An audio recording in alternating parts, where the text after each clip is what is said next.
Alrighty, this is going to be another speedrun attempt for Persona 4 Golden, and we are going to be doing New Game Plus. And where's my little control timer? There we go. Oh, probably starts after the difficulty, maybe. Reset.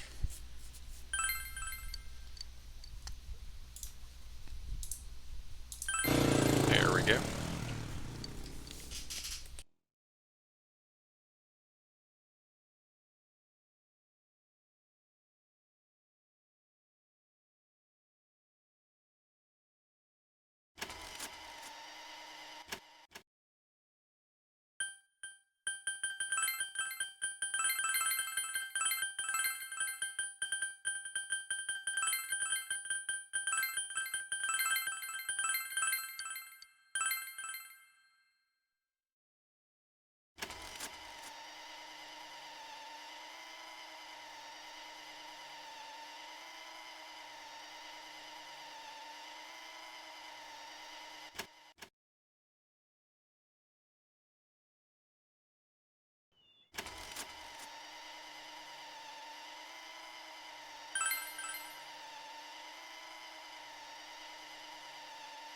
I took a peek at one of the PC runners, and it seems like they played it on 120 FPS, because the loading was like just so much faster.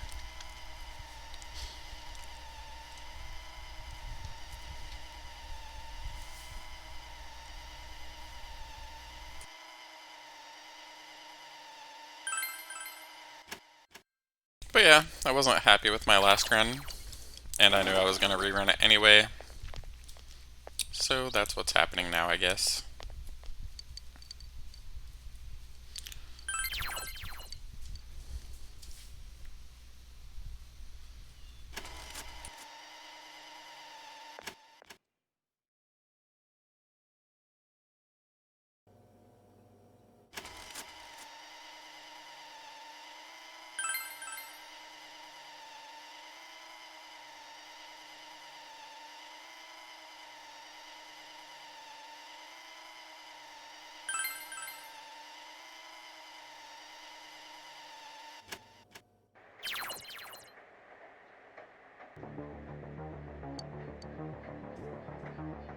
Whoopsie, I forgot to turn on music until now.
the way!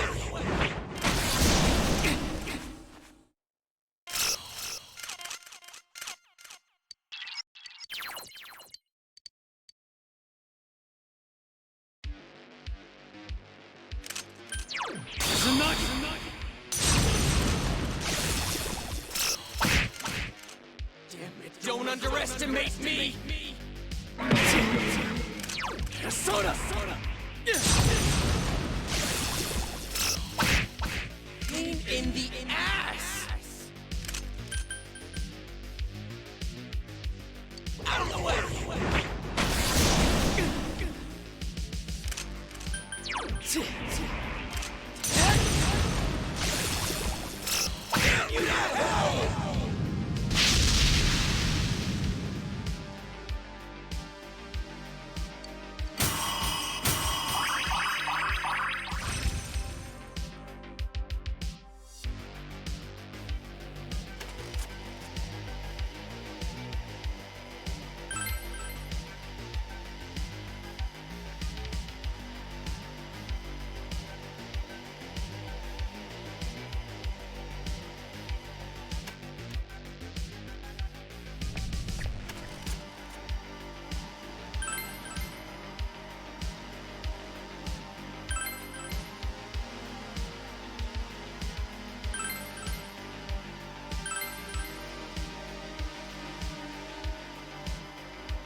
You're gonna pay, damn it! Kneel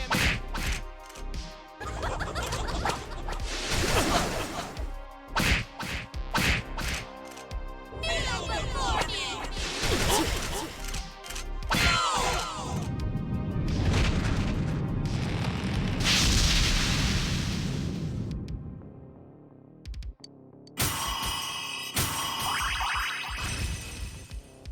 Another level for me!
Hey, congrats! Another level for me! I leveled up!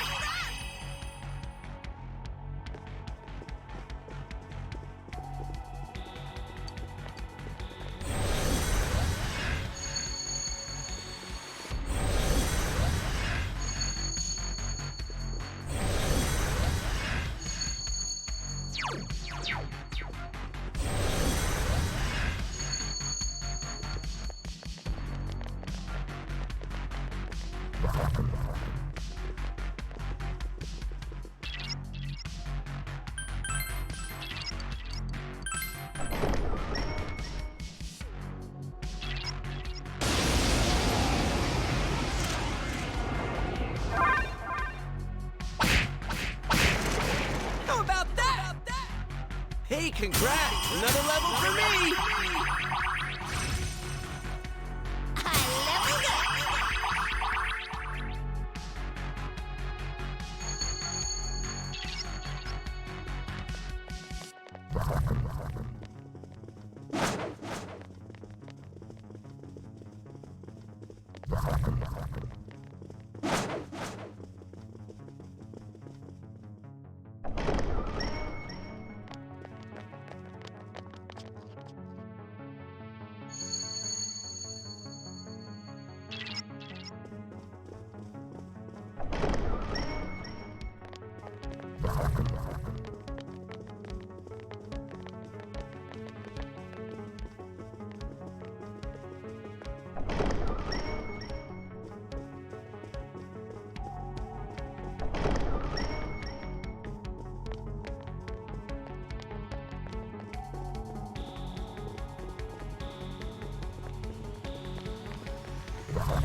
Soda!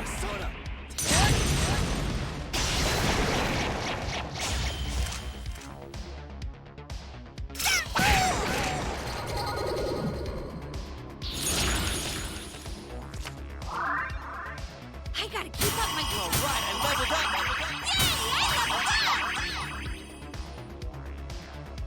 Ugh, GA's voice is like the most annoying thing to me. Yay, I leveled up! I'm like, are you fucking 12?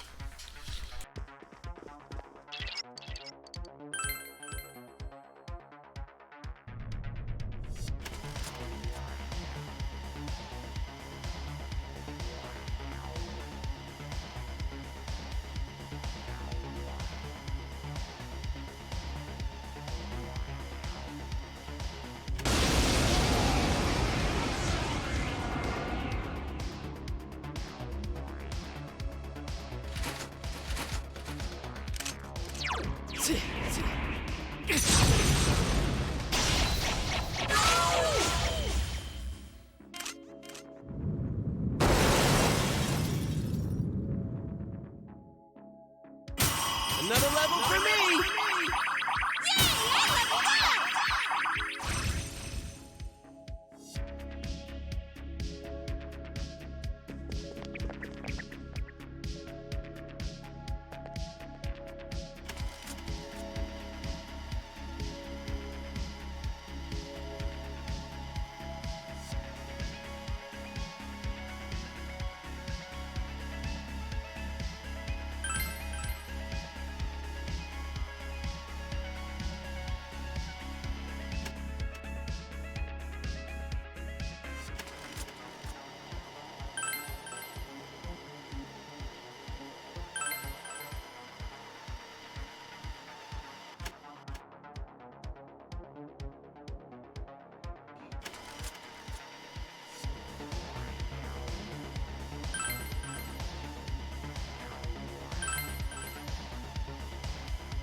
What does the fox say?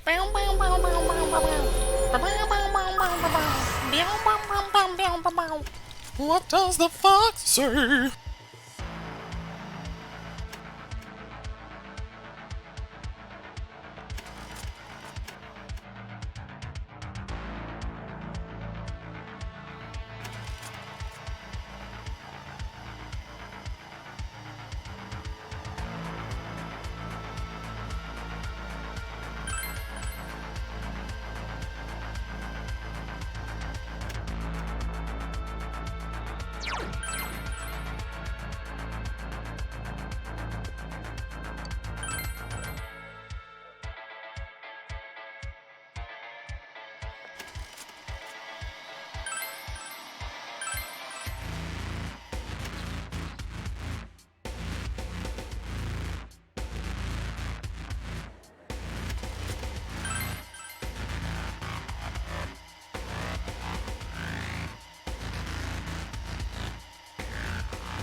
Soda!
Okay, where'd that fucking second dickhead come from?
Yeah, charge this bitch whore. Oh my god, I fucking missed. You've gotta be shitting me with that. And I've missed twice, too, recently, like... My demon has auto everything, so I should be having, like, really good accuracy, defense, and attack right now, but I guess that shit just happens.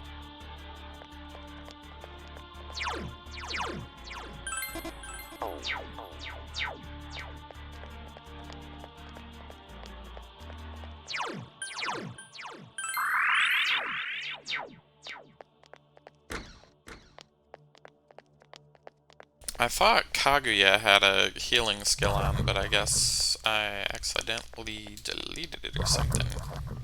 Oh well. The only reason I even bought that thing was for Marie. I figured it might...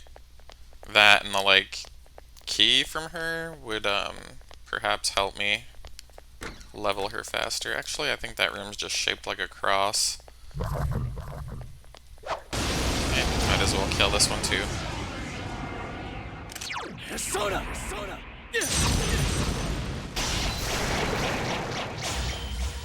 I was like, ah, my music's gone! But there it is. I'm streaming it, so sometimes it just randomly decides to stop working. I think it's because I have, an ad blocker thing on, and YouTube is like, the fuck, I'm trying to give you ads, and I can't give you ads for some reason, and it just, like, periodically fucks up for brief periods of time.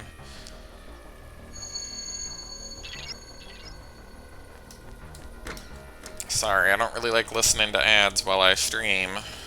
I don't think anybody does.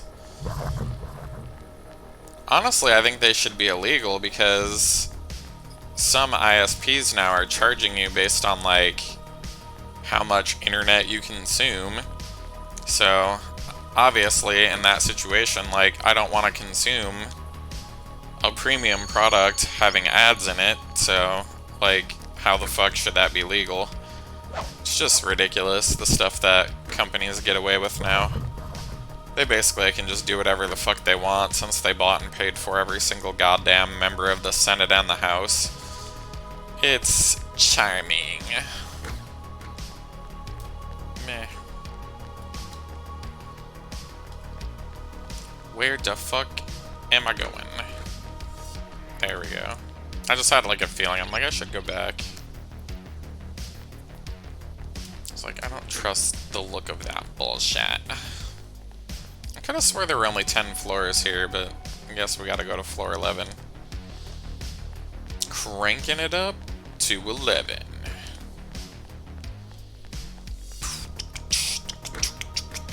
I was eating chips earlier, so I didn't really want to be on mic and that, and I'm just kind of tired.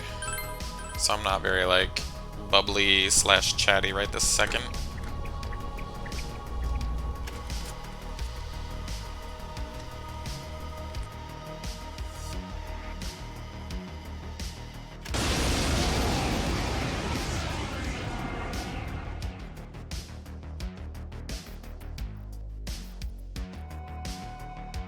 I get it. Thanks for the slow pan.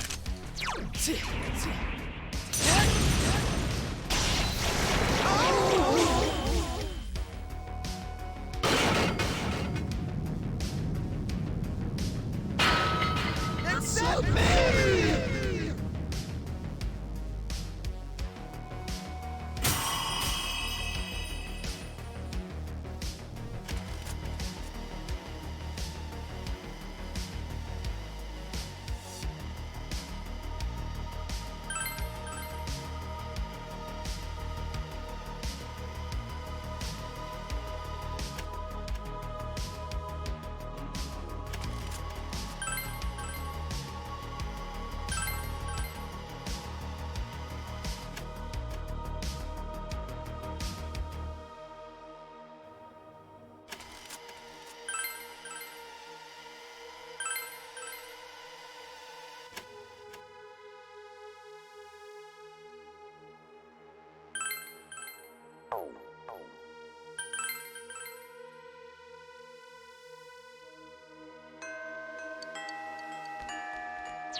Oh my god, I'm completely stupid right now.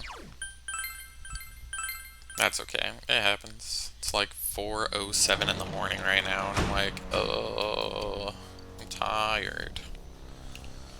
But my sleep schedule got a little bit jacked up due to, I don't know, mania. So, yeah. That just be where we be at right now.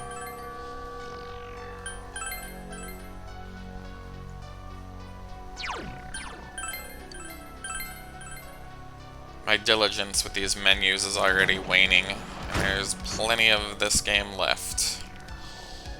It's just like, oh my god, every menu in this game is like, are you sure you want to do that? Are you fucking sure? Are you sure about that shit?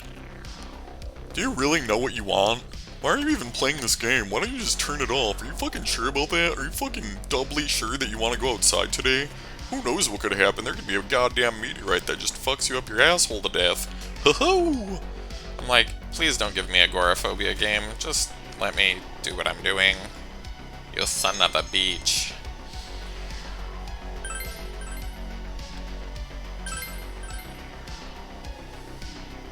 This child is so needy. I was trying to take a nap. Build me a fucking garden. Take me to fucking Junas. Madam, no. I am too tired.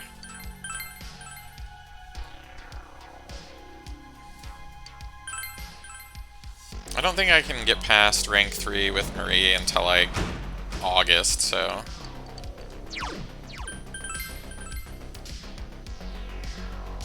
I think she's Wednesday and Saturday and Sunday. I screwed that up on my last run, which was earlier today, so... we don't want to do that again, obviously. But I was also having some kind of like more heavier conversations. So that was kind of like cutting into my concentration as well. I just suck at speedruns, so, you know. But we do them anyway. We do them because we're bored. It's so much faster to use the menu, but sometimes I just don't. Tee-hee. Ho ho. Don't know how to use a menu, yo. See, like that, I used the menu wrong. And that's why I sung you that little song.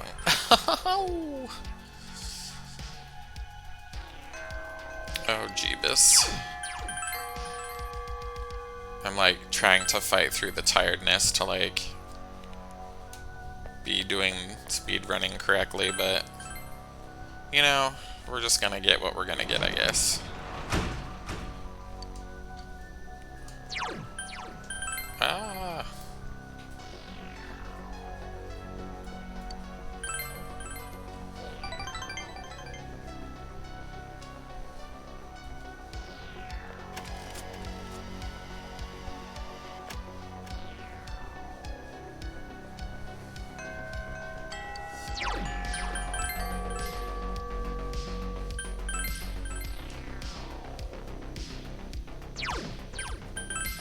No. Oh well. It just like confuses my muscle memory because on that menu I have to push down, and then on this menu I don't have to push down. So like it's not consistent. So like my brain just at some points is just like, no, we're gonna do this right now, and I'm like, I can't stop you.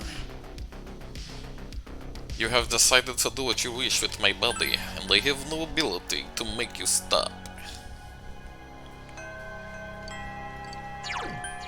Oh my god.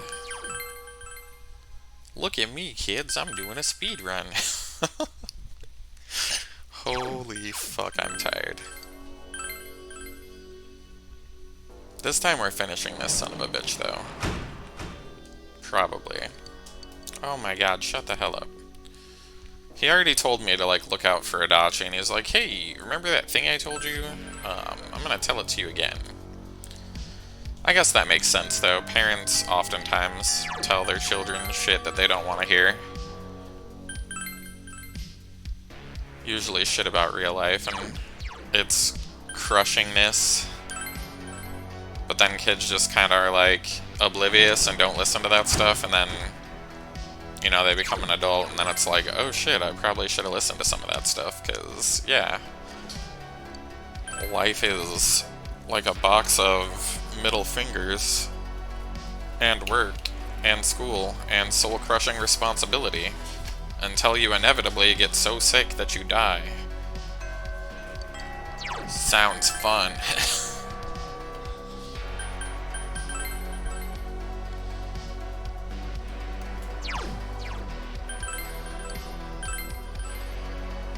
Oh dear God. I cannot focus very well right now.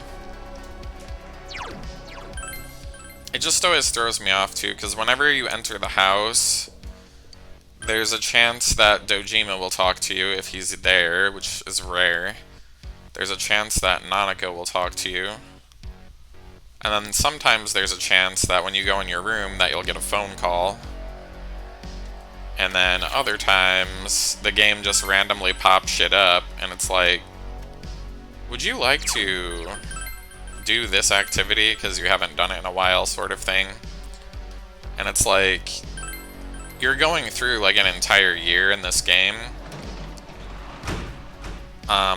Some days kind of zoom by, like when you have tests or when you go on vacation, but most of the time you have to kind of like specifically select go to sleep to progress time. So because there's so many like nuances, it's kind of difficult to memorize like what's gonna happen on each individual day. So, but I was watching someone else's speedrun of this, and they seemed to have like everything memorized, and I was like, damn, that's what a pro looks like.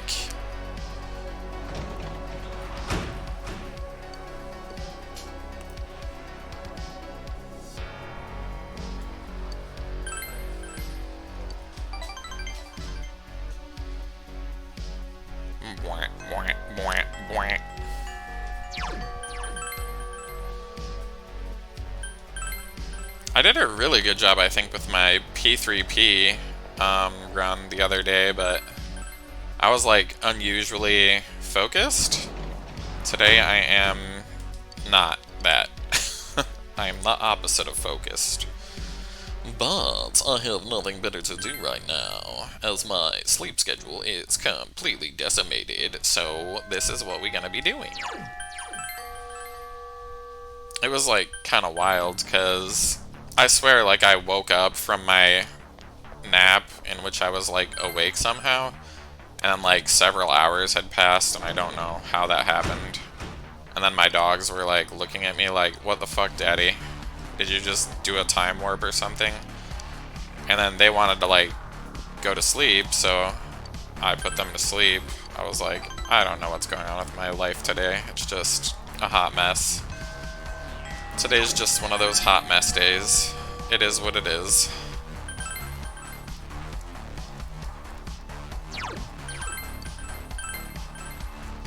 I really hate all those little pop-ups though, like, are you sure? Are you sure? Like, could you imagine if you're, like, trying to go, like, pee or something, and then, like, a pop-up box, it's like, are you sure you want to pee? Like, are you really sure about that? Is now the optimal time in your entirety of your existence to alleviate your bladder of piss? Are you sure about that, motherfucker? That must be, like, what worse anxiety than mine is like. Or perhaps, what is that neuroses where people have to, like, flick up light switches 93 times, otherwise they think the world's gonna explode? OCD, there we go. Ugh. Which, you know, like 98% of people who say they have OCD are fucking liars. They're just people who want things a certain way, and they don't understand, you know, abnormal psychology, and they think it's funny, I guess, to pretend that they have a legitimate psychological condition, even though it would be, like, really expensive to treat that and take many years of therapy and many years of interventions. Ugh. So many people are just like, oh, listen to me and my stories. I got a story for ya. Actually, I don't.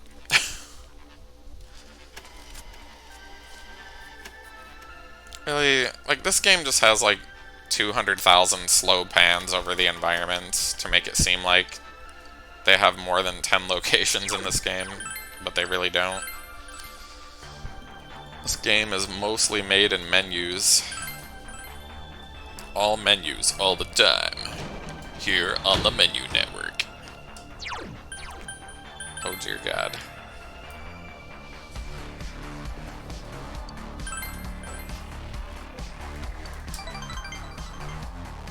I'm kind of surprised that they used the, whatchamacallit, the Vita sprites for the characters, because they look really, like, plain. I can't remember if the PS2 version of the game's sprites looked better, but these ones appear mostly motionless and, like, emotionless is what I meant to say. Like, their faces don't really move. Like, they kind of blink and they move back and forth and stuff, but that's it, really. It's just kind of creepy. I'm like, they just look like marionettes with, like, some kind of weird movement disorder. If that's even a thing, I don't know that movement disorders exist.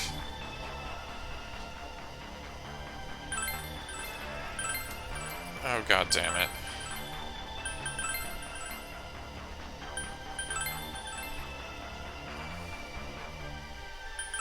Just trying to ask me to put in certain things, and I'm like, I don't know.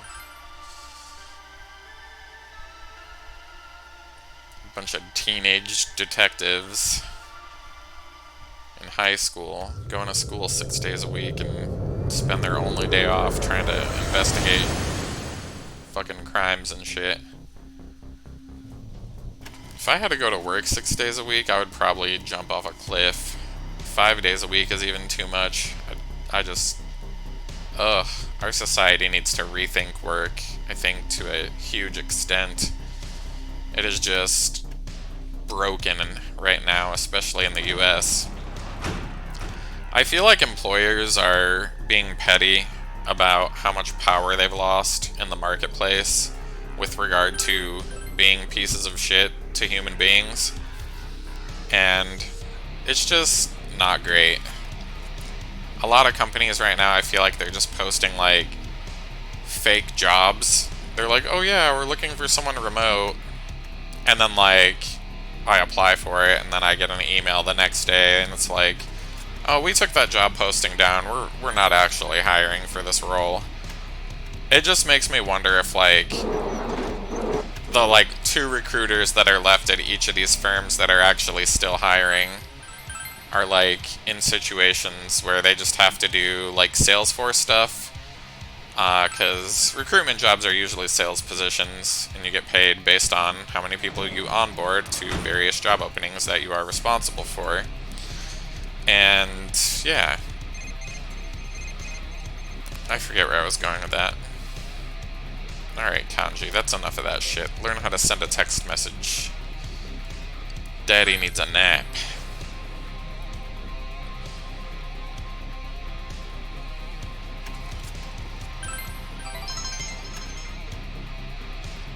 But yeah, what I was trying to say before is, like, a lot of companies now use this CRM. It's a customer relationship management tool. It's called Salesforce. Basically all it is a bunch of data entry. Like, you explain, like, who your customer is and, like, what they're trying to shop for and why they're shopping for it. And companies want you to input this information into this sales tool so that, you know, if you're not doing your job and trying to call the customer multiple times to get them to, you know, fucking buy the thing or whatever, or in the case of a recruiter, you know, like, take this new wonderful job opportunity that they have for you, then they'll flip that lead to a different salesperson who will, so that the company can still, you know, fill that job thing and get their money for filling it. So, yeah. But most jobs now require some form of either relationship management or some kind of metrics that are tied to, like, what you're doing. So, like, it could be something like, I don't know, you're supposed to unbox, like, 20 boxes per hour at, like, a supermarket or something. Yada, yada, yada. Most of the companies that hire people for any job have some kind of metric like this. And it always kind of amuses me because most jobs don't have performance-based bonuses like sales do. And it's like, how are you actually fucking asking people to do, like, more work or to exceed, like, these arbitrary quotas, like, for like the same money that they already make? Like, so what you oftentimes find is, like, I heard this stupid term, like, I think, like, this year, called quiet quitting. Like, where you just barely do basically enough to keep your job. And I'm like, how is that quiet quitting? Like, that's just doing your fucking job. Like, most people aren't trying to work extra hard unless they're trying to get promoted. And I feel like most people don't work somewhere where they want to stay for their entire career. They're either just getting shit on their resume, or, you know, like, maybe they had to move because their wife, like, got a different job somewhere else. Like, a lot of where you work, why, and when is circumstantial to what's available in the place where you live and what makes sense for your life at that time. Like, if you have kids, you know, maybe you'll have a mom that works morning shift and a dad that works night shift, so somebody is always home to supervise the children, but that is not always something that can be done. If you both work a day shift, then you're kind of hoping, you know, that school takes care of that.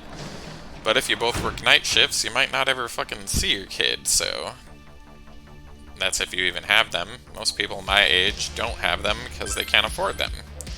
Because jobs have required an increasing amount of responsibility and don't want to pay you more money than fucking minimum wage in most circumstances. It's a shit show.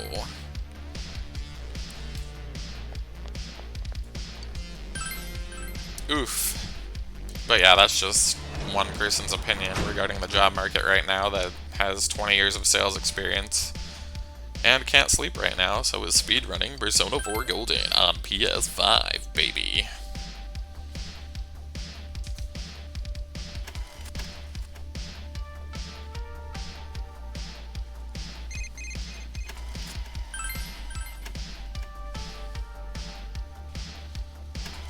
Oh well, we didn't mean to accept that, but that's what's happening right now anyway.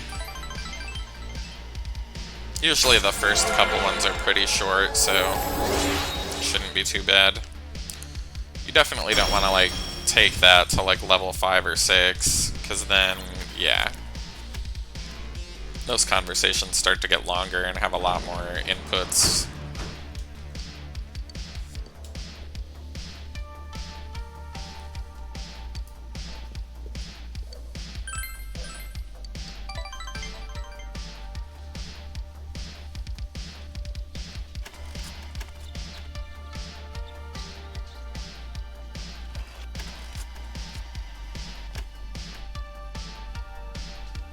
The next time I get to a cutscene, I need to check in the guide where I'm at, because I feel like I've, like, lost my place a little bit, but that's okay. That's just shit that I be doing all the time, every day, is, like, fucking forgetting what the hell I'm doing. Classes have ended. Yeah, you have no choice but to wait for a rainy day. Okay, that's all I need to know. We're doing just fine.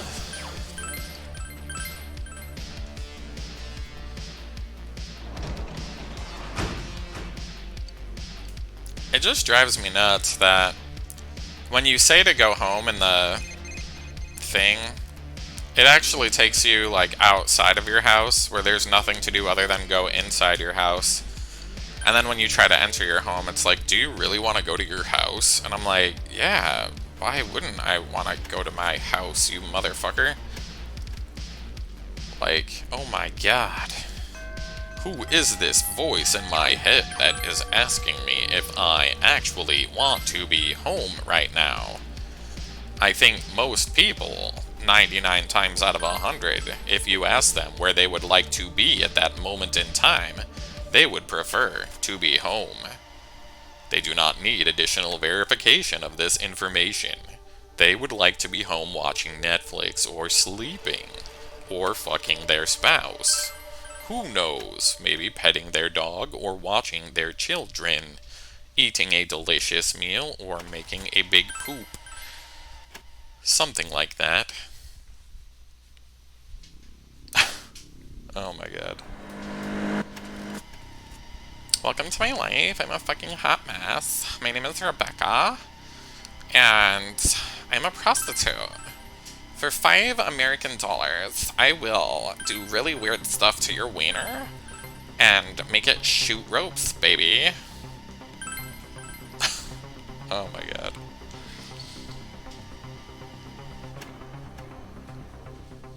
Alright. Oh, this is the stupid bullshit where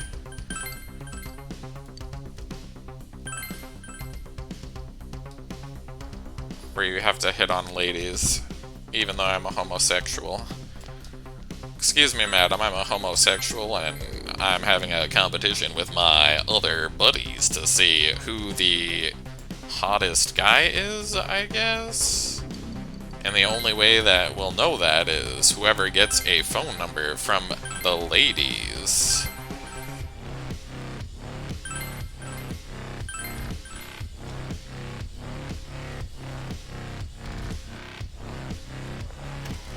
Oh my gosh.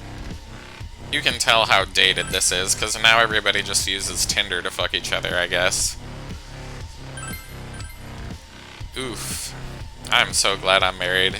Like, I can't fathom using apps to date anymore. Like, it's just too much of a pain in the ass. I feel like it's like a competition to see who can be the sluttiest human being alive. Which is fine, like, sex is fun, right? Like, everybody likes orgasms, I get that part. It's just, like, finding somebody that actually is, like, wants to date on one of those when they have, like, this seemingly endless amount of options. Like, oh, maybe if I wait a little longer, I'll find a guy that makes a little bit more money, or has a bigger wiener, or, I don't know, is hotter, so I can show him off to all my friends or whatever. Or a girl, I don't know. But a lot of people don't just date because they want to be with somebody. They have ulterior motives.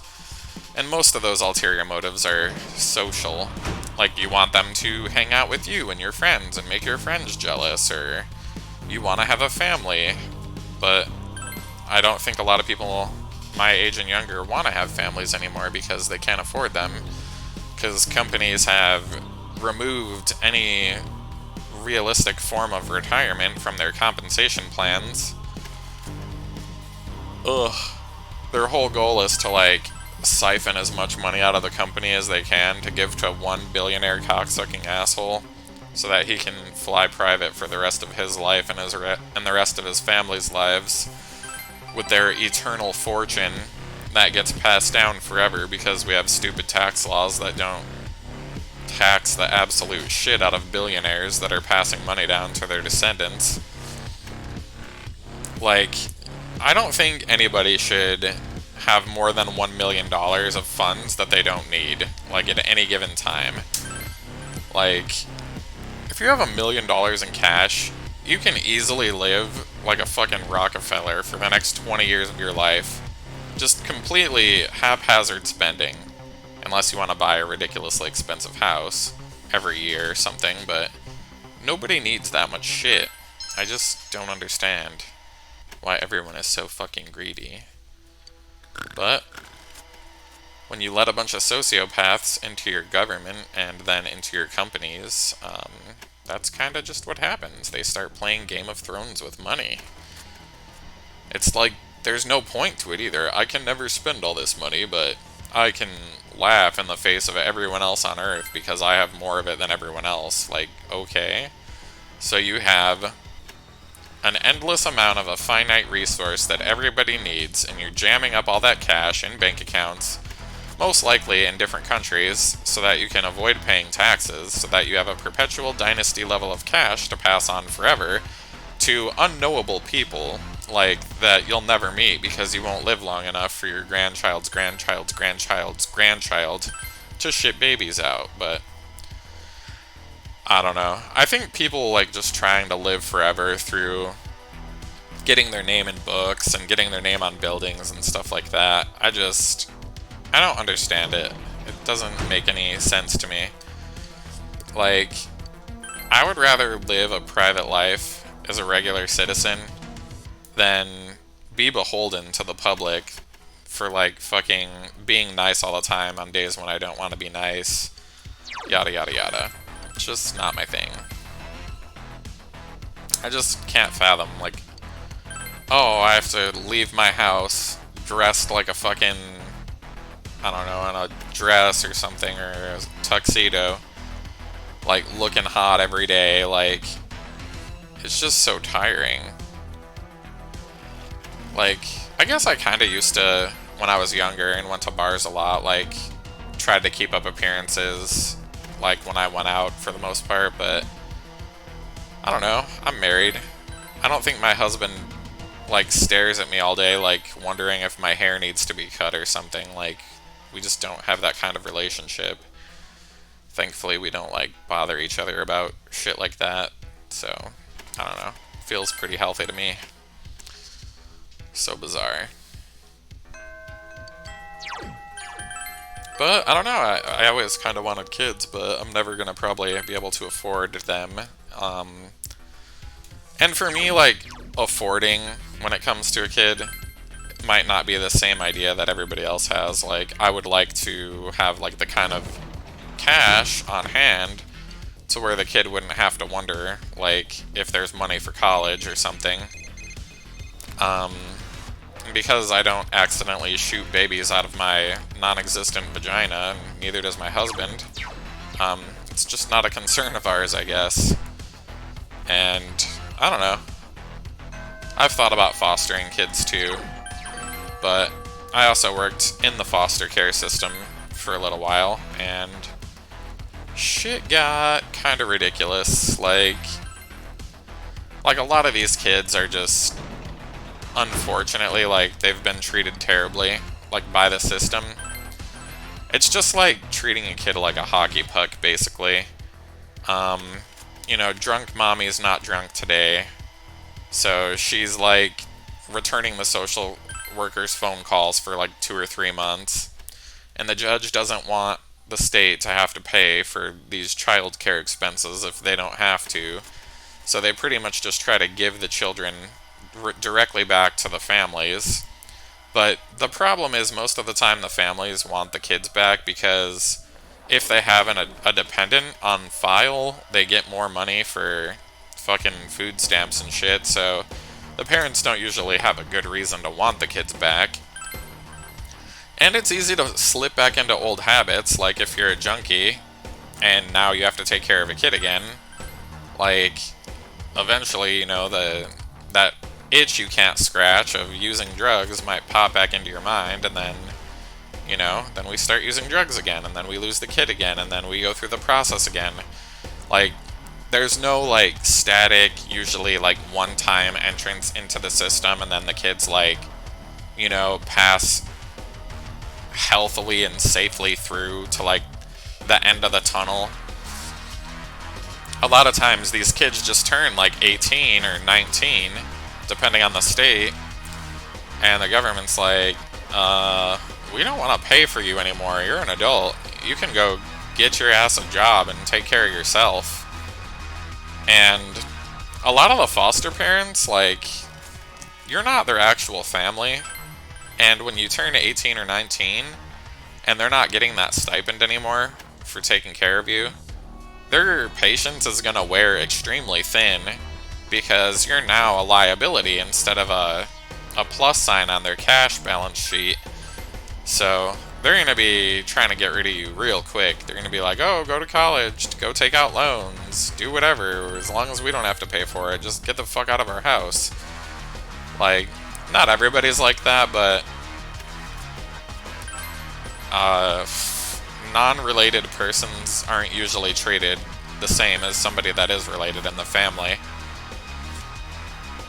Heck, I mean, there's a well-documented, like, kids of narcissistic parents have, like, this golden child and, like, a scapegoat kind of complex that they treat the kids as, and even relatively healthy and normal families, like, don't necessarily have good psychology happening, so it's just all a hot mess.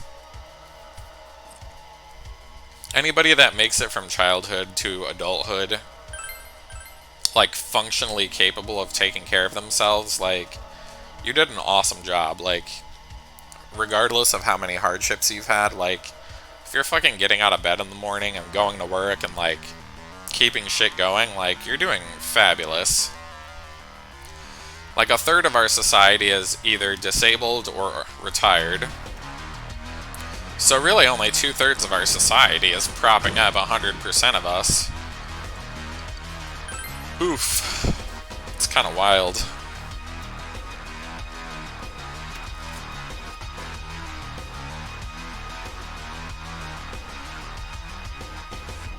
Alright, time to get Reese out of that shithole. Gotta get our baby out of that strip club. What day is it? It's 6/24, I think? In this game. Yoink. Alright, so we have to go to the practice building. Well, in 8 years when all these cutscenes end. I think I ate too many potato chips. Naughty. They had, like, jalapeno lime flavor. And they're not always there. And we shop at Costco, so we just... whatever they have is whatever we're there to buy. And they don't always have the same stuff.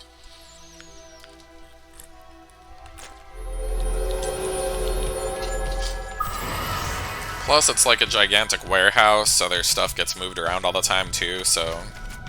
they might have the stuff that you think that you're going there to get, but it's somewhere where you don't normally find it, and you don't want to spend all 8 hours of your free time shopping, so you just get other stuff this time.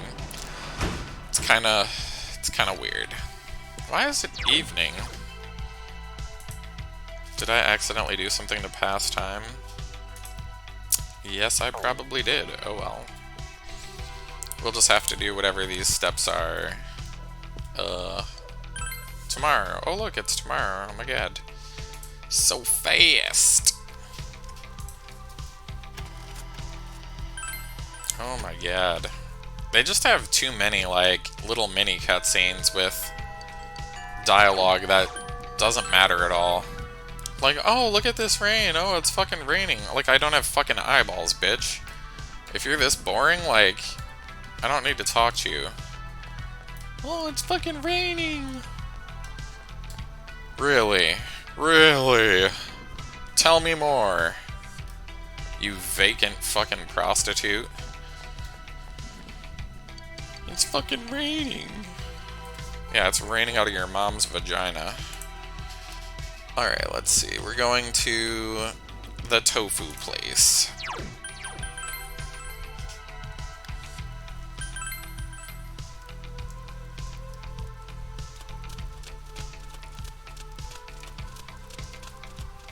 I swear, this game just disperses, like, important persons, like, randomly, and it's kind of obnoxious. Alrighty.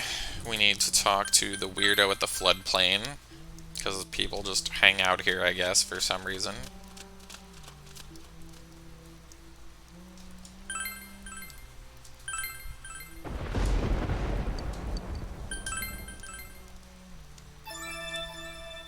Alright, so that was all we needed. So let's go to Junes and go rescue that bitch.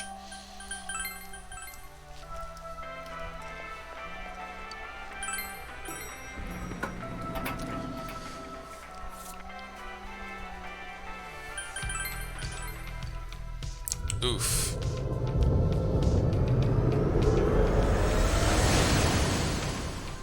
It's kind of wild though, like, I feel like when I was younger, people would be like, oh, I want to be like a doctor or a lawyer or an astronaut or something when they grow up. And now I feel like kids are like, oh, I want to be like a YouTube star or like an Instagram influencer. And it's kind of scary, like, that our priorities shifted so drastically and to jobs that are completely pointless, so that companies can basically brainwash poor people into buying shit they can't afford. Don't worry, they'll give you another credit card. They'll give you all the credit cards until your credit score starts to dive because you can't afford to make minimum payments anymore. Yikes. Like, it's kind of funny because my credit card company recently was like, we need to know how much income you make so we can decide whether or not we want to raise your credit. And I said, like, don't raise my credit. And then they raised my credit anyway, and I was like, okay, I don't need all this credit. I'm certainly not going to use it. Like, ugh. It's just crazy. Like, to just blindly give some random stranger, like, oh, instead of 40 grand, now we'll let you charge like 80 grand to your credit card. And I'm like, I don't have anywhere near this level of money. Like, I wouldn't even put like 10% of that on a credit card. Paying interest is bad. Never pay anyone interest unless you absolutely have to. Like, we bought our house on like 2-point-something loan. People that are buying houses right now are buying at like 7%. Just do a simple, like, mortgage calculator. Google that shit. Google what a $100,000 house, which doesn't basically exist in the US anymore, and then see what the monthly payment difference is between 2 and 7%. It's wildly different. It will be $700 more per month. And that's over a 30-year term. And that's assuming that you have the ability to keep a job for 30 years. That's a hard ask in this economy right now, with companies firing people whenever the fuck any little crisis happens. We don't have like the protections that they offer in Europe and stuff for people. Like, you actually have to have valid reasons to fire your employees in most countries. In this country, they can just fire you for no reason. Yeah, we can't afford you anymore. Fuck you. We don't care if you starve. It's not our fucking problem. Yikes. That's not a sign of a good society.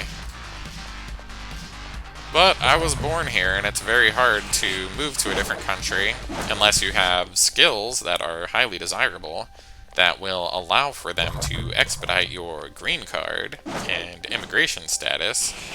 Really, the only good, fast way to immigrate into another country, most of them have like golden parachute laws where if you invest like $500,000 or more in their company or their stocks, then you can have like a dual citizenship or come immediately, basically.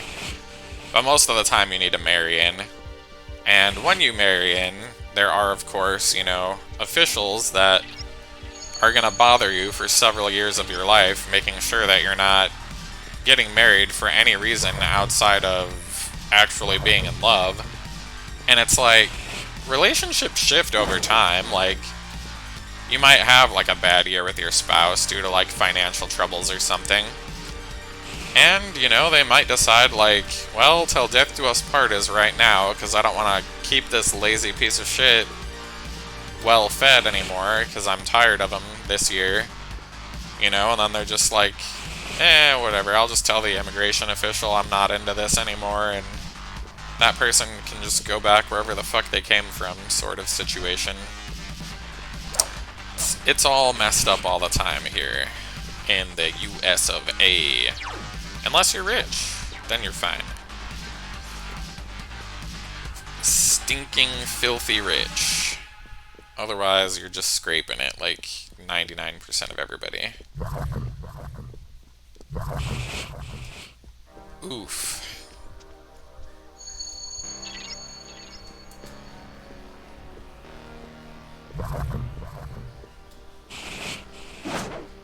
Like, one of the things I think that blew my mind the most, which was, you know, it's like one of those things you suspect but don't have confirmed. Like, I was in this healthcare economics course when I was getting my public health degree when I was in college, and the teacher, like, I got the impression she was, like, pretty far right-leaning based on, like, some of the stuff she would say. And she would talk about how, like, basically, like, the way medical schools work are that they pay people that train doctors less than doctors make, you know, like, serving persons that are ill or sick in a hospital. So, a lot of times, doctors are being taught by people that were never basically, like, performing actually, like, medical procedures. And you have to do really, really good in medical school to be able to pass your tests and to, you know, get into programs where the hospital will basically allow you to work there and take on the liability of having a new doctor and training you in all these procedures. So, it's expensive and complicated. Oof. But a lot of the times these medical school seats are extremely limited. And it's done that way on purpose because they're kind of basically controlling the supply of doctors into the free market. And the reason that this is done is because lobbyists, so like I forget if it's the ADA or APA, but both of those exist. I think APA is American Physicians Association. I believe there's an ANA, which is like an American Nursing Association. Yada yada yada. They have associations for everything now. And professionals that make higher levels of money will donate some of their money to this organization, which then pools it to lobby the people that are in office to get them essentially what they want. And what they want is for their high wages to never be lowered. So they do things like artificially control how many seats are available in medical schools in order to control the amount of doctors that end up getting into the system, so that the supply and demand is tilted in the favor of the people that are making those $400,000 a year paychecks, which, you know, probably shocks nobody. But it's just like, you know, it's one thing to, like, have suspicions, but then to have it confirmed is, like, it's another thing. So, but I mean, like, you know, if you have a skill that's really hard to learn and takes a lot of dedication and sacrifice and requires you to go into about $500,000 of debt so that you can make roughly $500,000 a year, I mean, you probably don't want other people coming into your field that aren't experts and very well trained and vetted and stuff like that. You know, so there's some good reasons for it, but most of the time, artificial scarcity is there to keep costs high for the organization that provides something that's hard to train people to do in. So, yeah, it's fun. But a lot of companies now, basically, they just don't even care if you have school, because they have their own in-house training at this point, and they'll pay like a trainer for like $50,000 a year, $60,000 a year, to train everyone else how to do their $40,000 a year job. And they'll just continually fire people and keep the people that do work for them very young, so like college graduate age. And they do this because it keeps the cost of their insurance really low, because, you know, they don't have to have their premiums go up every year, because none of their actual the people that work there utilize medical services, because they're all young and healthy. Like, presumably, if you're working and you're a college graduate, you probably have 50 years of working, you know, in your future, unless you become disabled. So it's just really messed up that these companies are like, we're going to keep everything really inexpensive by hiring the cheapest labor possible. The most desperate people in our, you know, market are going to be college kids, because they just got out of school and now they have to start paying all this debt back. So it's all just a nice debt trap at this point. And I don't foresee it getting better anytime soon, because all of our politicians are bought and paid for by the people that own these companies to keep shit exactly how they want it, which is to keep the cheap labor flowing in. So it's not looking good economically unless you have a very high level skill set. So unless you're, not even lawyers make very much money anymore, because a lot of people, I think, are interested in law, and I think a lot of people are misinformed that lawyers make decent amounts of money. The only way you're going to be making good money as a lawyer is if you don't have a soul and you work for a corporation and defend that corporation against the government, basically.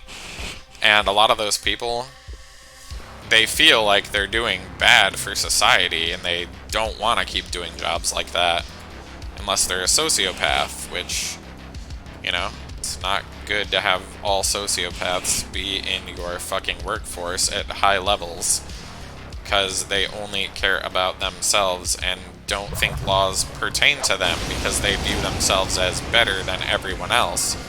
And they think it's funny that they're getting away with things that are detrimental to society. They have no fucking interest in making society better. They just want to keep stacking those fucking Game of Thronesian level dollar signs to the fucking ceiling, and everybody else be damned sort of situation. Things that are not good at holy shit, why is our economy so fucked up.com.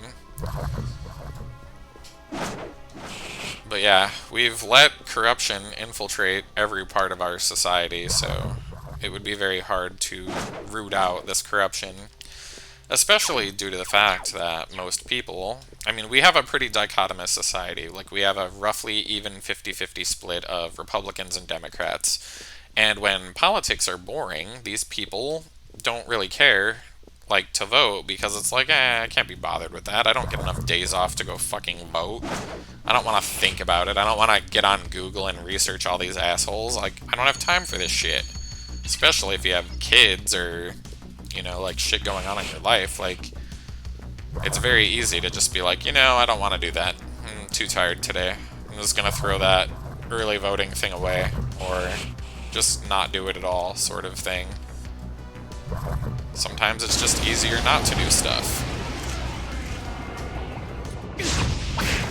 Especially in a world that wants you to work endlessly at the gain of some, you know, person that you don't know, for the most part, while they give you exactly enough shekels to barely fucking sustain your existence.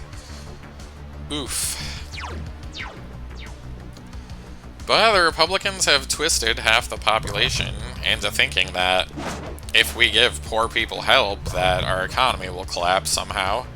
Or if we give people pensions like we used to, our economy will collapse somehow. Even though this used to all be like standard shit that we would do. Now they've basically like eroded freaking health insurance to have such high deductibles that you can't use it unless you have a literal catastrophe. Like, oh, just pay for everything yourself. Isn't that great? The health insurance premiums are a lot cheaper for the company that way.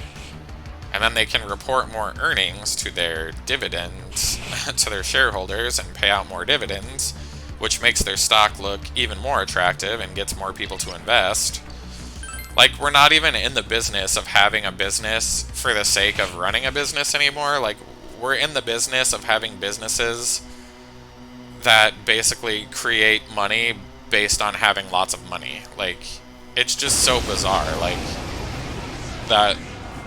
And I mean, it's not even like just in the US, like globally, like we're a safe bet. Our stock market is attractive. So we have a situation where that hooker just shot fire out of her vagina. I forget what the fuck I was talking about. I like to ramble incessantly, obviously. Supreme insight. That's filthy, madam. Oh my goodness. Feast your eyes!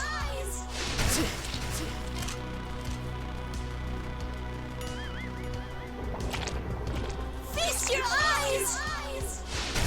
You're scaring me, miss. I am a teenage boy in high school. Please stop shooting fire out of your vagina at me. Ah! She has like a satellite for a face.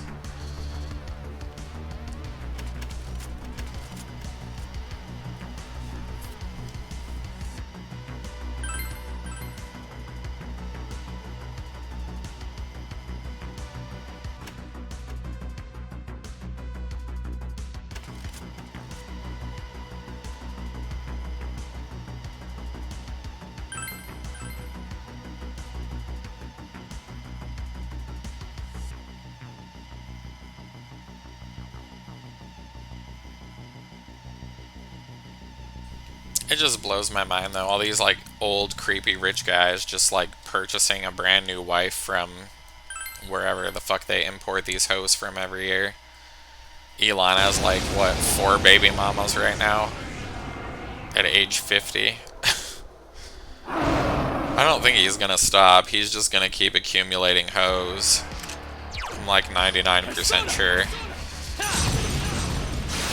Like, I don't think him or any of his companies have done any good for our society at all. But he's really good at making it seem like his companies have done good. Even though mostly he just hires the cheapest people that he can, just like every other company does. And then he does that carrot on the string technique, like, oh yeah, you know, just be here for several years and then we'll fire you and replace you with the cheapest college student we can find. They just string you along just long enough for you to save up just barely enough money to survive a catastrophe, basically.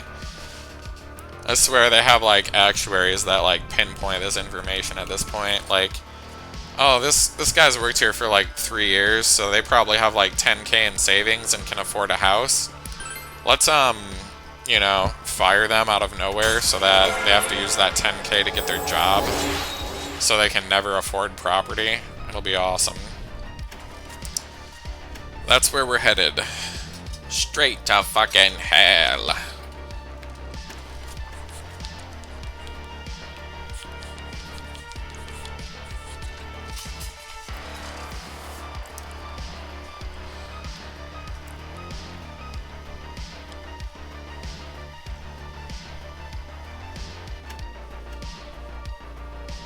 It's weird, I was reading this article the other day about people that are involuntarily childless.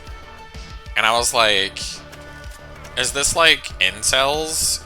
And it wasn't, it was just basically like people like me that wish they had kids but can't afford them, or just don't feel like the world is in a good place right now to like raise children.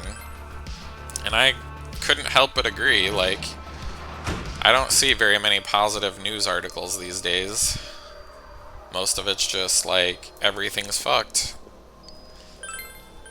Unless you're a doctor or a Nepo baby. Nepo babies!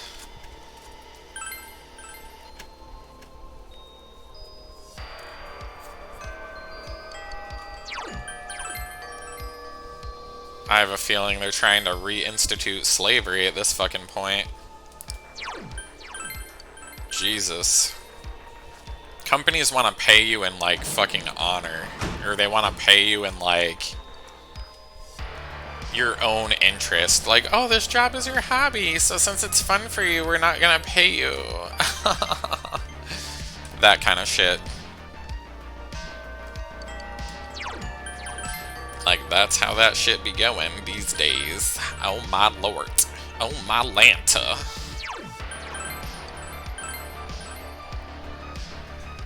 Just ask a marine biologist how much they get paid for their $60,000 in debt in college. They have to work fucking nights and weekends training fish to jump through burning hoops and shit. And they get paid minimum wage because everybody wants to do it. Because it looks cool, right? Like, who wouldn't want to hang out with intelligent fish all day?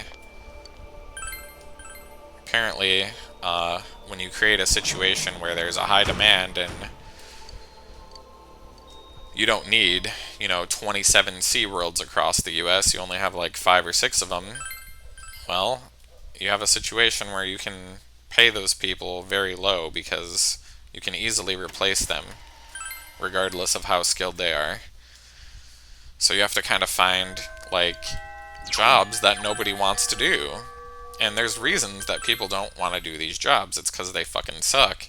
But, I mean, it's definitely a clear way where you can ensure that you're gonna be able to save up for retirement. So, it's like, do shit you hate for money so that you can potentially retire, unless your heart just decides to explode because you don't have enough time to cook yourself healthy meals, so you just eat McDonald's every day. I don't know. We have a pretty unhealthy society right now. I think money needs to be divested from rich assholes that have a bunch of money sitting in accounts that are doing nothing. And it should be trickling, well, not even trickling, it should be raining on the fucking poor and the middle class so that they can go out and actually buy shit, which actually stimulates the economy. I mean, ugh.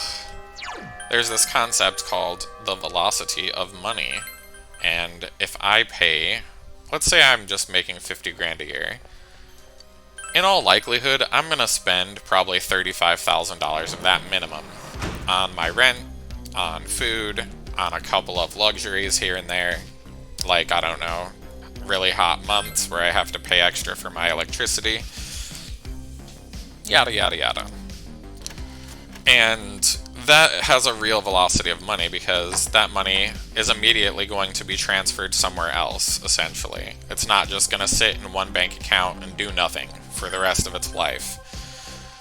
So if I pay, like, we're planning on maybe going to Chicago in August, and we'd have to pay some people to, like, dog sit our dogs, and presumably that dog sitter will spend that money on food or their utilities or their mortgage or whatever, and it would pass through a couple sets of hands. That's velocity of money. Like, the more hands that money goes through, it's actually the better. Because you can stretch that $1 bill to be actually $19 because 19 different hands spent that same dollar bill because they had expenses that needed spending. If money just sits around doing nothing, that's bad for the economy. And we don't treat it like that anymore. Now we let billionaires stack up jillions of dollars in overseas accounts. Because if America will tax it or whatever, they'll just find a country that doesn't. Like, Apple, for instance, claims that all their fucking intellectual property comes from like fucking Tanzania and shit, even though it's made by people in the United States and California specifically. And it's like, how is it that they can claim that this stuff was invented somewhere else and then divert their taxes elsewhere so that they don't have to pay any money? Like, the whole point of corporations in their inception was to say, like, okay, we're gonna let you be a fucking big boy, the government saying this, but you're gonna pay, like, roughly double the rate in taxes, because letting things get too big is dangerous for our society. And now we basically don't even, fucking enforce monopolies anymore. All these cable companies and these, entertainment companies have consolidated. There's only, like, what, 3 or 4 cell phone carriers now? There's only, like, 4 or 5 regional companies that provide wireless internet services. There's only, like, 3 or 4 companies that provide dish services for, like, cable TV and things like that. 4 or 5 companies that provide streaming services, which are largely an alternative to those other companies. Like, everything's consolidated into, like, 5 or 6 companies are responsible for everything in this particular vertical in our fucking economy. And that is not good. We figured that shit out with the Rockefellers and with fucking the Carnegies. But for some reason, we've let these kind of assholes come back into power again, much to the detriment of literally everybody else. It's a fucking nightmare.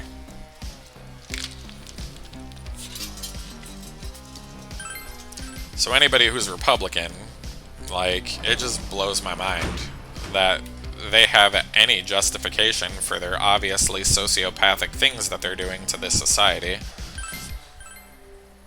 Shit. It's basically a crime to be poor, and a lot of people are poor, and a couple billionaires have a vested interest in keeping everybody poor. It's kind of a fucking shit show.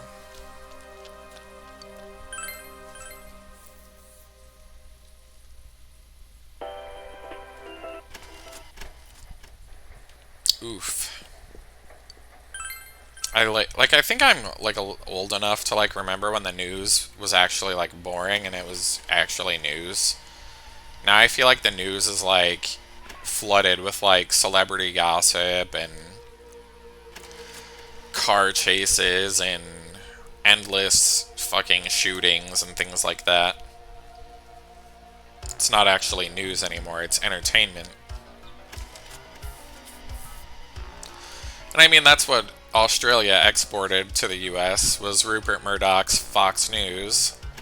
Yeah. And when it came to the United States in the 70s, a bunch of people were like, why are you losing so much money on creating Fox News in the US as an Australian billionaire? And, you know, you don't become a billionaire with funds from one country.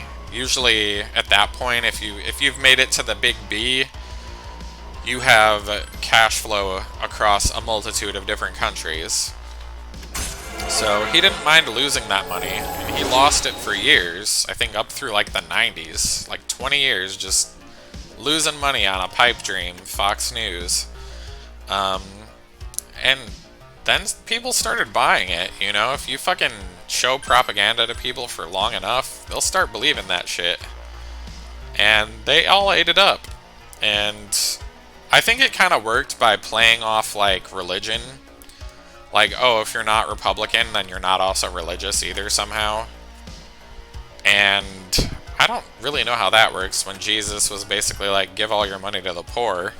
But apparently people are fine with, you know, living in that fucking... living that lie, I guess.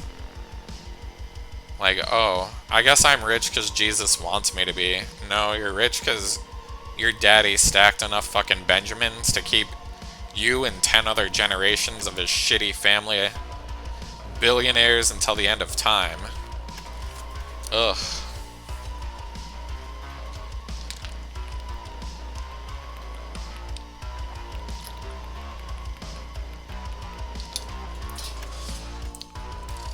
But yeah, we have like a majority in the Senate and the House, and in the fucking Supreme Court, are far, far, far right-leaning to the point where they're basically fucking fascists. And our Democrats are the new Republicans. They're just basically like selling an illusion that they care about people that actually have to work for a living, but in reality they're taking money from the rich people also. So we have a governmental system that is bought and paid for by the wealthy. And yeah, that's not good for normal people, because every time there's fucking kings and fiefdoms and empires and billionaires and CEOs, there's a lot of people under them that keep them in that extravagant position. And they don't care about any of those people because they never have to meet any of them, because they've built their little pyramid. Like, we can only have one CEO at the company, but we can definitely have 20,000 burger flippers at McDonald's. And you pay for basically like layers in this pyramid so that you don't have to deal with these fucking people, because you're too important to deal with, you know, people that actually make your product and deliver it to the customer somehow, which makes you completely out of touch with reality, in my opinion. But, you know, they hire assistant managers and then managers and then a regional manager and then like a regional fucking vice president and all these other cocksuckers that are basically just there to push the workload down onto the backs of the people that actually do work by threatening them with being fired or losing their benefits, or, you know, if you have kids, like, oh shit, my kids might fucking starve because I lost my job, or my kids could be taken away from me by the government because, you know, I don't have enough money to have them fed. Like, it's a really disgusting society that we have built here, and it is not going to get any better anytime soon. Because our corporate overlords were smart enough to basically give nobody any time off, so that, you know, the precious few days off that you do get a year are not going to be spent protesting how shitty you have it. You're just going to be decompressing or literally like too tired to do anything because you're just fucking sapped of all your goddamn energy.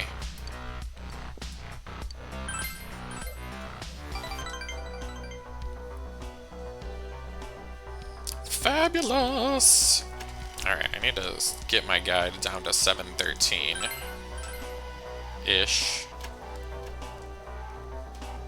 Yeah, I don't think anything happened yet that I need to pay attention to. But in August, I need to start hanging out with that Marie bitch again.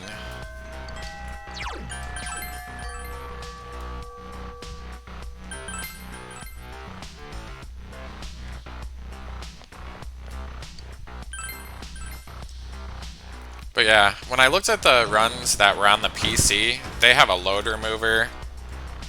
So I was like, how the fuck did someone beat this in 5 hours? They didn't, they beat it in 6. And they have a lot of settings on the PC version of this game that the console version doesn't have.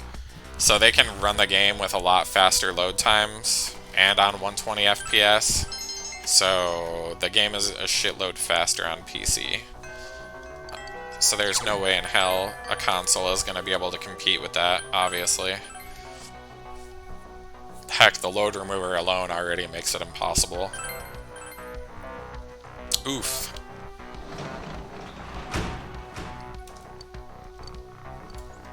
But yeah, where I have like 3 and 4 second load screens, they just don't barely even have like a second of loading, so it's just totally different.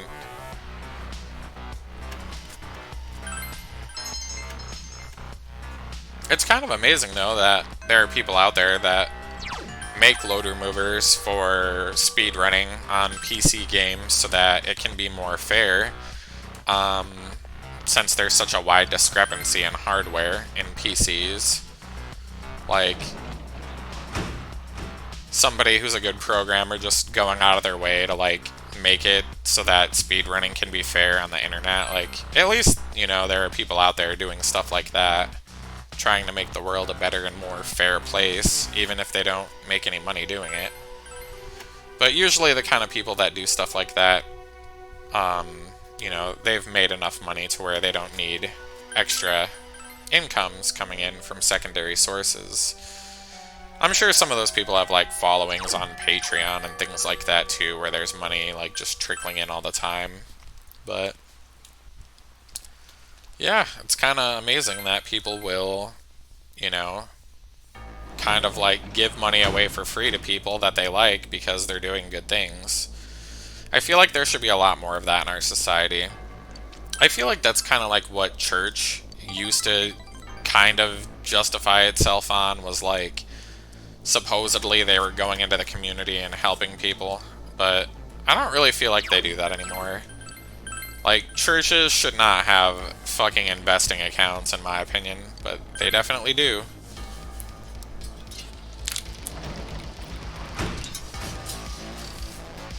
Shit's wild.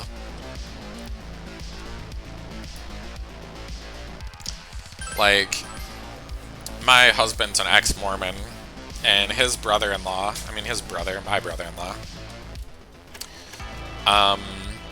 was tithing, like, into his 20s, while he was, like, barely making it. And he had, like, friends that were getting paid by the church that were going through, like, some hard times and stuff. So he kind of viewed it as, like, I'm paying now while I can, and if anything bad happens to me or my family, then they'll give me money later, hopefully. And then he kind of, like, fell on some hard times, and the church didn't want to, like, help them with that. The church actually, like, came to his house saying, like, hey, we need you to start tithing more because, you know, you're not paying us enough money.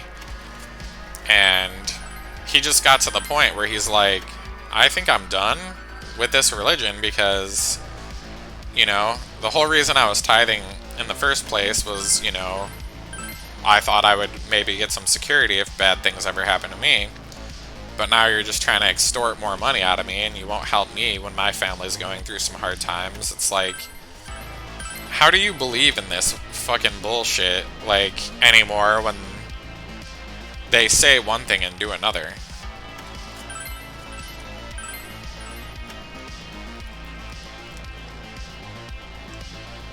So yeah, they're not Mormon anymore either. Shocker.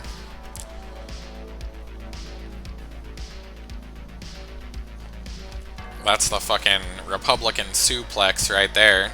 Oh, I'm Christian. You're prosecuting me. You're persecuting me. Oh, I'm Christian. Oh, it's so hard to be Christian in a majority Christian country. Oh, they're all trying to burn us to the ground because we love Jesus. I just come up with all these fucking pseudo reasons why they're being persecuted. It's so fucking ridiculous. Like, you are a rich white person in society. Like, you have nothing but privilege. Ugh.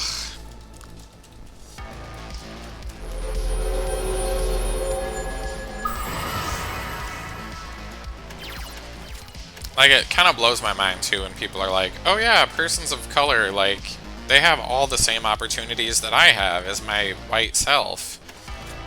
I'm like, if they grew up in a poorer household, they most certainly didn't, and there are certainly still racist people, so I don't think you're right. Actually, I know you're not right. All you have to really do in that case is maybe look at, like, some public health statistics, you know, that thing I got a college degree in, and you'll see very quickly that there is a huge disparity in the health outcomes of persons of color versus white people. Why would that be a thing?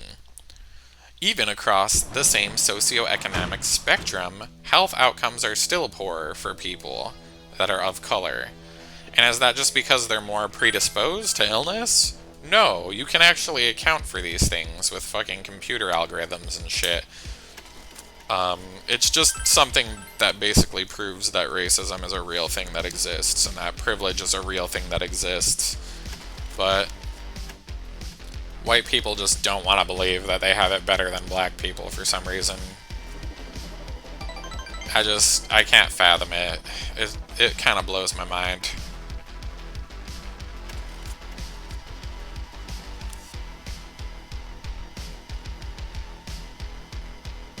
Like, when I was doing my other stream earlier, I made a joke about, like, you can inverse this situation, and, like, say there's this, like, fat weeb kid who just worships anime and has, like, all the Sailor Moon posters in his bedroom or whatever.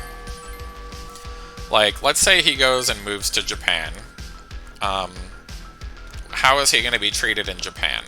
So, he won't be able to get an apartment because he won't have credit. He won't be able to get a credit card because he doesn't have credit. He won't be able to drive unless he's from the UK. He will have to adjust to the work culture of Japan, which is to work 5 and 6 days a week and work a lot of overtime for no money, and to go to drinking parties after work with your colleagues, and if the boss hasn't left the building yet, you can't leave the building yet. So you're working 80 hours a week and getting paid for 40 of them. And, you know, if you try to date a Japanese person as a white guy, like, good luck with that. Those people are very much ethnocentric in their beliefs. So you're gonna have a bad time if you're a fat white boy who's really into anime titties if you move to Japan. The same is true for non-white people that move to the United States. You will be discriminated against, even if you have money in some circumstances. It's just our society at this point. It be a little fucked up.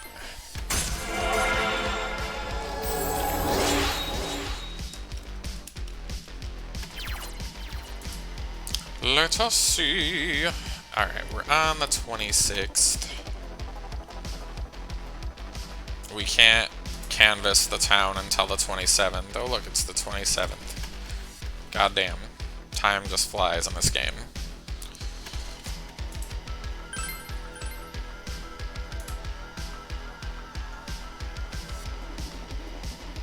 Let me double check though, because last time I missed some of the stuff that I had to do.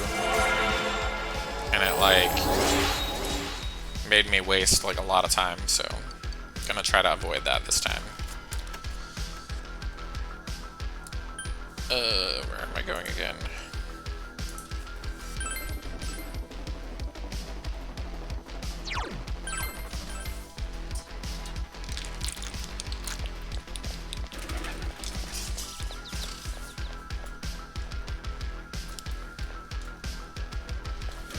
Alright, it said I need to talk to Yosuke.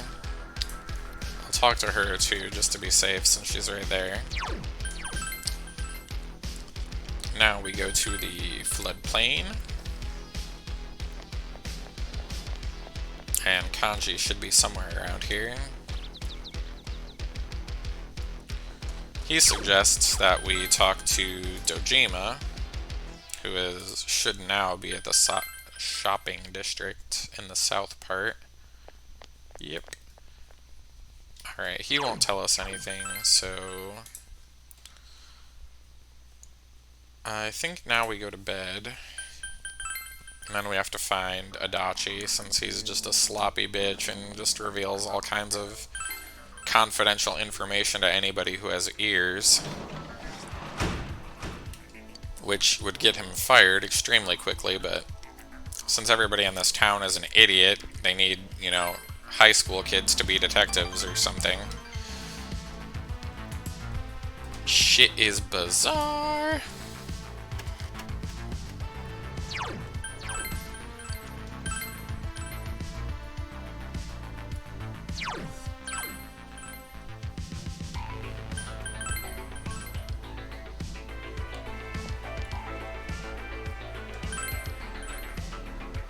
Alright, we told Adachi something, I guess.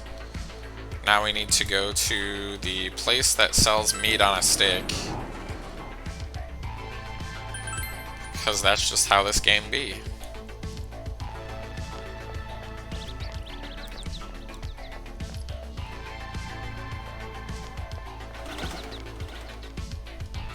No, it's this place up here.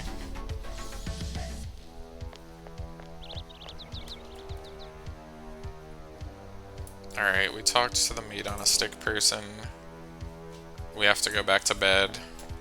And then some other asshole will show up here.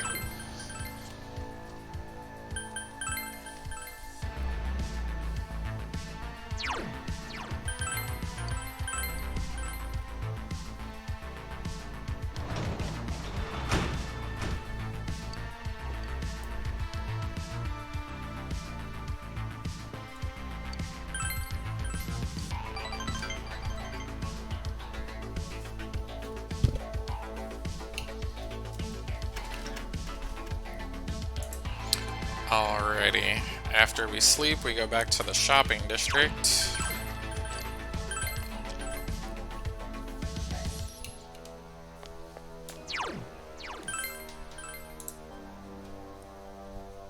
And we talk to some dipshit kid, and then we have enough information to go to Junes.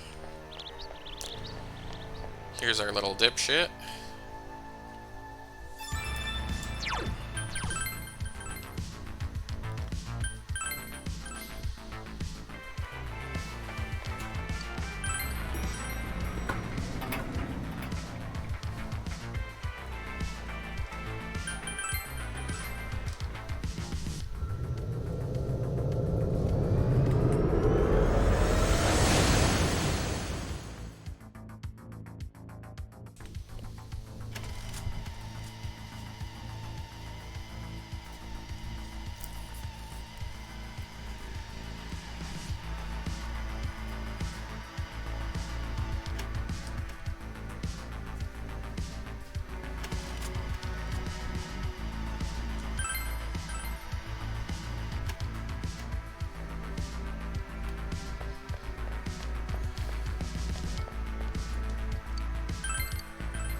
And then I think we get a key on the 6th floor or something like that. I'll have to double check whenever I invariably accidentally run into a monster.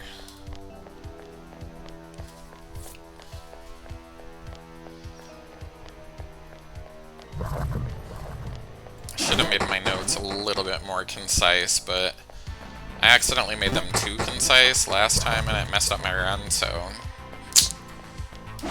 it's like a fine balance, I guess, of notes-taking manship, if that's a word. Probably not, but I guess no. It puts the no in notes.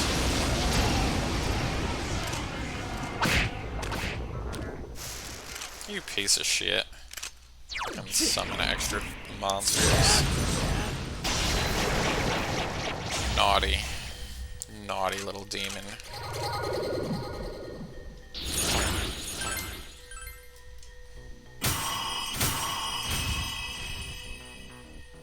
You level up so ridiculously fast when you kill these gold hands and you're the only person in the party. Nice. So nice. Alright, I'm gonna guess, yeah, that I have to go back.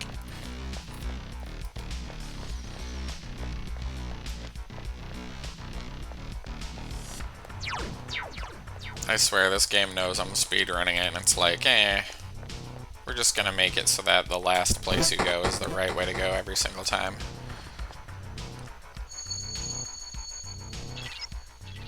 Tell me how to enjoy my product that I paid for, you motherfuckers.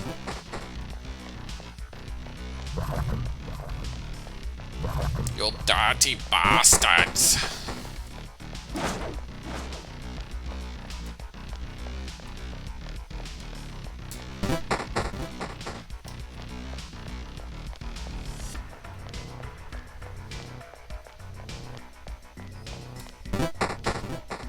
The nice thing is, like, the stars are usually, like, an indication that you're going the wrong way. Like, away from the stairs, so at least there's that.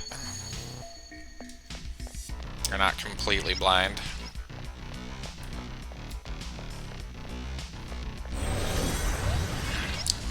This time I need to always go left. Just go left, just go left. If you think twice, you gotta... Oh, nope, not yet. I guess I go right this time. Oopsie.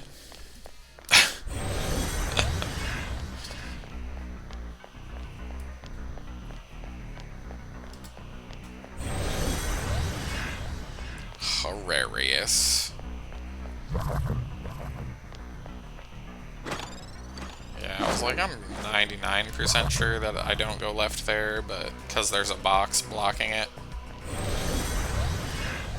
But it's better than doing this warp maze a second time.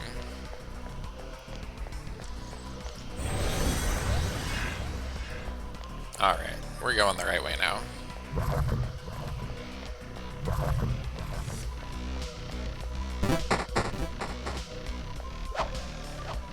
Actually, I need to consult my notes. 7th floor is where we get the darkness orb. Okay.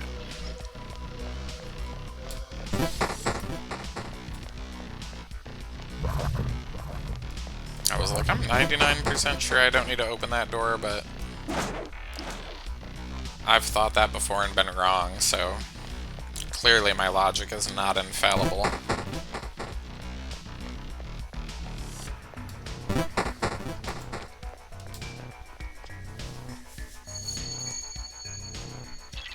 Don't ever use no double negative, kids.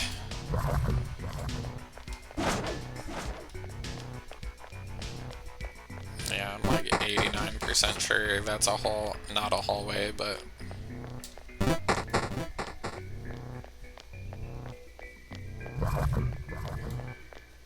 These are procedurally generated levels. You never know what you're gonna get.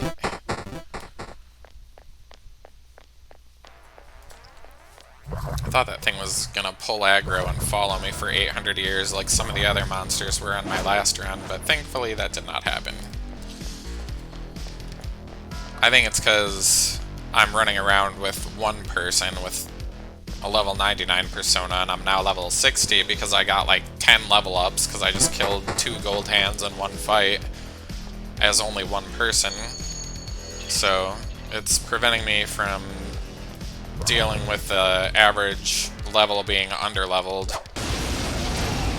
But I'm gonna need to add someone to my party soon.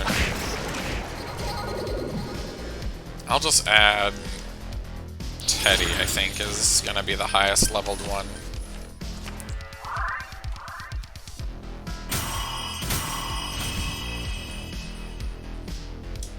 But yeah, that radar lady still levels up, I guess, so...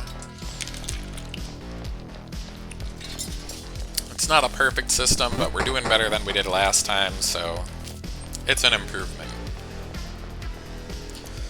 I'll take an improvement over further fuckery any day of the week. Further fuckery. Say that 93 times fast. Further fuckery, further fuckery, further fuckery. Maybe that isn't a tongue twister. Unique New York. I think that's one of them.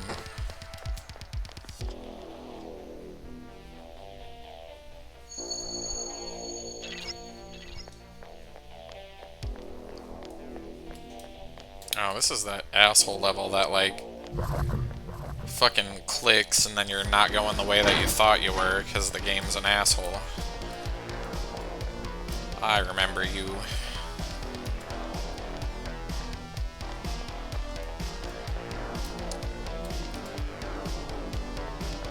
I'm pretty sure I just stay to the left and then eventually it like swoops around and then there's like a door where I get like a card or something.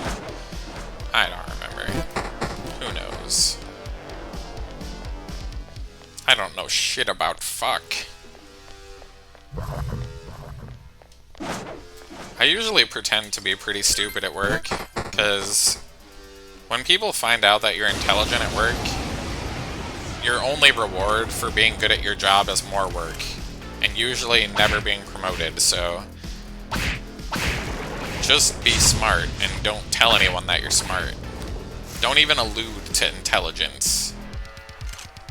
If you make it seem like you don't know how to do shit, other people will do some of your work for you. It's not nice, but goddamn. Gotta take every advantage you can get in this fucking life.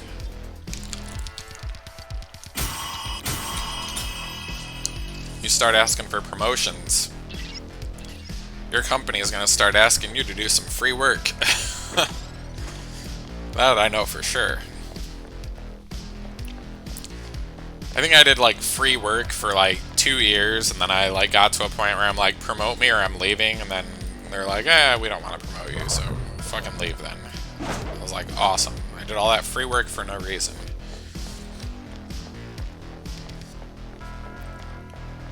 That's what I get for being gay at a heteronormative company that sells trash services. Gay and one of the top sales producers in the fucking company. They're like, oh, we can't have this gay go from being one of the top producers to teaching other people how to do it. That'd be stupid. Because if he helps 15 people get to his level, that's 15 times the extra money we could be making. Instead, we'll just make it seem like if he doesn't keep making that money for us just as a single performer, then our company will go bankrupt. Like, that's the kind of dickheads I was working for there, unfortunately. I remember, like, my director was like, why do you want to be a manager? You make so much money in sales. I was like, because I want to have a career that has a trajectory that, you know, continues moving forward instead of being stagnant and making the same level of money while the sales quotas get harder and harder and harder to reach in a time where the economy is going through a lot of fucking shit. Like, I would like some job security sort of thing, you know, like... You know, like what you have as a director, you fucking piece of shit. Couldn't believe that's what he said to me. I just fucking, like... That was like the day I knew I was done at that company. I was like, I'm fucking gone. Like... Suck my dick at that point. The only people that company promoted were people that had been in the military, because the director was in the military, and he believed that people that were in the military were going to be better workers than people that had not been in the military for some reason. Even though we were in a skilled field that required people have college degrees. I don't know. It was bizarre to me. But, I don't know. People tend to empathize with people that have lived similar lives to them, so I guess it makes some sense. But it still sucked for me at the time. Doing those extra jobs for free. Getting that carrot on the string, like, oh yeah, we'll promote you. Yeah, someday.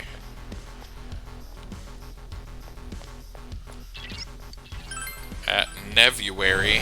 On the 5th of Nevuary, we'll promote you. Yeah. Uh-huh. Sure.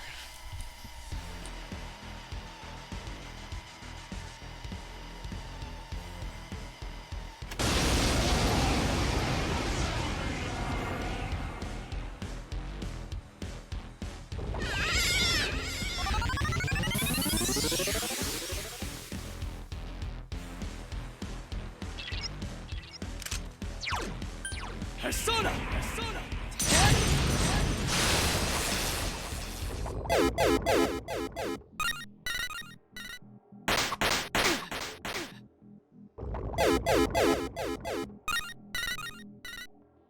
Yeah, just take all day to waste my time with that shit. I love it. It's my fucking favorite. Persona! Persona!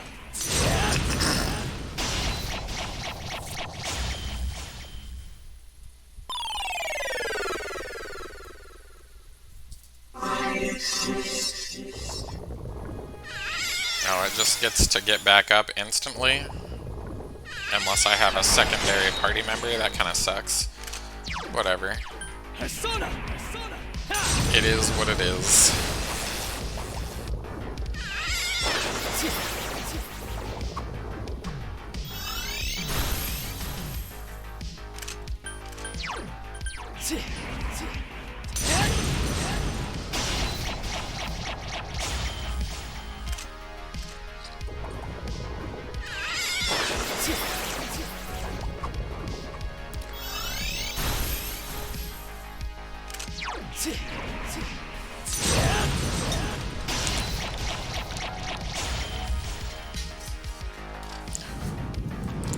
Man, that fetus had a lot of hit points.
My goodness.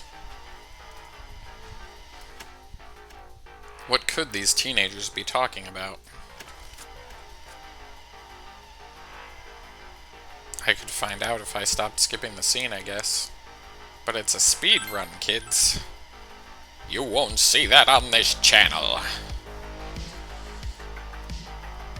Unless I'm doing a Let's Play series of videos, which I sometimes am. But that's not today, you ungrateful son of a bitch.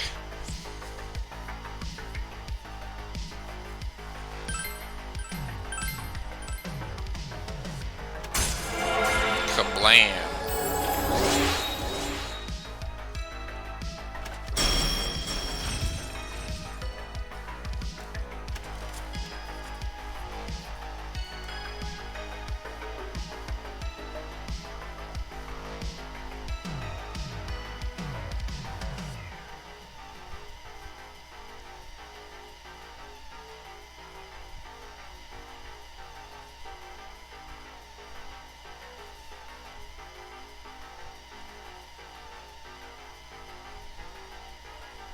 Oh yeah, they're testing their dangerous omelets because hot anime titty bitches don't know how to cook, because that's a trope in animes for some reason.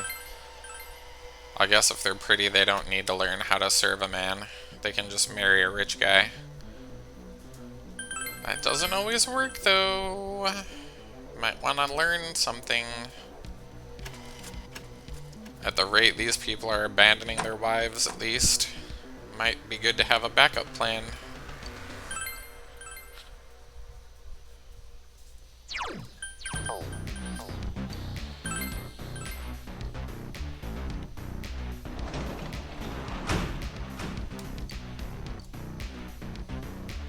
Could you imagine if that's how real life works? You like walk out your front door and it's like nighttime. Oh shit, where did the day go?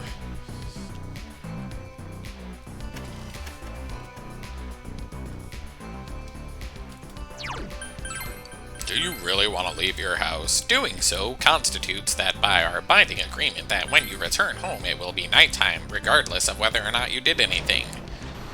Oh my god! What a nightmare.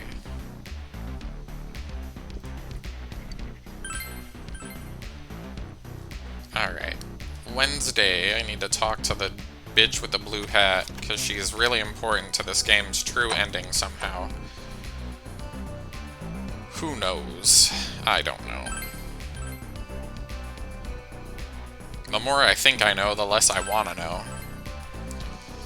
Oof.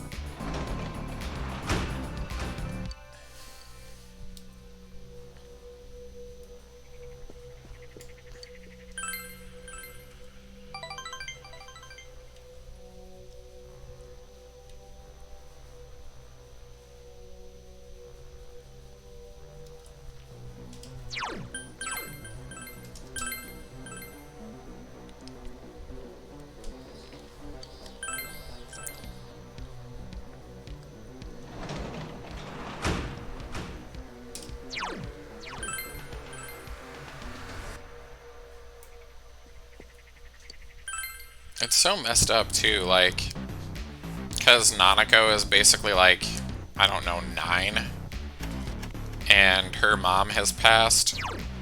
and the dad is like gone because in Japanese culture you need to work 80 hours a week to get a 40-hour-a-week salary. It's fucking ridiculous. So this kid is basically raising herself by sitting in front of a TV. It's basically how I was raised. And I turned out kinda crazy, so...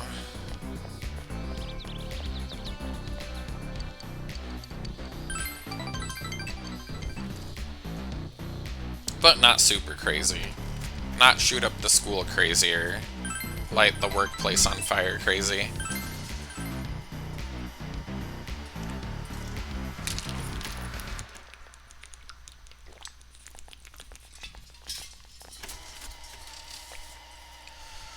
Why is that like the new American dream to like shoot somebody? That's like a testament to how bad your society is if like half the people in the country want to like shoot somebody else. Just so they like, I don't know, can say they shot somebody. It's kind of fucked up, yo. Tee-hee, ho-ho, but what else do I know? I'm just an innocent Barney. Just doing all my innocent Barney stuff, okay?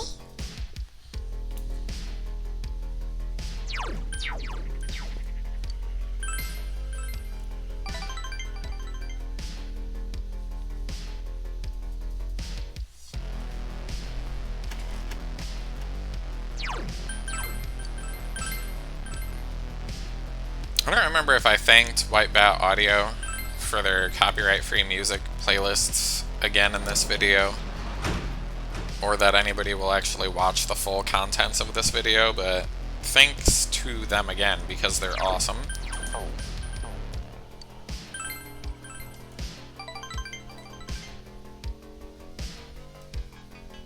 If I get rich someday, I'll start paying them money on Patreon, but right now that is not me.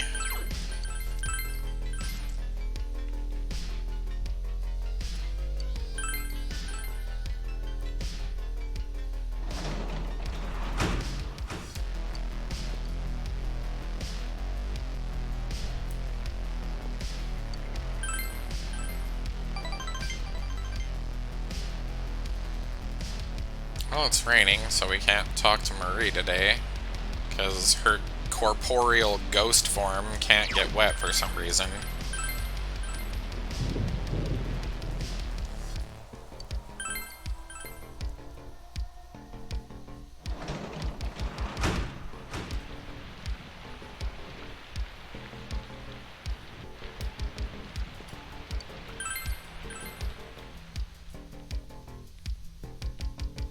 Ah, Sunday. It's living up to its name.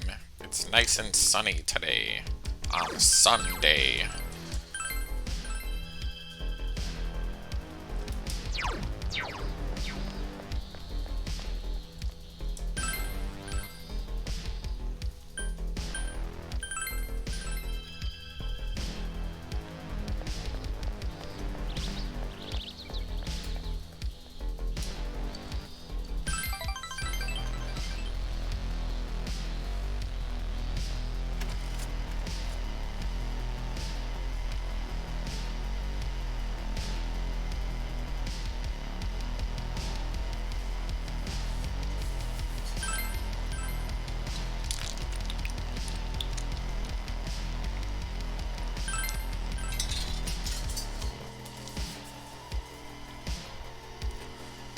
Ooh, who knew that talking a bunch of nonsense for 3 hours straight would make my throat want to have water in it. My fucking throat needs water.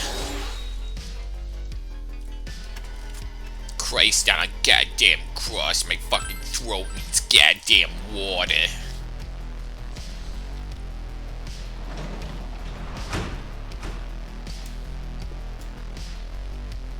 I'm an 87-year-old grandma with a stoma because I used to smoke too much. My whole fucking life is a goddamn nightmare filled with lung tumors. Fuck. I'm probably gonna wake up my husband if I keep being retarded, so I should probably stop. Jesus Christ. Oh my god. Welcome to Mania Town.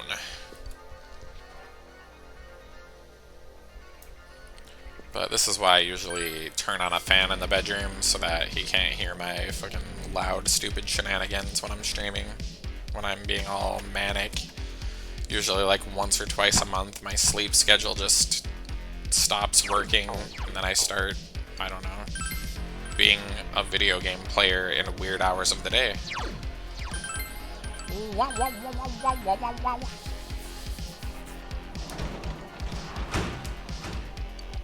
Also, I'm just genuinely enjoying the music and just kind of like grooving in my chair a little bit.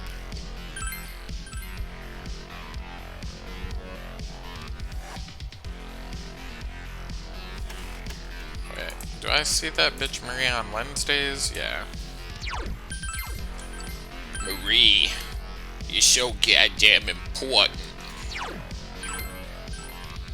I needs to talks to you as tells we have a level 10's relationships. Then I'll never talk to you again, bitch. Gotta get that golden ending.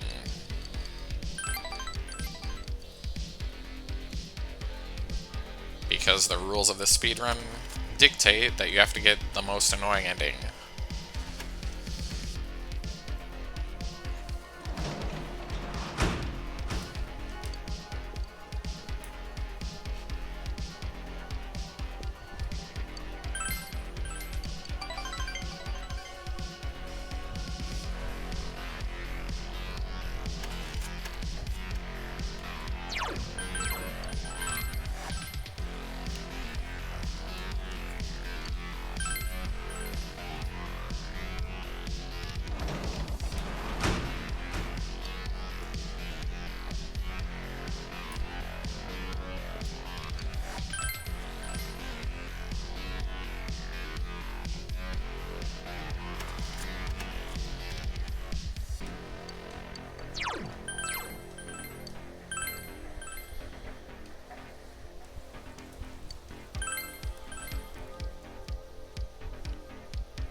At least this game doesn't have a cat that's like, you have to go to sleep, because I fucking said so, I'm a goddamn cat. Fucking hate cats that talk. Cats that try to regulate my motherfucking sleep. Shit is ridiculous.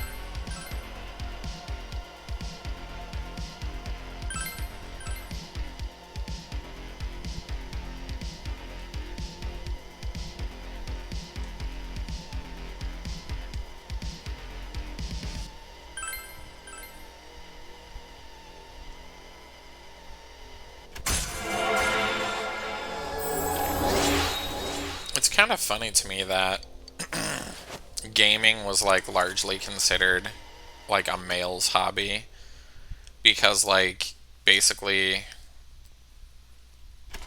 ever since, I don't know, a bunch of corporate executives thought that they should split toy aisles into a girl section and a boy section.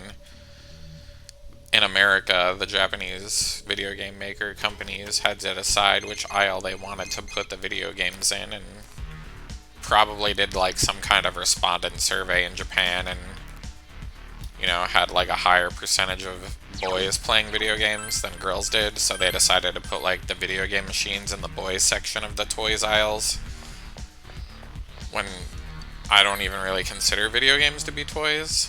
And I think largely it's considered a hobby for like anybody who wants to do it now. Not only boys can play video games, even though some people still kind of act like that. Misogyny still alive and active today.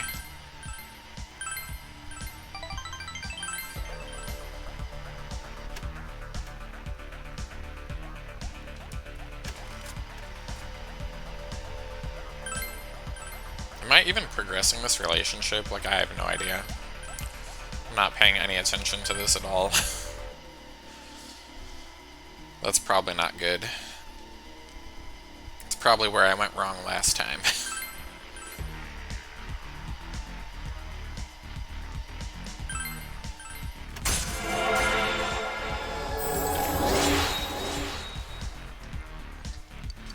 Oh, we're level 7.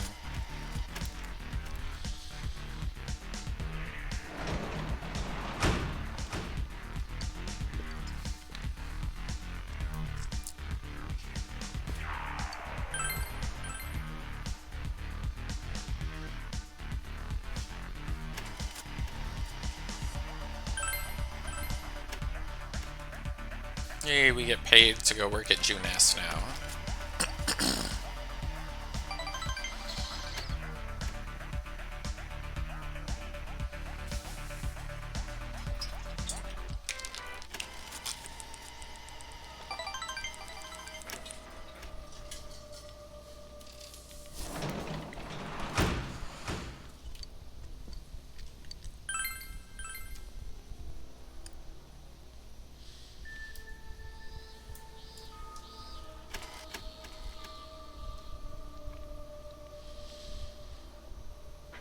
I've put roughly 3/4 of a 64-ounce container of liquid into my stomach during the speedrun so far.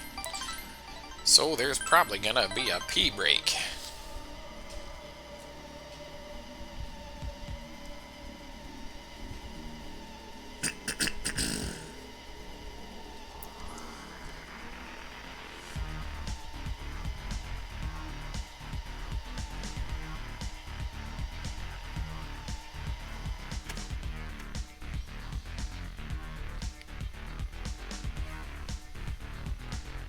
I forget how many ounces are in a liter, so I can't convert this to metric because our stupid government is the last holdout on the fucking imperial system for some reason. I used to be better at converting things to like metric, kind of off the top of my head, back when I was taking like science classes in college, but if you don't use it, it just kind of like falls out of your brain space.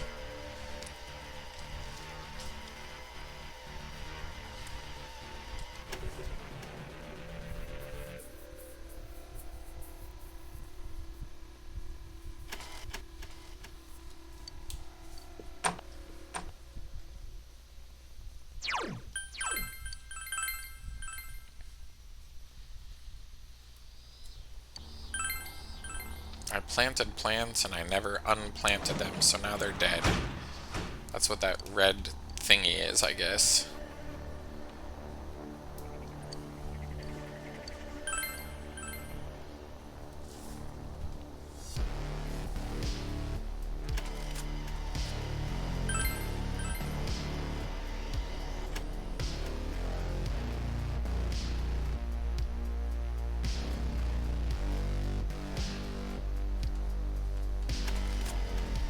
Going to the beach, bitch. The bitch beach or the beach beach? If I tell you that we're going to the beach and then say bitch afterwards, I am referring... I guess I'm talking to a bitch in that situation. Who knows? Is it a bitch that's on the beach?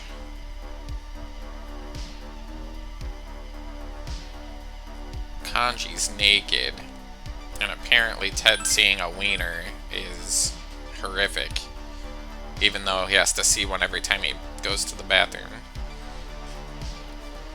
I don't get the whole, like, fucking puritanistic, like, religious, like, prudism when it comes to sex. But then they're like encouraging people to have babies as quick as possible. I'm like, you can't have it both of those ways, because those don't make sense. Like, go out and breed, but like, don't have sex with anybody. Like, what?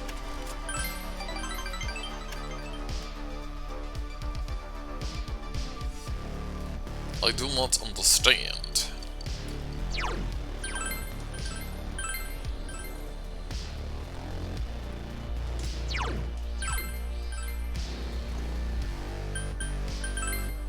This does not compute.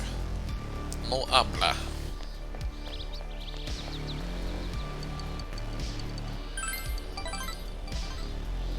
Like, oh, I should stay a virgin until I get married. Like, why? I don't understand.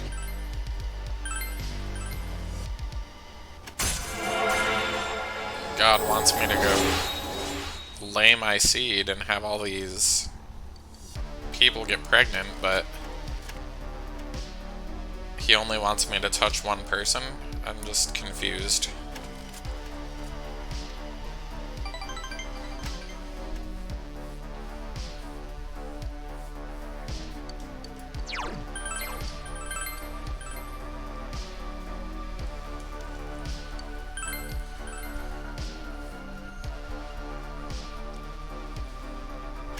And because of Leviticus, I never lie with a man. We always have sex standing up. It's a clever loophole, so I can still go to heaven, I guess.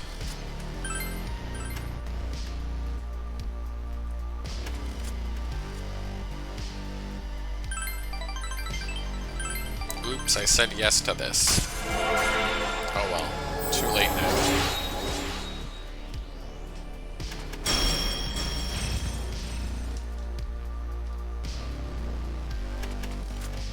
God damn it, Chie, fuck off.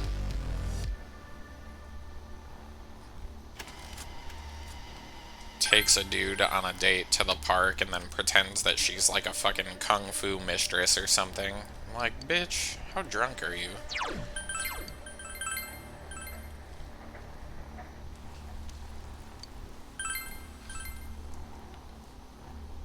You're a 16-year-old girl. You shouldn't be playing kung fu mistress at the park. It seems a little sus to me. Like, all these guys have this, like, pure woman, like, fetish. Like, oh, she's never seen a penis other than mine. This makes her better than other women, somehow. Because she doesn't know how to properly jack me off or give me a blowjob, because I don't know how to teach her how to do these things. Because I'm not gay and I'm also a virgin. LOL. Shit sounds ridiculous to me. Why do all these bitches keep asking me on a date?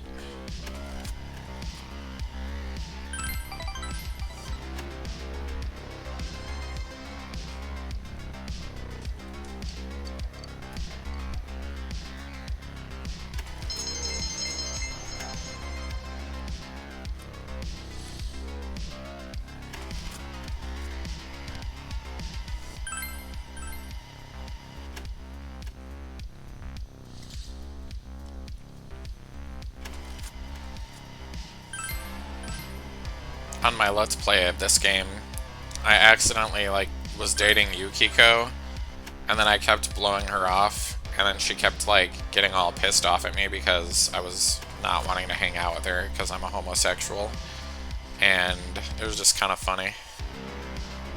Like, you can't compel me with your devil vagina, young mistress. I'm a homosexical. That devil vagina magic doesn't work on the gays.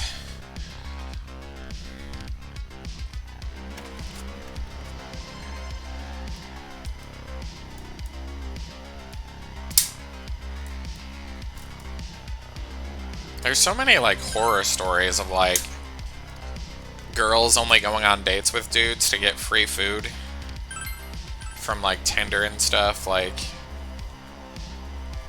shit is wild to me that scumbags like that exist.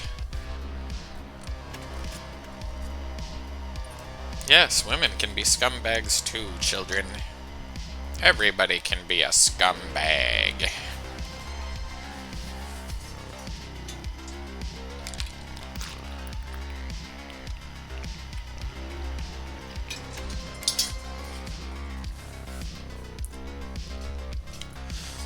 I feel like straight guys with their innocence fetish sometimes forget that, like, women commit crimes too, and that there's a reason that there's women's prisons.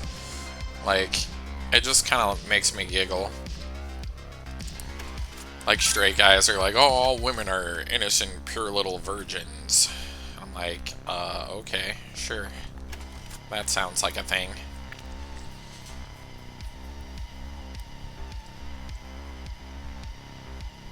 At least they weren't born in Africa, where they will forcibly remove your clitoris because they don't want their women to have pleasure during sex, because then they won't cheat on you, I guess? I don't know. Shit's a little... doesn't make any sense to me.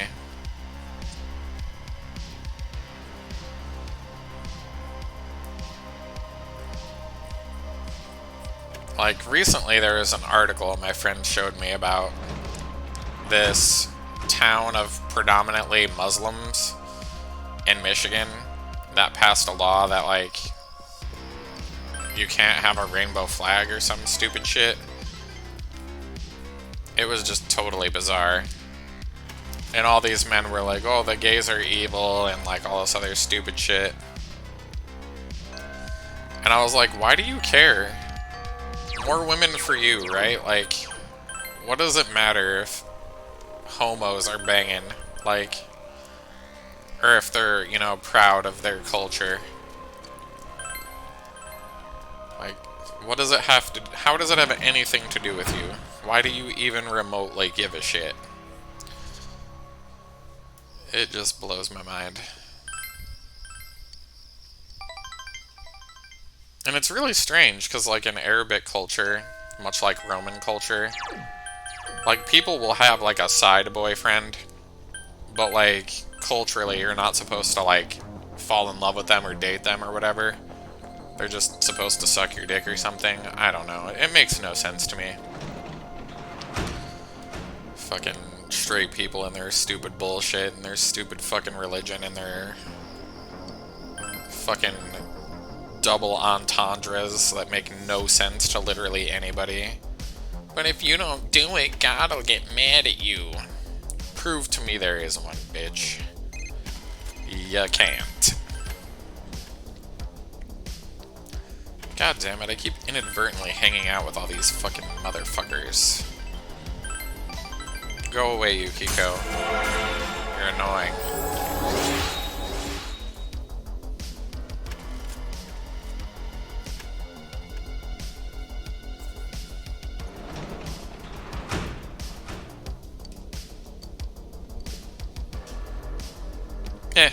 Kind of breaks up the monotony of me having to press a bunch of extra buttons to go to sleep, though.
I don't know why I can't skip that conversation, but okay.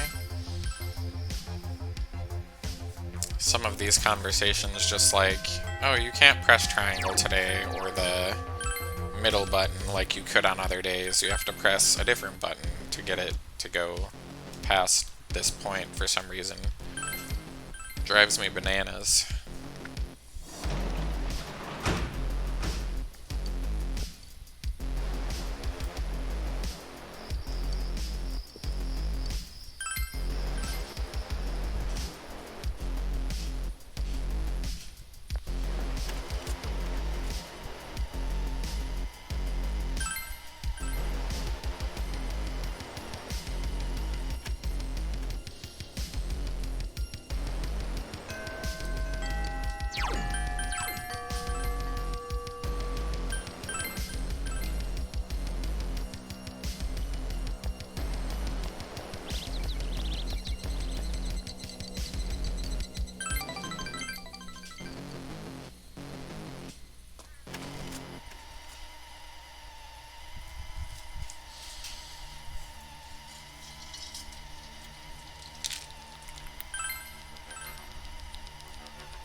Alright, we're almost done with this hoe.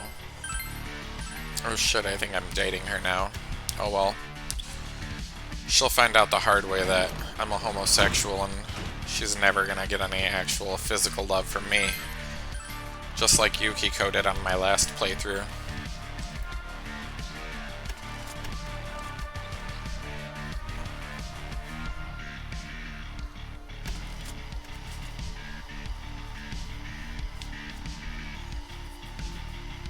Oh, there's that one lady from the other Persona game.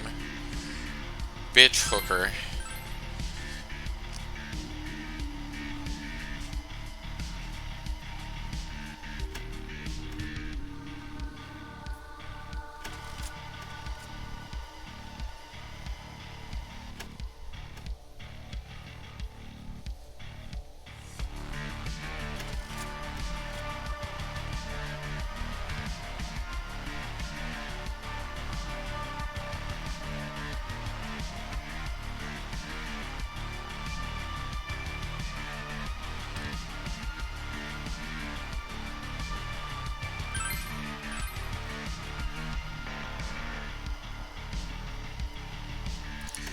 I like how all the high school kids are like scoffing that they're staying at this inn in the game because it's like a love hotel.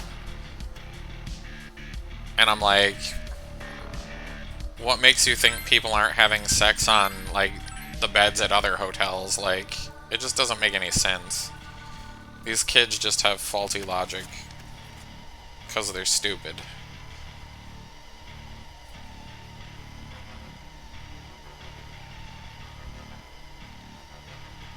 I swear to God, I don't even remember this part, but I know I got further than this on my last run, so...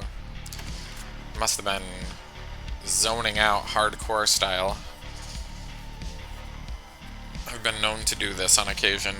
I'll just like fucking look up and it's like 8 hours have mysteriously disappeared from my life.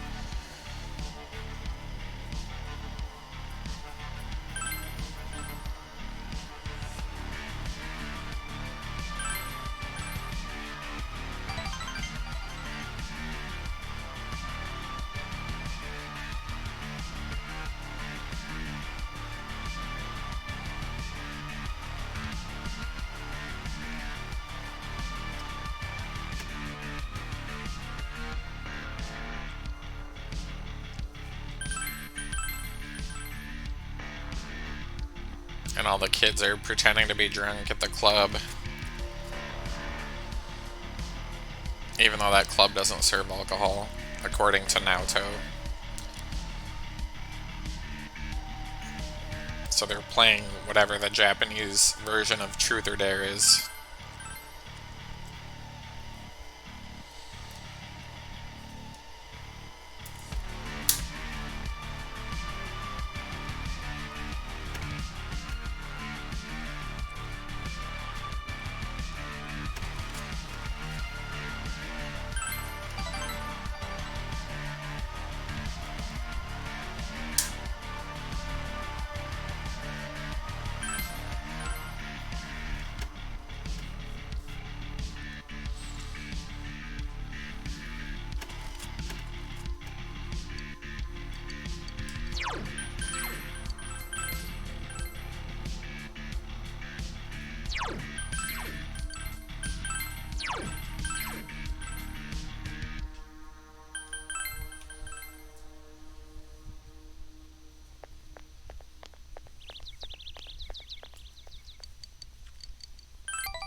Darn, our relationship isn't gonna deepen this time. Oh, this is like one of those 9.5 thingies. Like, a lot of the social links will have, like, they rank it off 10, but then there's, like, extra scenes for some of them, and I'm like, why not just change the arbitrary number of 10 to 11 then, or something? Like, why you gotta lie to me?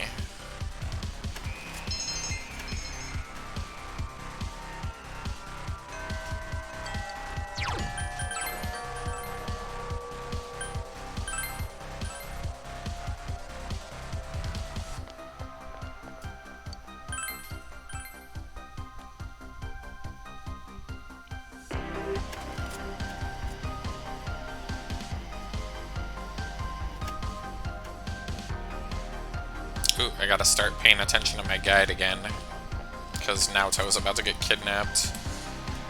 9:13. Ah, which one of these is my guide? Getting lost.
There she is, kids.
Ah, my eyes.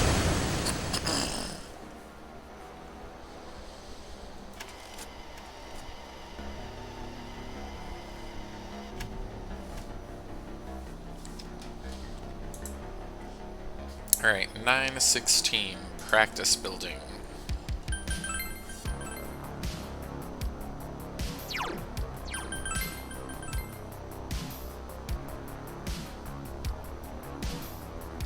Alright, we talked to that person.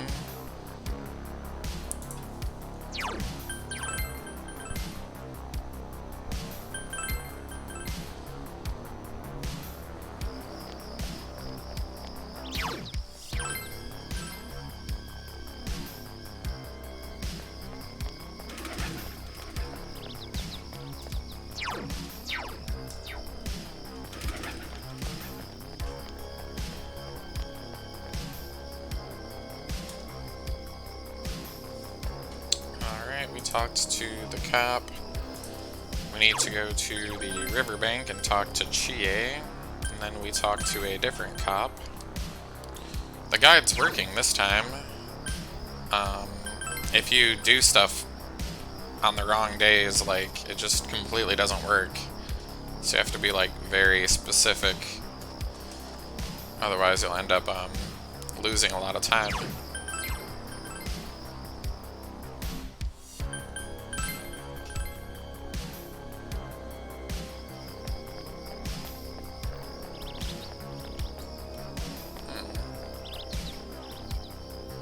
Maybe that was the last thing I can do today.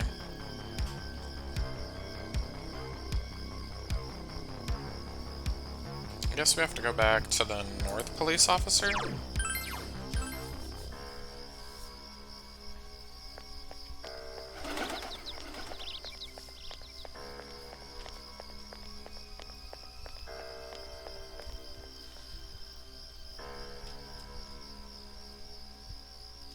Alright.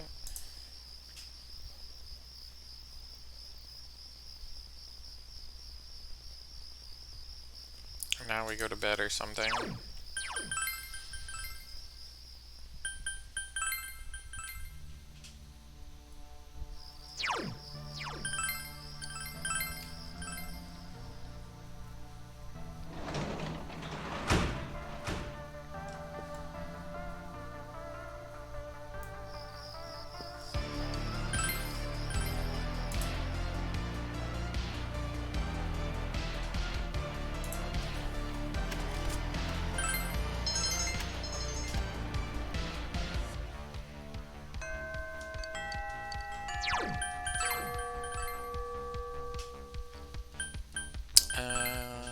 No, I have to go to the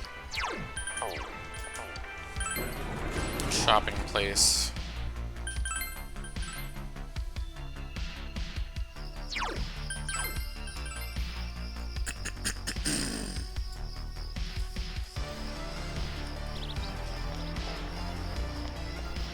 That cop isn't there now.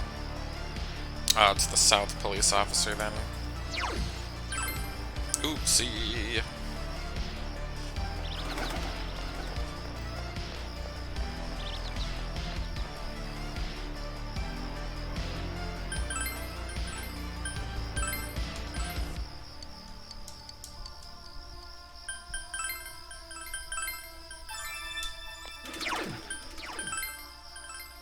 Alright, now I can go to Juness. Gotta wait for the beep. Just like all good detectives, you won't be able to progress the case unless there's a beep in your skull.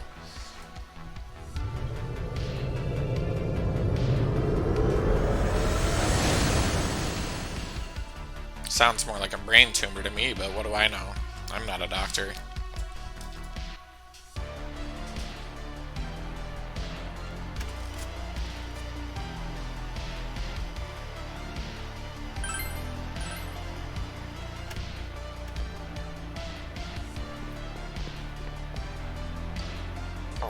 Yeah, let's bring...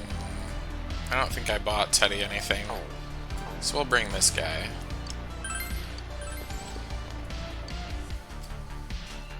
Just to have an extra person, I guess. Why not, right? We gotta go to the 6th floor, basement level 6, to get a key card. Then we go back up to the 4th floor, then we go back down to, like, the 8th floor, I don't remember, something like that. We're looking for stairs, kids. If you see some stairs, scream. I scream, you scream, we all scream. For ice cream.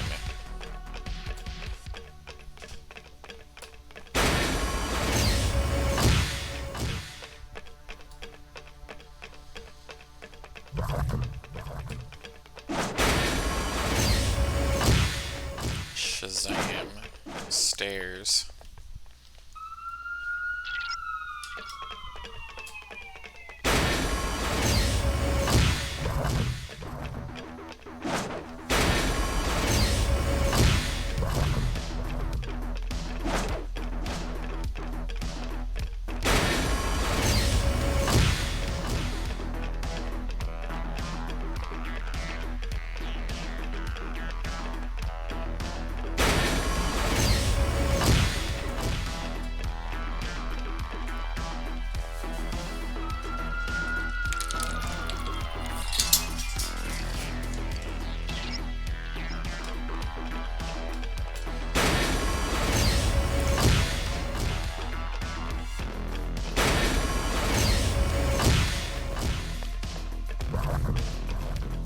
shit.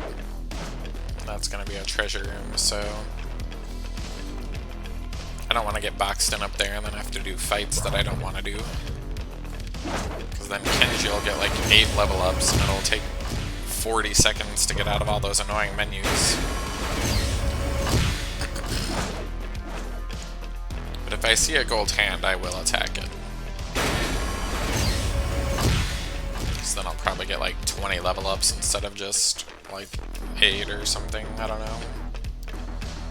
On easy mode, you just get like a stupid amount of experience from those things. And they're not even really all that rare on easy mode either. They just show up everywhere for the most part.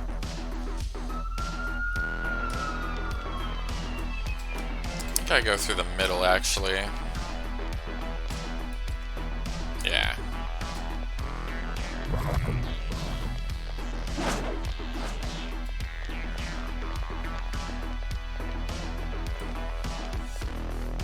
I don't know. Maybe it's this way. It's somewhere.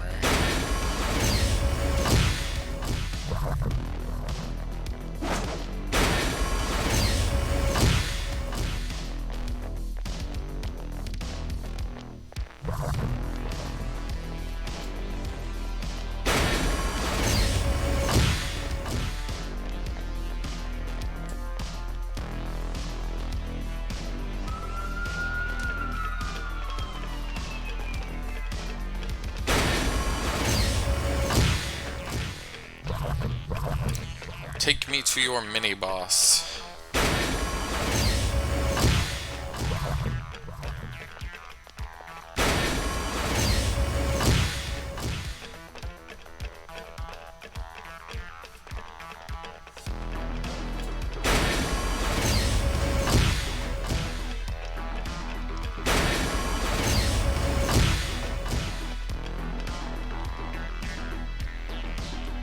Speaking of mini-bosses, that's actually the name of a band that I've actually seen in real life, and they actually only play video game music covers. And that band's been around for so long that some of the members of the band are now members of the original band's kids, which is crazy. Alright. Oh, I didn't realize I was still on that. Apparently Kanji doesn't get a fucking turn. Oh shit, he's on whatchamacallit. Oh, look for an opening. Fuck off. Just let me escape.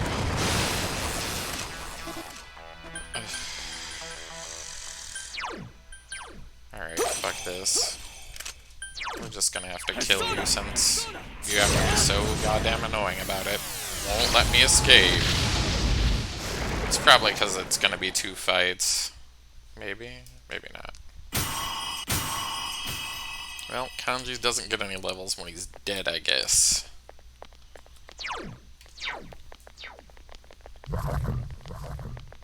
Shocker.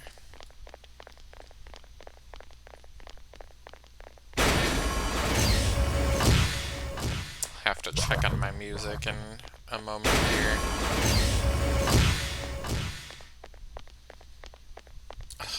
They put like so many extra enemies on this floor just to piss me off, I guess. Alright, whatever. I'm stuck in a fight. Let's just restart the whole playlist.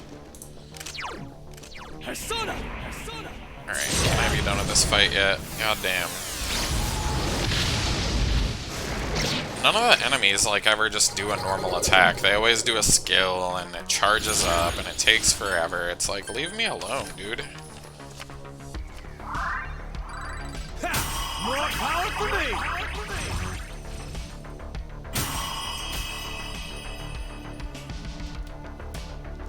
Ugh. I don't think I have any skills to heal him, so he'll just be almost dead, I guess.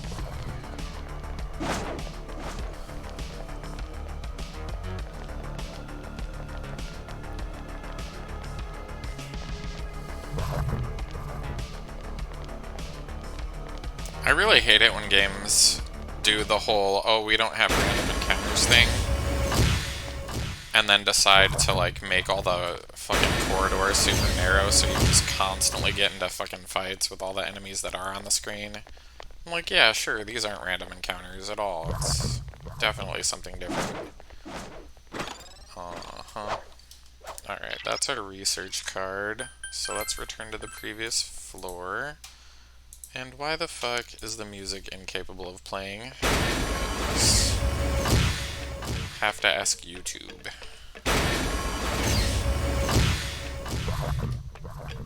Yeah, like you could ever get a hold of any of those people. The only way you can get a hold of YouTube is if you go on a social media platform and bitch and have a following of people large enough for them to take notice of it. Seems like a great way to do customer service. Fucking scumbags. Like, oh yeah, this isn't anybody's livelihood or anything.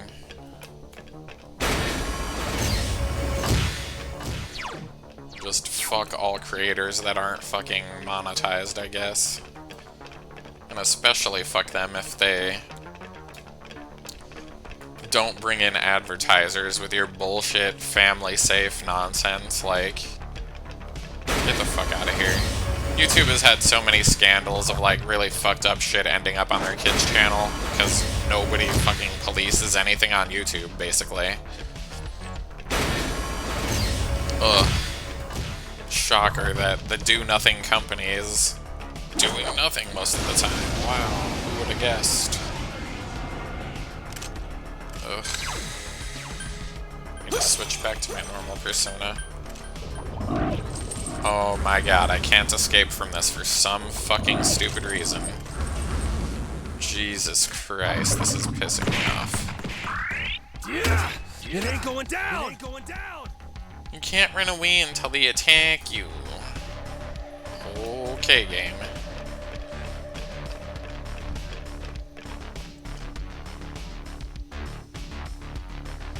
Alright, let's find the locked door.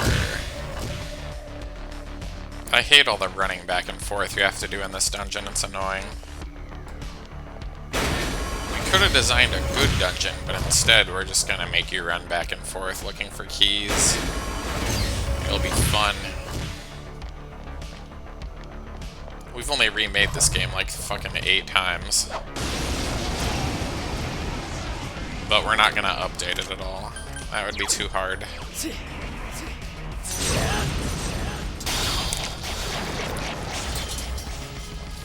Of course, you somehow countered me. Fucking asshole.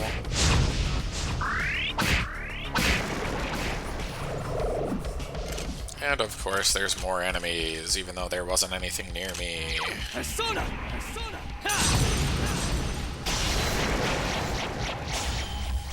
Alright, am I set now?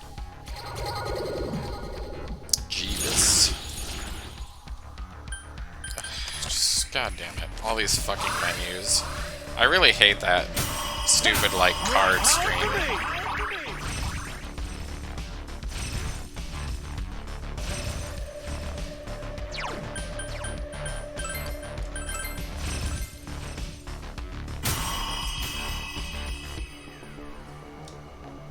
Kanji only needs 1 skill.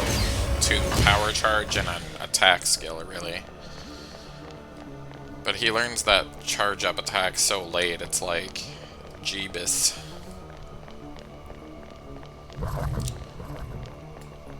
So many annoying enemies everywhere.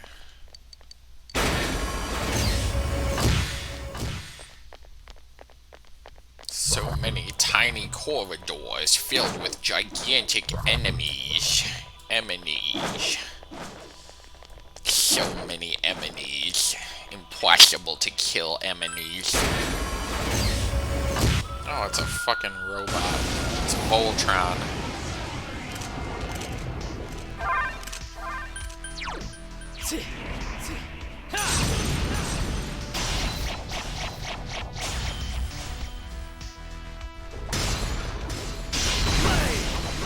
Here it goes. Persona! Lay down and die already!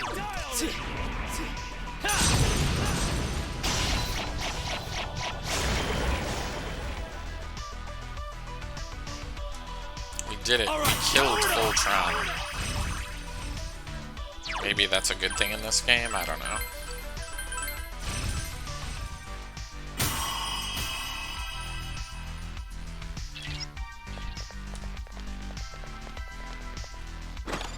Alright, we got the other key card.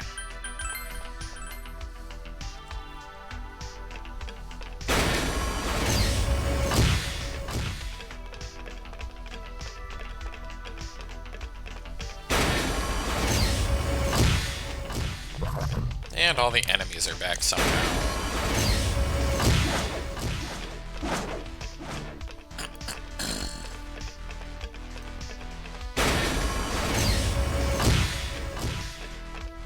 Which one of these hundreds of doors is the correct door?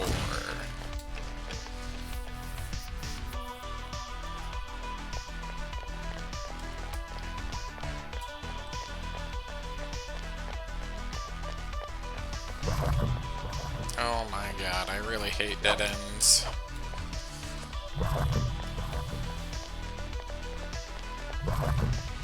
Like, these evil contractors have so much fucking money that they can just build elaborate mazes, yeah. The real horrors of actual real life are that companies often build shitty facilities with a very strict budget and screw over sometimes the contractors that build the buildings. Donald J. Trump did that multiple times in the 80s when he decided he was smart enough to run casinos and then went bankrupt, and then got bailed out by the federal government. Oof. They decided he was worth more to them. Not completely shamed, I guess. Even though he was just a Nepo baby that basically lost all his daddy's money. But everyone treats him like he's some kind of, like, fucking king. All he is a Nepo baby.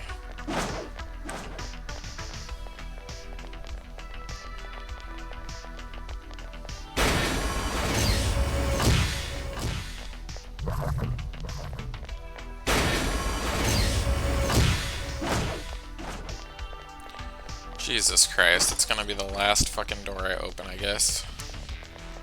It's par for the course sometimes with this game. Unfortunately.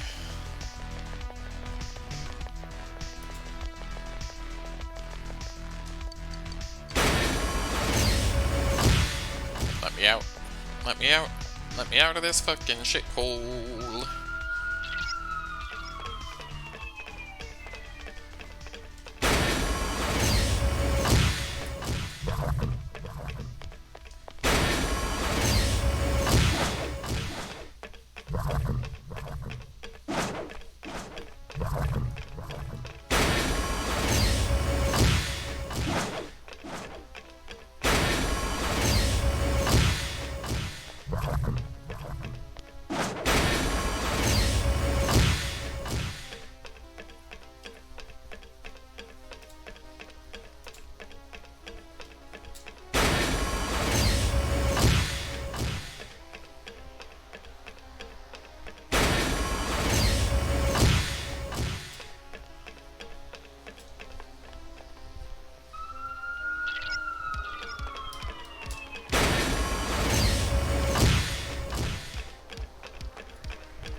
Do these heal hit points? There we go, he's healed. I was like, surely I picked up some items along the way that can heal a motherfucker.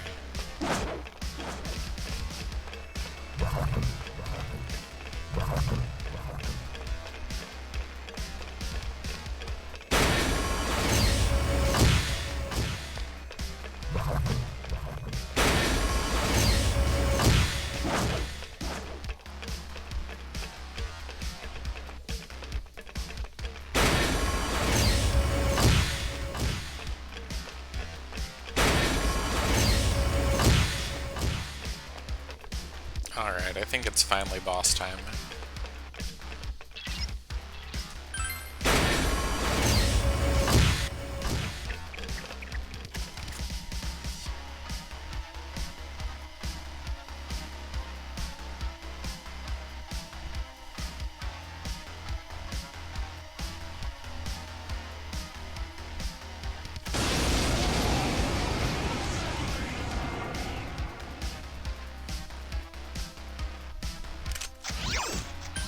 Here goes Persona!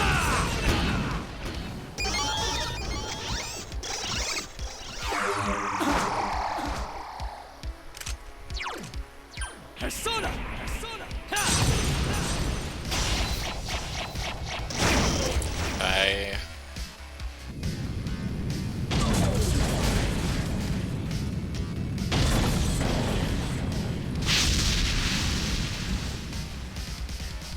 Now I ain't gonna fall behind. Another level! Gotta keep at it! I need to remind myself to get everybody properly equipped now. Whenever Naoto joins the party, I shall be doing this. This looks like a good place for a pee break, maybe.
Ugh. Do you really want to leave your house? Christ.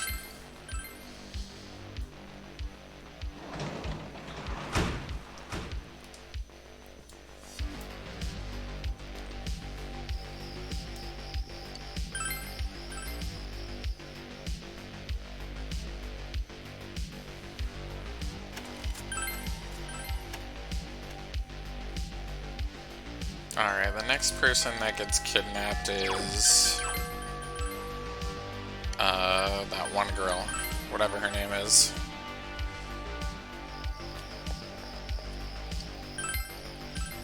our fake sister. What is her name? It starts with Nanako. There we go. Oh my gosh. Having a senior moment here.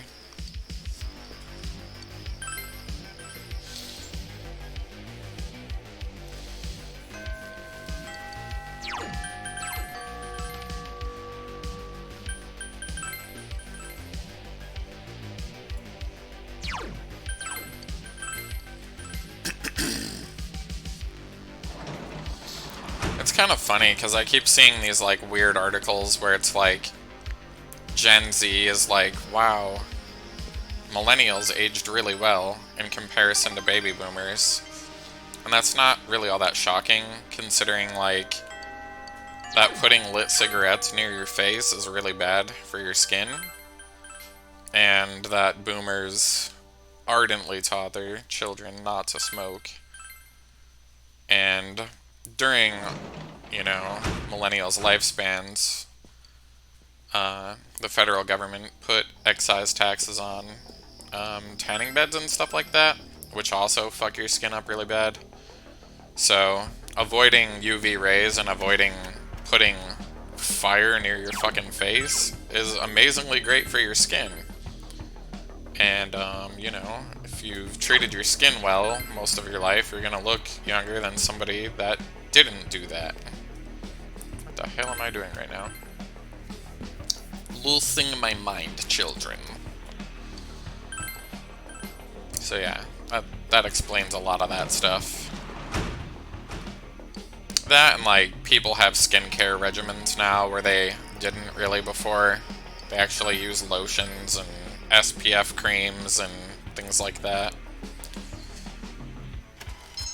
As technology and skincare has gotten better, people look younger longer.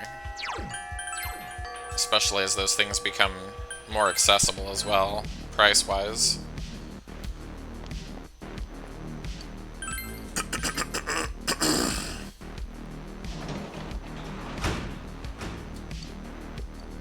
But it's kind of funny too. A lot of other people were saying like not being able to afford children helps too, because you don't have like the built-in stress of 24-hour surveillance of a naive child, basically.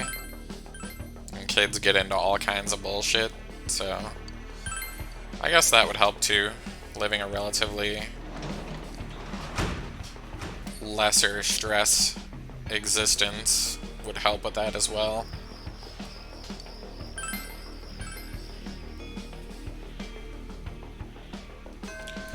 But I think part of it too is like a lot of jobs now are done indoors, so you're not like outside having UV rays blast your face fucking 8 hours a day. I'm sure that probably is the bigger part of it, but who knows. Like, I ran into some kid when I was like 27 that I went to high school with, and he had like some job where he worked outside, and he was like, "Hey, Dan Austin, is that you?" And I was like, "Yeah." And I was like, "Who are you?" And he's like, "Oh, it's me, Craig." And I'm like, "Oh, I didn't recognize you." And he's like, "Oh yeah, I get that sometimes." He like knew his skin had not been treated well. And I just kind of felt awkward, and it was like weird that I ran into somebody that I like he was like visiting, I think, and then like I saw him at a gym, so it was just like a complete like freak accident sort of thing. I actually ran into a couple of people I went to high school with inadvertently because I went to, I think I was home for some reason, like visiting my mom, and then I went to a restaurant that was happening the exact same day that our 10-year high school reunion was happening. So there was a bunch of people from high school at that restaurant, and I was like, oh, I guess I accidentally showed up to my 10-year high school reunion. And none of the people were people I like associated with, so I didn't like really talk to them or say anything. I just, you know, ate my food and left. It was just kind of bizarre. I'm old enough for my 20-year high school reunion pretty soon here. I graduated in 2004. Oh my god. Apparently I'm old now. Just another 37-and-a-half-year-old. Gonna be 38 in October. Homosexual.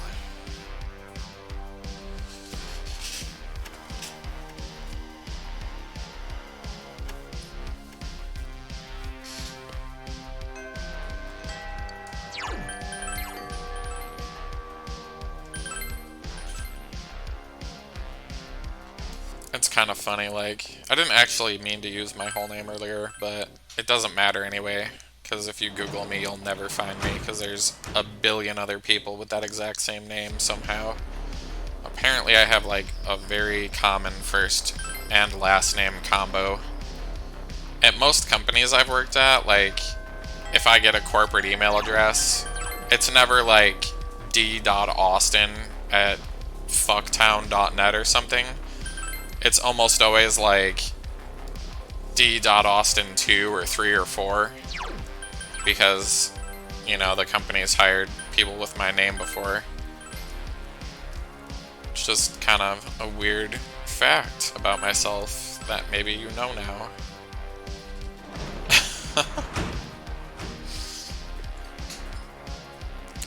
Yeah, at one company I worked at, there was another person with my name while I worked there, and he was like in a higher role than I was, and I started getting emails that I should not have been getting because they thought they were sending them to like the other Daniel Austin, which was kind of funny. And like eventually that person figured it out because they were like, you know, way high up, and they didn't want like some random weirdo getting all these confidential emails. But I like never told anyone about it because I was like, maybe that information will be helpful to me someday. So I was just getting all these high level emails, mostly that I wasn't reading. It was just kind of funny. Life is an interesting thing. It does weird stuff like that to you every once in a while. If you have a common ass white bitch name, I guess. Common ass white motherfucker.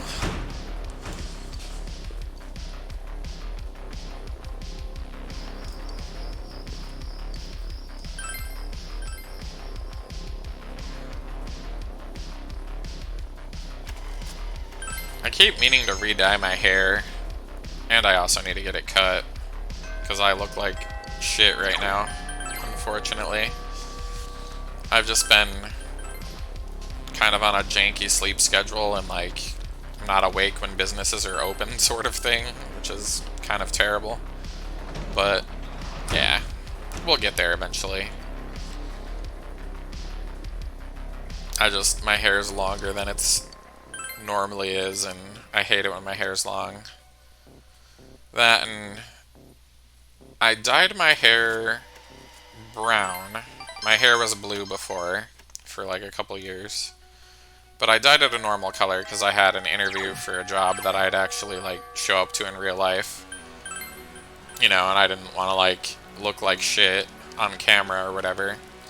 But because I dyed my hair back to my normal hair color when it was blue before, and that dye has like kind of worn off a little bit, like my hair is like a brownish greenish color, and it just doesn't look right.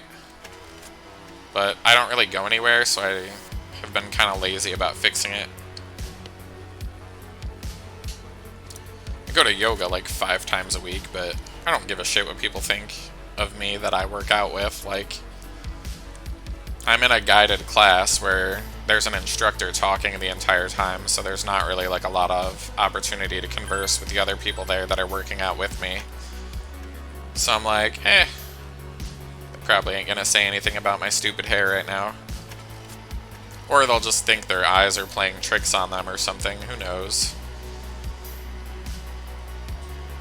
But I miss my hair being blue, so I'm gonna fix that eventually.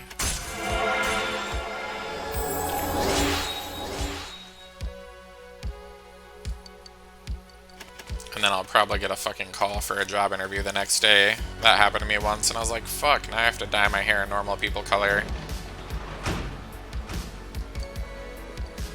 Ugh. Usually I'll just ask the recruiter, like, is this company, like, kind of traditional, or I'll be like, I have blue hair, and I don't want to hurt my chances of getting a job because I want to have a fancy hair color. And most of the time they're just like, yeah, companies don't really care about that shit anymore, but some places have been like, I wouldn't risk it, so I just take their advice. But a lot of interviews now are remote and off camera and just over the phone, so who knows? I was like really gung-ho about trying to find a job, but I kept getting all these calls from shitty companies trying to like pay me way less than I'm worth. And there's so many like fake job applications out there right now. I'm like, I have a decent amount of money saved up to weather the storm a little bit, so hopefully I just weather the storm. Oh look, it's my birthday in the video game, and now it's not. Tee-hee. Ho-ho. I'll be 38 in 2 months-ish. Give or take some days or whatever. I don't feel 38 though. I feel pretty young. I feel like I look pretty decent. Except for when I accidentally dye my hair brownish green, like an idiot.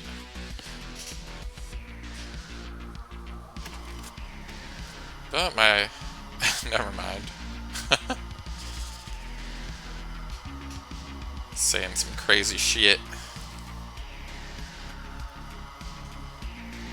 On them internets. Somebody will download this video and use it against me in the future, probably. Who knows? It's so bizarre to me that that's like a thing now. Cause like, I don't feel that old, but I grew up before like people had computers in their houses and before smartphones existed. And like when we got a computer, we were like one of the first people that anybody knew that even had one. So it was kind of like bizarre. So I became like relatively tech proficient at a pretty young age. Not to brag or anything, but I was encrypting porn on my hard drive with dial-up internet, so I learned a couple things when I was super young.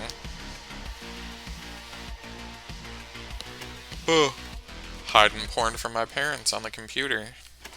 The family computer, no less. You had to be sneaky back then, wake up at like 4 in the morning to jerk off so mommy and daddy wouldn't catch you on the family computer looking at penises or whatever.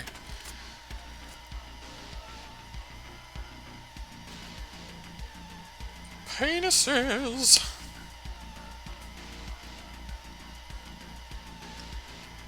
It's so weird to me that like a lot of women are given incorrect information about their like sex drive and genitalia and like how they should be pure and all this other bullshit.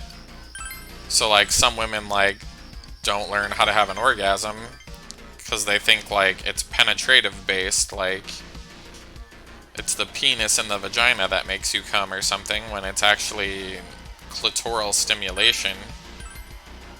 So it's just kind of like weird to me that some people, like women that don't know how to like figure that stuff out because they grew up with some crazy stupid Republican mom or some shit, weirdly religious family. Oof, everybody deserves to have orgasms, good God.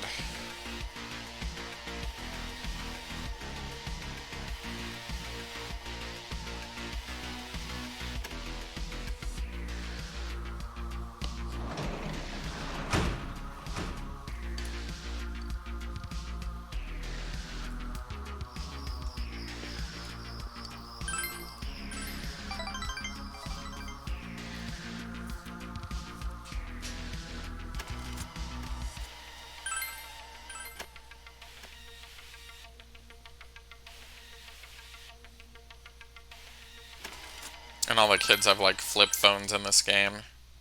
In high school in 2012. That shit's hilarious. Nobody had cell phones at high school when I went to high school.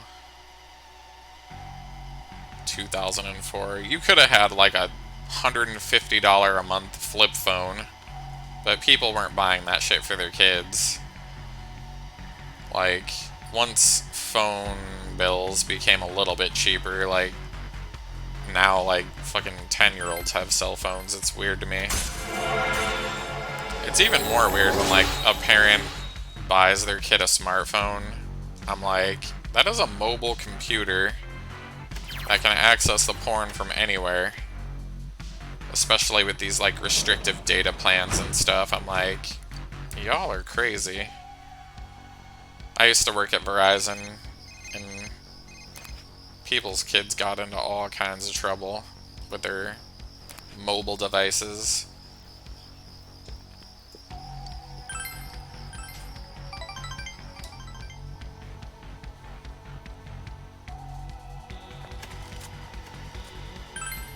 Like, one time, my boss was, like, listening to some dude, like, who had a kid with a cell phone, like, try to manipulate him into, like, giving information about the kid's whereabouts using our network or whatever. And, like, we can't give that information to you, so it was just kind of crazy. But I did see him break the rules once because he thought this person's kid was in danger. And I was like, dude, what if they lied to you? Like, you could be aiding a criminal, like, to find some kid that's not actually his kid. But they were on, like, the same phone plan, and he didn't think the guy was lying. I'm like, still, though, like, you should have probably called the police, not fucking given this information to this dude. I don't know. Like, if a kid wants to be away from their parent, like, yeah, sometimes kids are stupid and run away for dumb reasons, but I don't know. The kid was, like, more adult-aged, roughly, and I was like, maybe that dude rapes him or something. Like, you never know. Ugh. It's crazy. I've just seen, like, so much child abuse, and, like, the fucking... with the social work that I've done over the years. Like, it's just insane.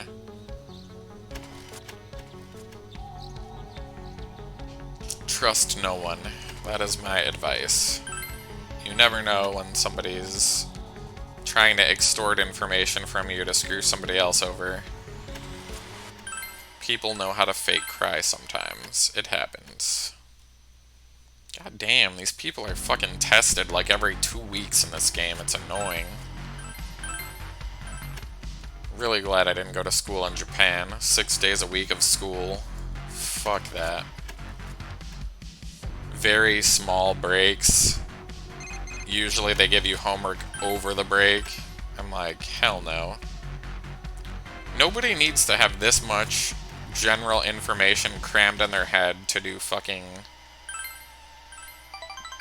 most of these do-nothing jobs that already have fucking trainers on site. Like, goddamn.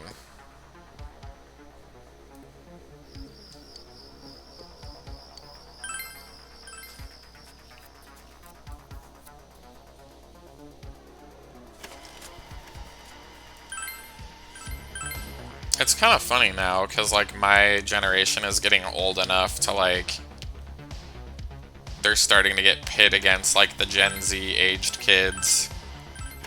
And, like, the millennials are making fun of Gen Z kids because they don't know how to operate office equipment. Because they've never, like, they were given a fucking smartphone. They've never had to, like, play around on, like, a PC or mess around with, like, office printers or copying contracts and various other nonsense that people usually figure out how to do at a job. It's just, like, I don't get this whole, like, pitting generations against each other sort of situation. But the thing that is kind of funny to me is, like, you would think, like, that the generation of Gen Z is, like, kids of millennials, but most millennials don't want to have kids because they can't afford them.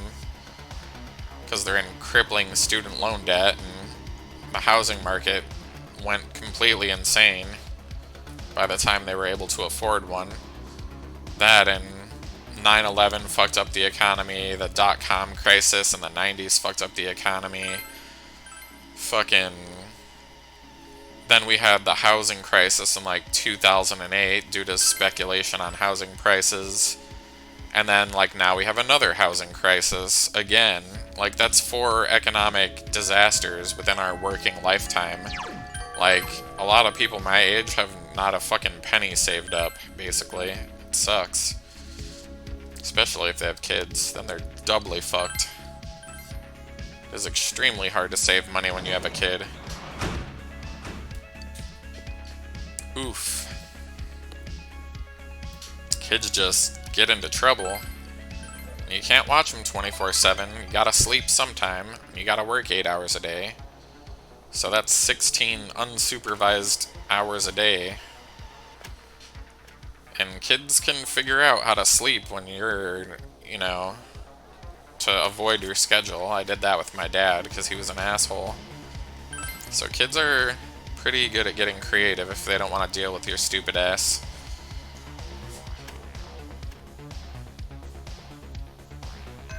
Oh yes, there's always a way.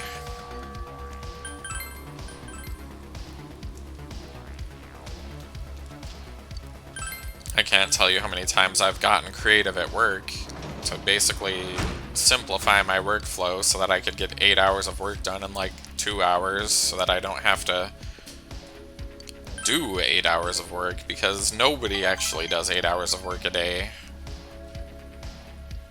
Like, most people, are just sitting around waiting for stuff to happen. Because you aren't doing just one job. You have to wait on other people's collaboration for things to get done in most high-level work. So there's downtime.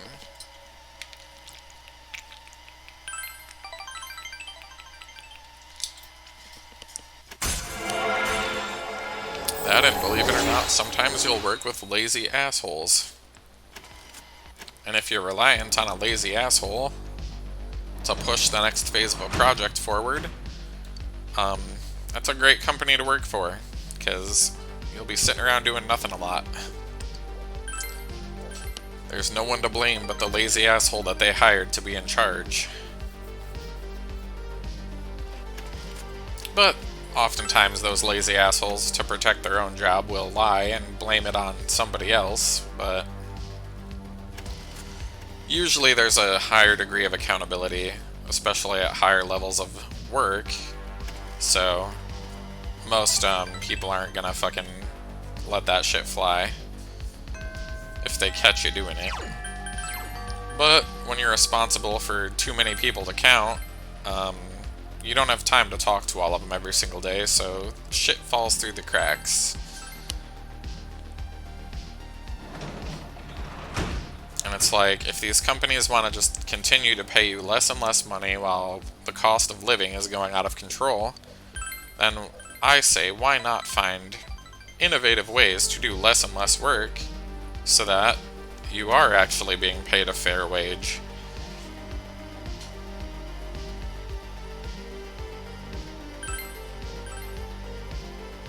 But that's a big reason I don't want to go back to work at an office, is because there's so much fucking downtime, because there's so many idiot assholes that you have to work with that are completely stupid, that you're reliant upon to do part of the workload that you're not accustomed to, because everything is so highly specialized now.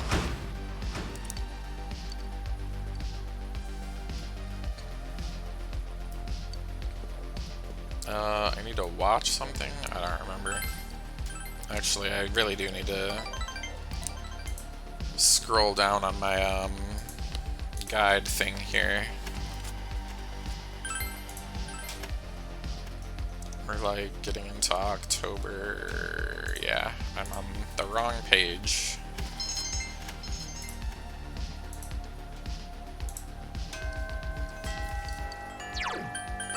1026A.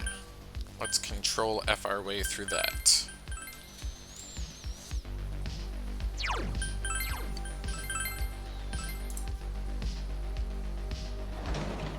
Shazam.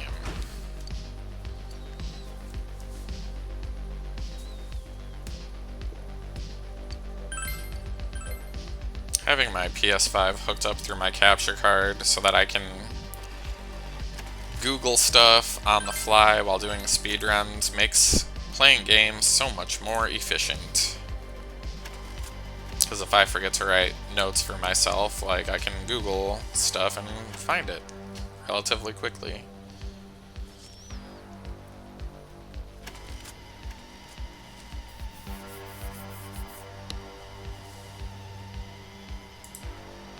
What are these bitches bitching about on this roof?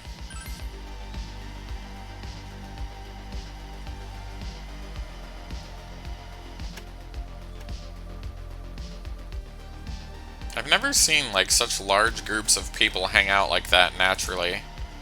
Like, sometimes I'll see, like, a group of, like, 4 to 6 people, but seeing, like, 8 people, like, try to, like, be in a friendship situation all at, like, the same time and place is pretty rare. But I feel like the media depicts, like, large groups of friends hanging out, like, in a lot of TV shows, and I'm like, this is not how people actually act in real life, for the most part. Like,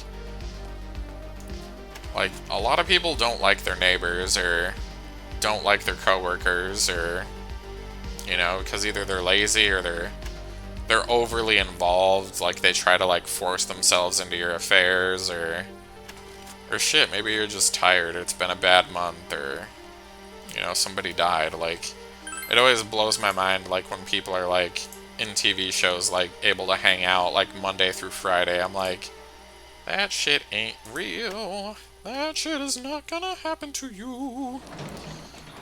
Most people my age are, like, having the opposite problem. Like, they're finding it very hard to maintain friends, because the nature of work can move you across the country in the blink of an eye. And if you're not willing to do it, somebody else will. And it's really hard to move up in organizations unless you're willing to make some sacrifices. So, just be how it is, I guess.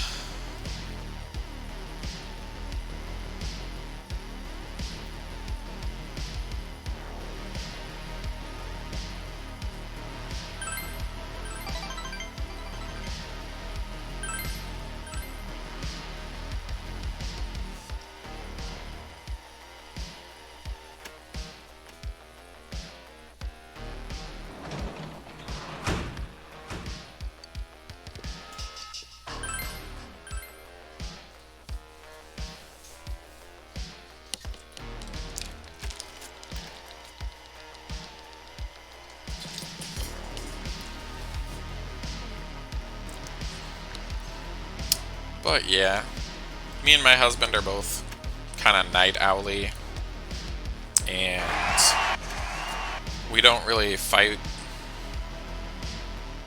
Like, we annoy each other sometimes, but we don't really get into, like, fights like some people I've seen.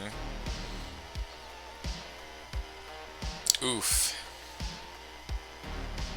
Feels really nice to not be in a shitty relationship.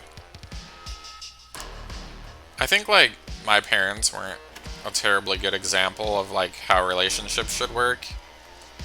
And, like, I decided I didn't want anything that resembled the kind of relationship that they had, which was very, like, cringy and codependent. So, while it sucked to grow up with assholes like that, it was a good thing to see what a bad relationship looks like so that I didn't fall for one myself, I guess. I don't know. But, yeah. I was also a smarter kid than normal, like, so my parents had trouble, like, dealing with me because I would constantly find ways to outsmart them. I just didn't believe, like, the bullshit they tried to puke down my throat. Like, my mom almost got in trouble because I was avoiding school. And like, you can go to jail as a parent if your kid isn't making it to school for so many days, and I was like, most school years, like, I was like right up to the truancy limit because I just didn't want to go. Like, I would go to class and like fall asleep, and it was just boring for me.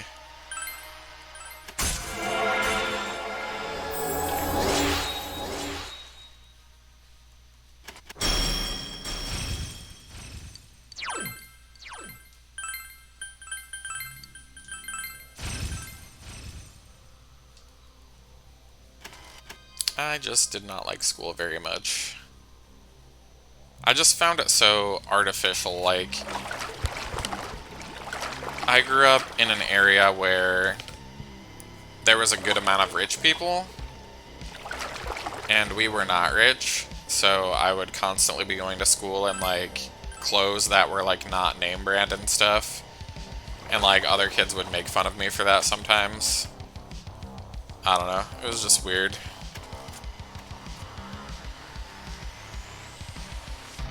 But I didn't really make a lot of friends during school, because I also lived in like the middle of nowhere, and they all lived kind of like near each other. And it's hard to like have parents that have all this extra time and energy to like drive you around to your friend's house all the time when you live far away from them. So I just made friends that were closer to where I lived and not people that I went to school with. So I just kind of felt like invisible sometimes when I went there. And I don't know, like after a while I just didn't care anymore. So it turned out okay. It was just like, this just isn't my time for those activities, I guess. Like, I did join a couple of sports. I played baseball in middle school, and then I played soccer. But, I think I just went because, like, I don't even know, honestly. I didn't really get super into it. I think my dad, like, pushed me into sports for his own purposes. But then, like, he would never come, so it was like, why the fuck am I trying to impress you with something that you're not even gonna come to? So, yeah.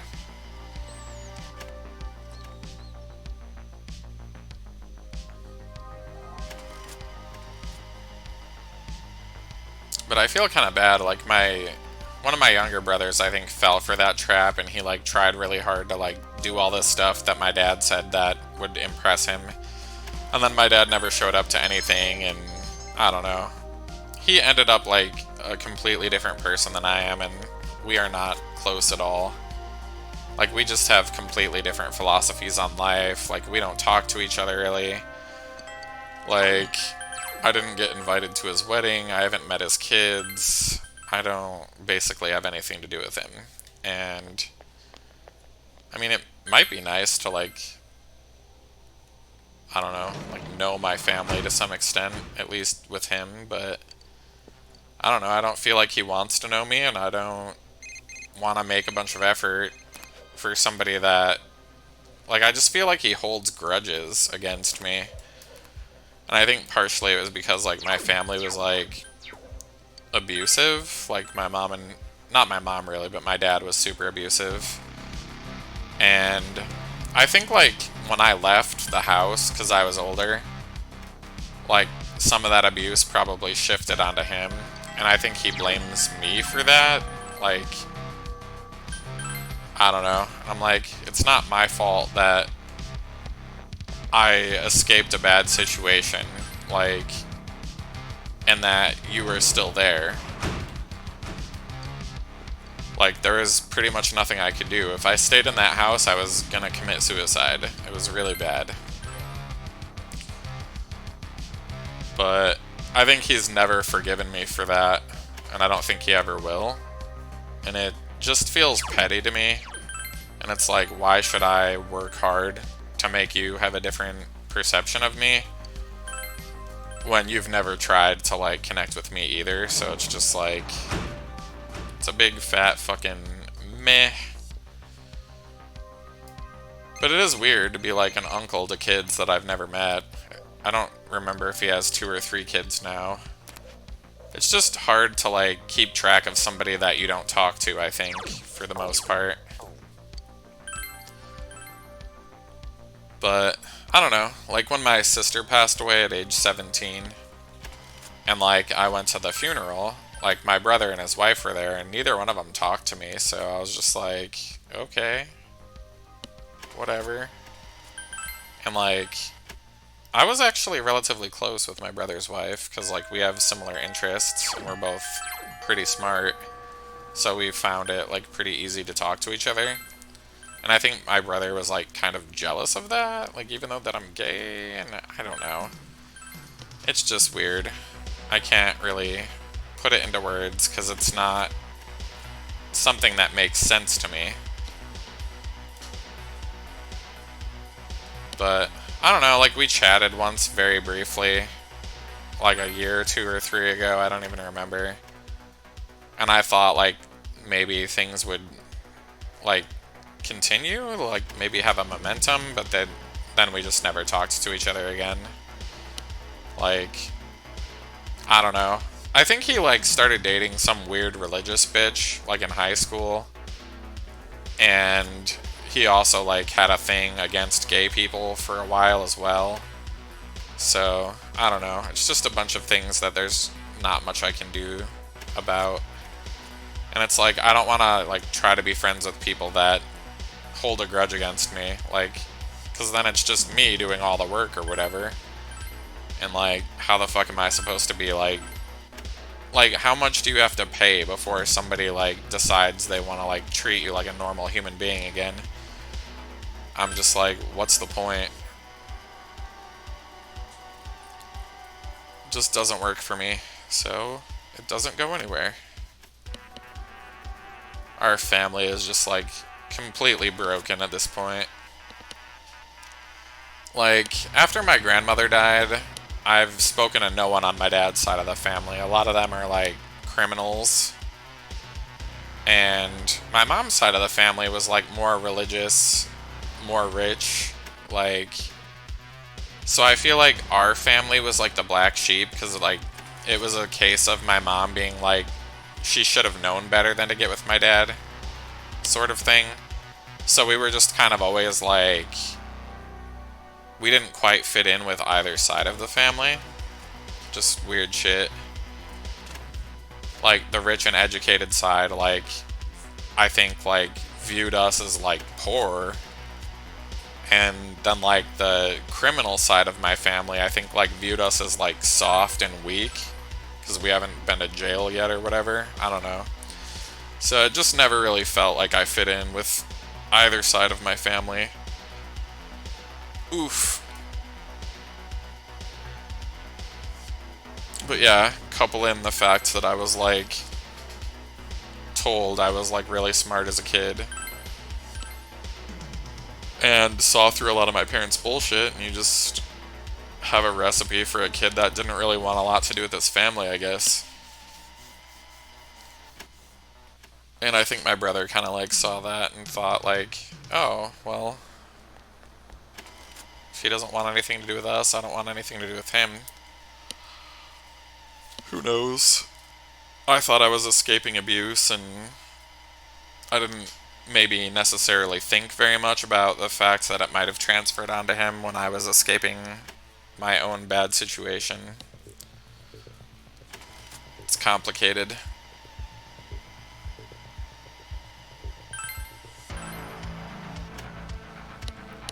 But there's a lot of gaslighters in my family too, like, one of my grandmas basically like made it seem like all the stuff my dad did never happened. And it was really weird to me that she like would stick up for him all the time when he'd get like drunk and like punch my mom or whatever. And she'd just be like, oh, that's just how guys are.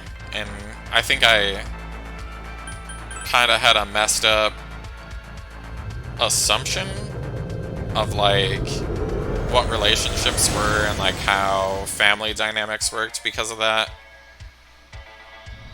Like, oh, you're just supposed to endure this, I guess. I don't know. Shit is fucked up.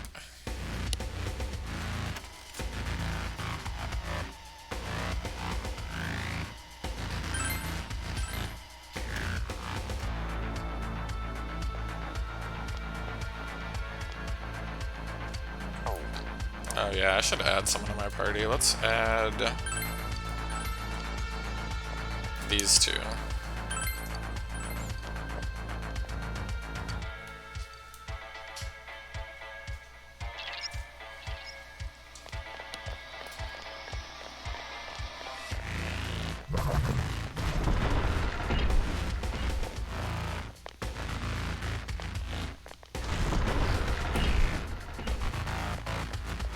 Wow, that thing is coming for me because my average level is lower now.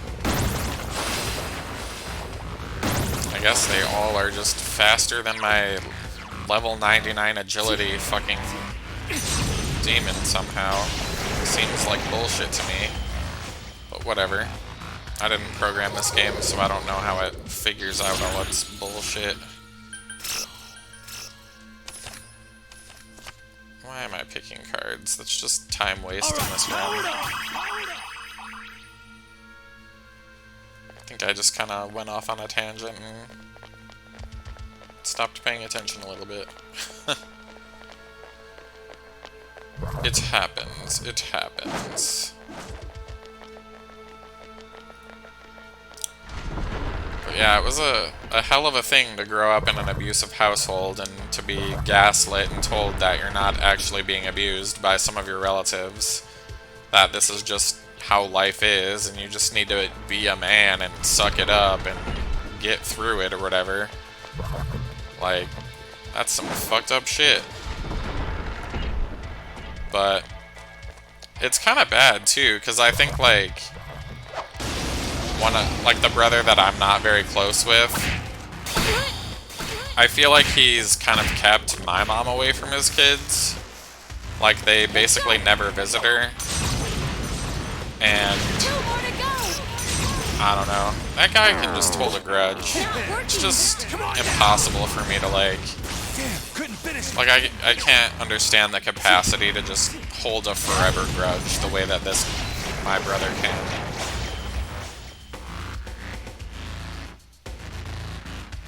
Like, damn.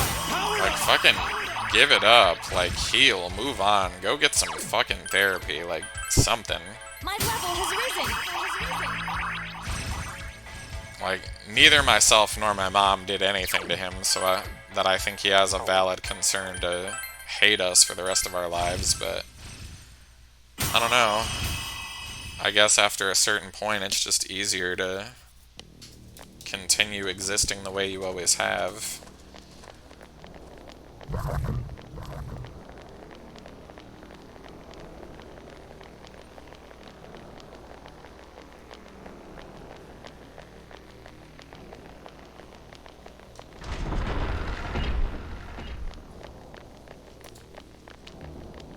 But yeah, if somebody has a permanent chip on their shoulder and just blames you for their shit, like, how is it that you, like, progress past that and, like, start to be in each other's lives again when one person has no interest or capacity for, like, getting past whatever that stuff is?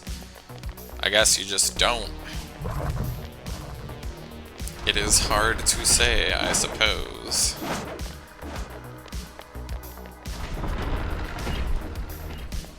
Oh, these fucking things follow you forever. They're so annoying.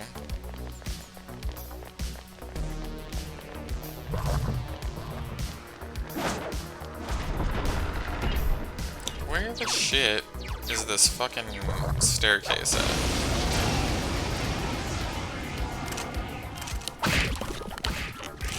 Precisely. Please, everyone. And action. All right. Go. Knock them out.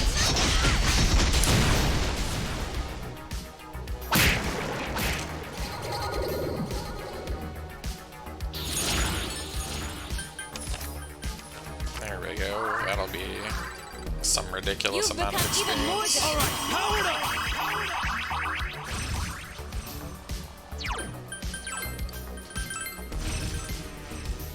My skills have been honed.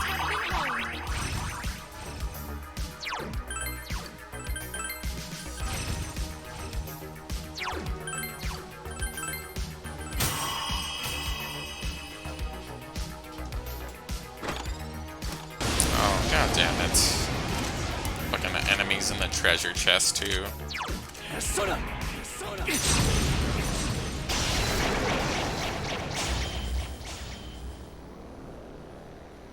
I hate it when games think, like, difficulty is making shit more grindy. Like, My skills that's have not been honed. difficulty. That's just grindy. And so many, like, game makers now make games purposely, like, way grindier than they need to be. Because they want you to, like, buy the EXP boosts and shit now. It's... Man. It's like, we're gonna take your hobby of video games and ruin it by adding a bunch of predatory monetization features to it. Like, whoever came up with that, like, should be decapitated for crimes against humanity. Like, some DLC is fine, like, if it's an actual, like, addition to a game. Like, it actually is interesting and fun, or makes you want to replay it or something. Like, but most DLC is just shameless cash grabs.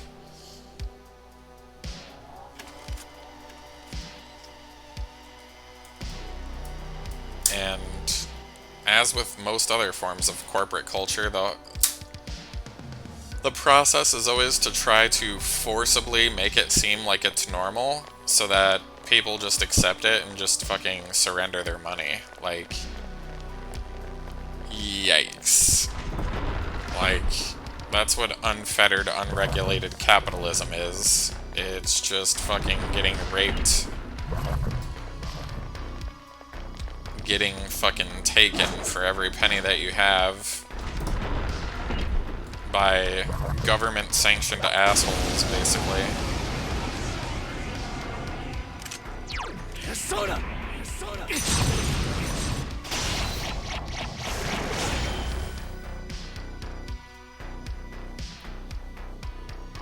But yeah, I definitely think virtual currency should be made illegal. That shit is ridiculous.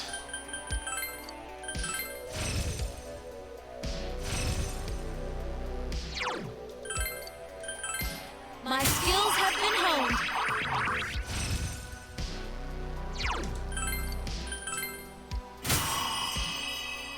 God, those level up screens take fucking an hour in a day.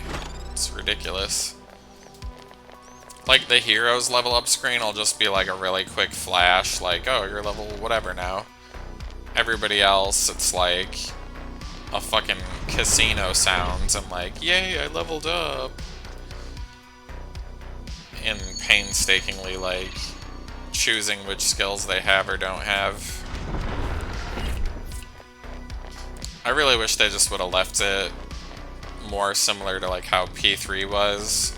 Like, just replace the skills automatically that are getting upgraded and have, like, the upgrades, like, be something that makes sense, like a natural progression, instead of adding a bunch of skills that are nice to haves, but certainly not need to haves, to give you more, I don't know, gameplay variety, when this game was already pretty easy to begin with.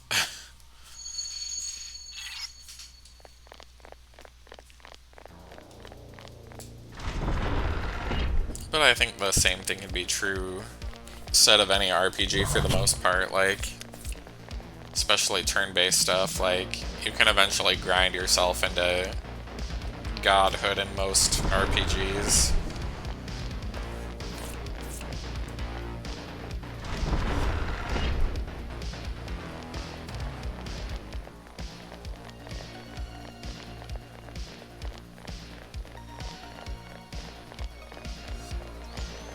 But yeah, at this point in the game, most of the metaverse dungeons or whatever are like structures that make absolutely no sense. So it's just like there's no intelligent way to assume yourself into like where the next set of staircases are, other than to just avoid the treasure chests. But a lot of them will like have only one right way to go and like circle around into like branched off other areas where it seems like you might be able to go but are just dead ends. It's like some contractor from like hell had infinite money to just torture people, I guess. Makes no sense to me. But I guess it does take place in the subconscious, so who knows? Come on down! It ain't going down! Just the result I... Alright, powered up! My level has risen. Me.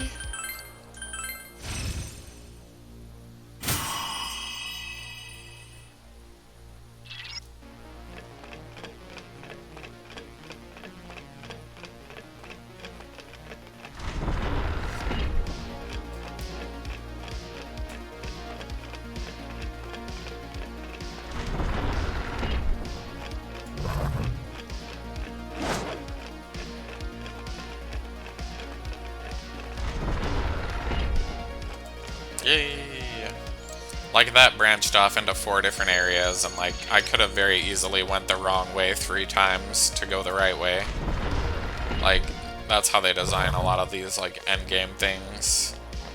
Like it's not challenging, it's just tedious and annoying.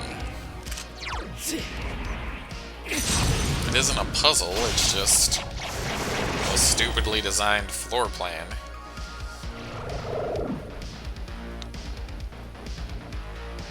Thankfully, Persona 5, I think, did a lot better with the dungeons, so hopefully that will be the standard moving forward. Let's go! It's quite tenacious. Persona! It ain't going down!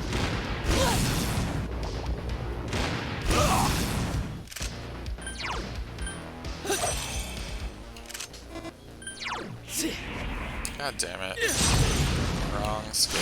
Now I gotta wait 8 different animations before I can use again. Someone finish this one off! Ugh, I really wish there was like a skip animations feature built into this game. That would have been a fabulous quality of life improvement.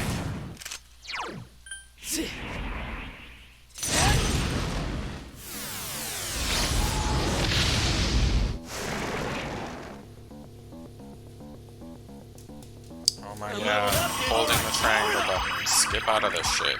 God damn it.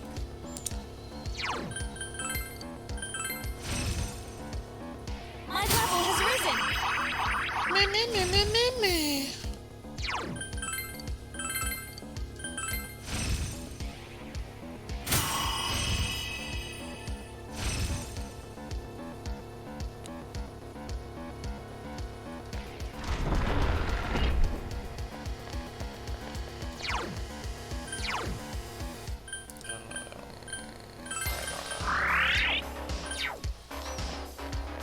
I think my mental fortitude is just zapped after doing like 10 hours of speedruns in a row. I'm just like kinda out of it at this point. Oof. You can only pay attention so long before your brain starts melting.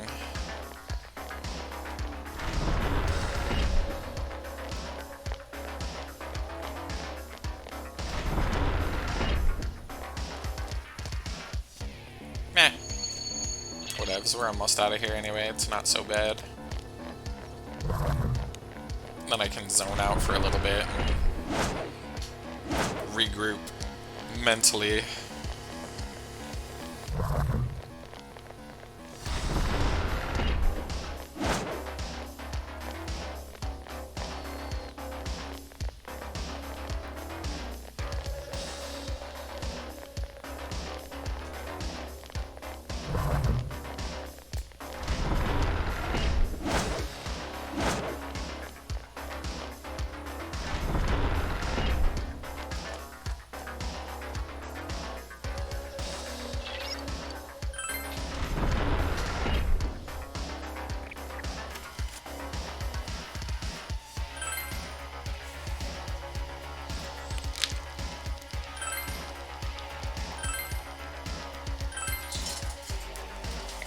Oh, I can't just... They can't make the questions go away after they've been asked. You'll just constantly say the same thing over and over again. Ugh. That's just bad design.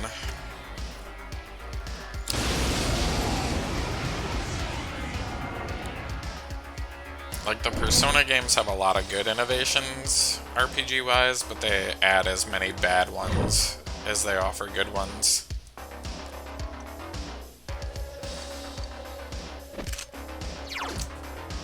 And it kind of blows my mind, too, that they take so long now to put titles out. Like, especially, like, in the PS2 era, where they had Persona 4 and then Persona 5 come out, like, really quickly. And then an update to Persona 3, and then an update to Persona 4, and another update to Persona 3. Like...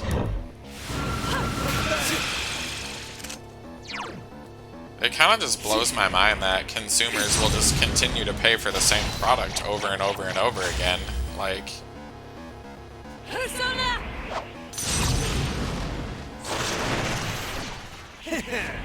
Come on down! It's the Capcom fucking monetization stream. Just re-release the game over and over again forever. And never make a new IP. It's like, come on. Shit's getting ridiculous on here.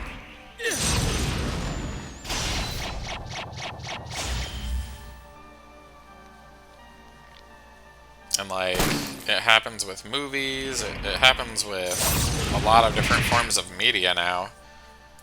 And I think a lot of people are kind of getting burnt out on it, but like, at the same time, like, if that's all companies are gonna release, then that's all there is to entertain yourself with, so it leaves you in a position where there's no other option.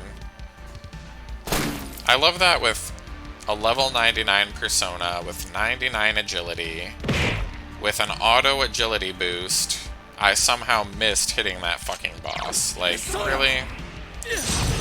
That boss is like a level 50 boss, and I missed twice in a row. Okay, game. Seriously, go fuck yourself.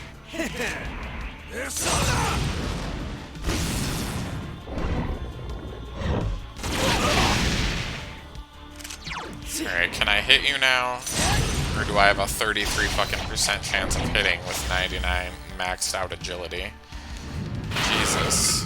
That's just bad luck. Really bad luck. Like, bad luck that's so improbable that it would not happen in any other video game. Because the Persona games really like to have their, gambling mechanics, is what I would call them. Like, you could have a 99% hit rate and you'll still miss 1 out of 4 times. It is part of a reason that I do like the games in some extent, but like when dumb shit happens multiple times in a row, it gets old really fast.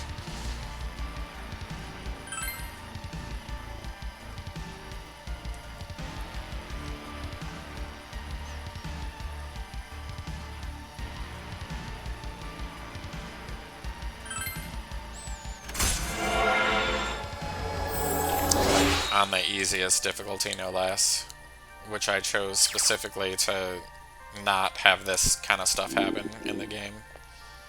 I still got double fucked.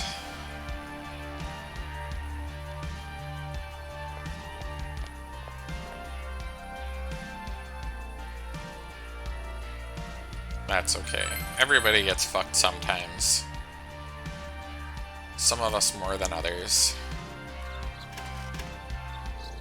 Depends on your sex drive and which class you were born into, honestly. If you were born poor, you'll probably die poor. It's very difficult to exit from poor person to middle class person. It's also extremely difficult to go from middle class to rich. And it's almost impossible to go from rich to poor. Because our entire finance system is based on keeping rich people rich for some unholy reason.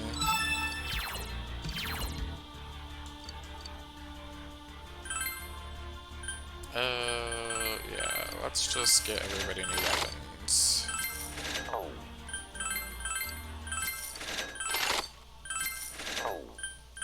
Just in case.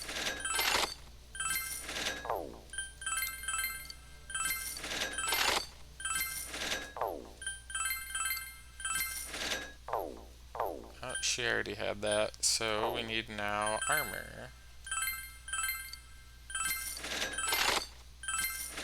We'll just get armor for people I actually want to use.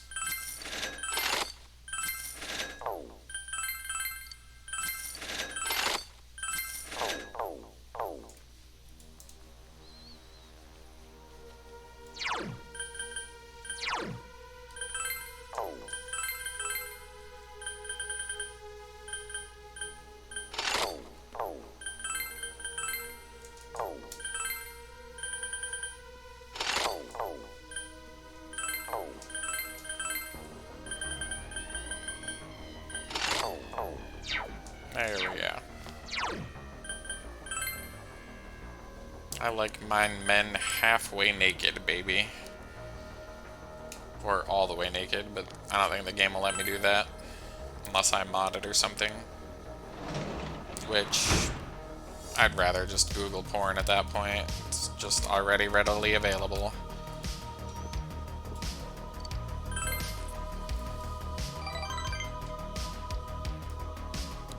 It's already ready.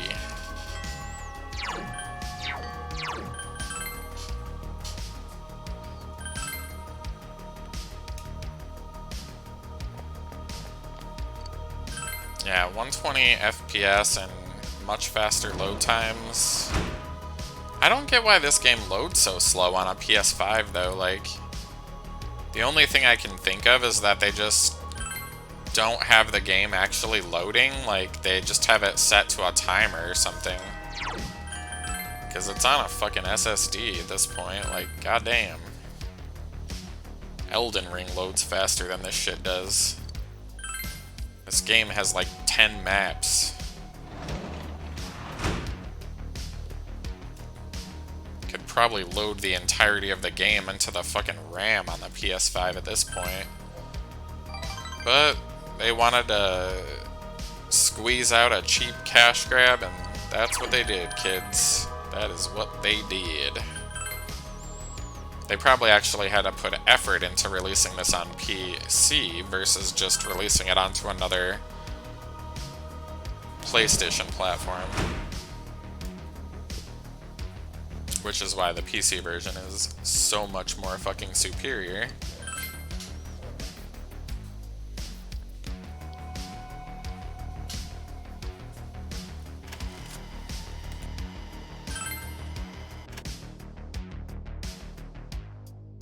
Oof, feeling snacky. No, I went the wrong way.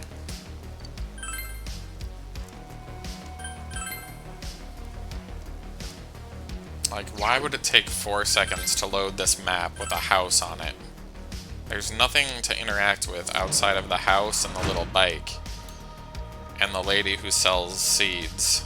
Like, there should be no reason it takes that long to load PS2 level graphics on a PS5. Like, it's just egregious.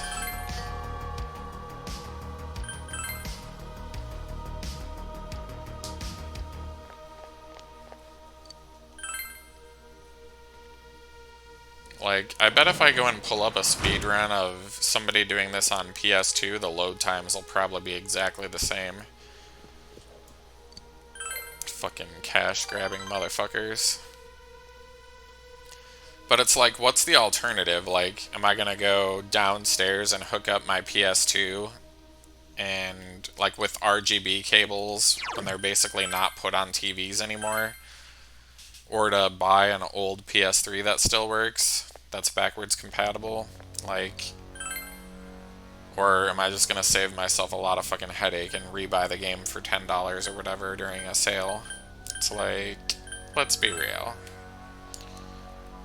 If you make something more convenient, then you'll get some more money out of people. That's why I don't get how cable even still exists at this point. Like, who the fuck is paying $100 a month for, like, TV services with, like, a bundled fucking landline and shit? Like, you are a dinosaur if you're stupid enough to continue to pay for that shit. Wake up and smell the internet at this point. Like, goddamn. Like, I'm actually, like, excited when new things come out, like, tech-wise. I don't get people that are like, I never want to adapt to, like, the new way of things working. God, the boomers just need to fucking die off already. Jesus.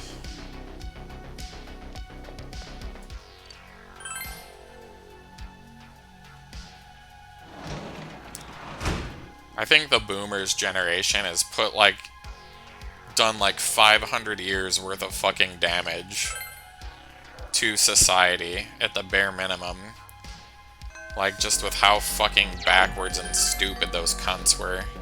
Just die. Just do the earth a favor, you old cunts, and just die already.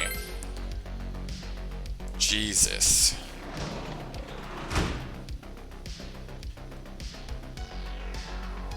Ugh. It's not like lobbyists are gonna stop bribing people, though, so... That's the thing. Morals don't mean jack shit when somebody offers to make the rest of your life go fucking swimmingly. Having an infinite supply of cash and a job that you basically can never lose, like in politics, and to not actually really be doing any work, because you get to hire a bunch of fucking side personnel to do it all for you as part of your discretionary budget. Goodness. Just show up for a fucking couple of public events and pretend to do your job and keep your name out of the news for the most part, and you can keep that job forever.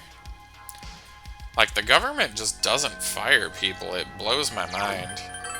Like, incompetence is rewarded in the government sector.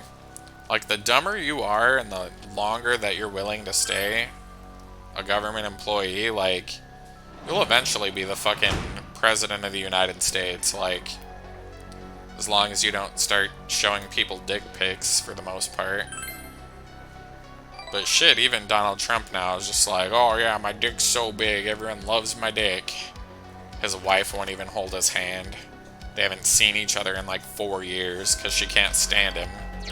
But yeah, his dick's just so big and so awesome and great. Uh-huh, sure.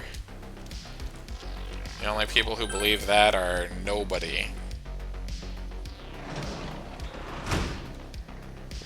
I think it's more his prick attitude that they like, because they think he's like sticking it to liberals, but the guy doesn't know how to do the job because he's never worked in government before. He's just a fucking ignorant roadblock. Like, he's pointless. But he shows up in the media enough, saying enough stupid things to get fucking stupid people thinking that he's doing anything in there other than taking 11-hour shits on the toilet and tweeting all day. God damn. Anyone who fucking votes Republican is a dumbass. Ugh.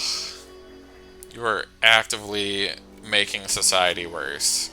You are ensuring that there will not be a planet to inherit. And it's like, if you're a billionaire and you're planning on, like, passing all this money through the ages to, like, have this perpetual legacy, like, wouldn't you want to, like, protect the Earth from being destroyed by a couple of fucking sociopathic CEOs? Like, wouldn't that just be common sense at that point? You'd think, but they just don't give a shit. I think they just think nothing can stop them. They have, like, an impossible, like, invulnerability complex.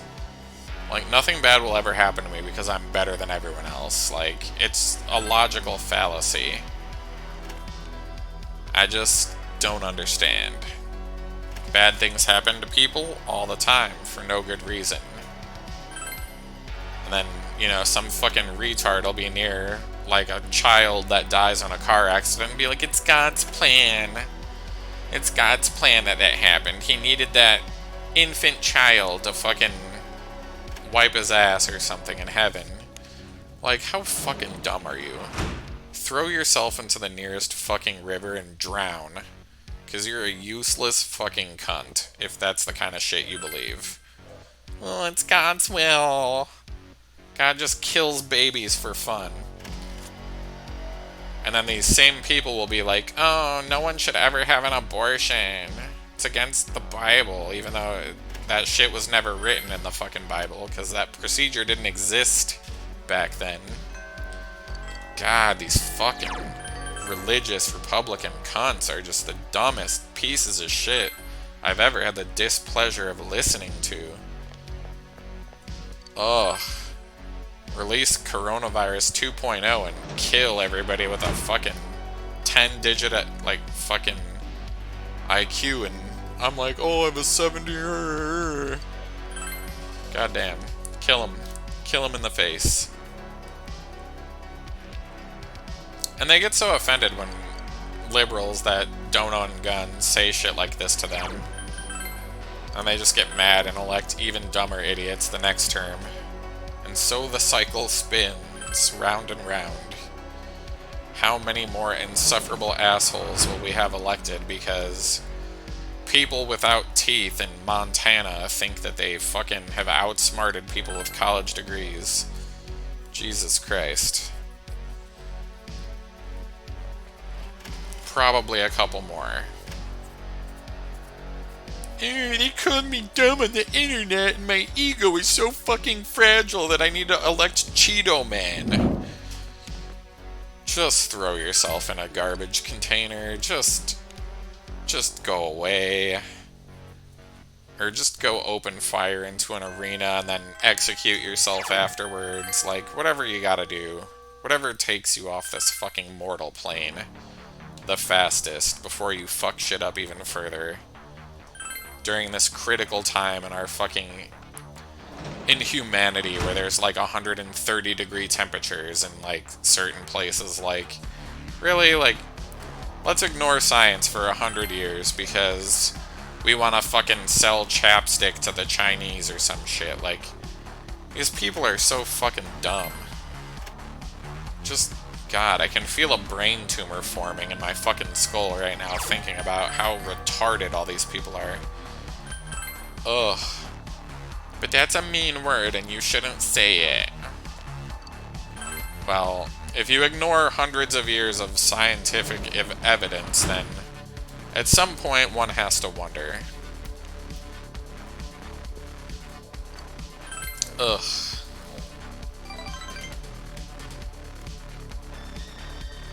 But then some idiot Republican will be like, sometimes science is wrong.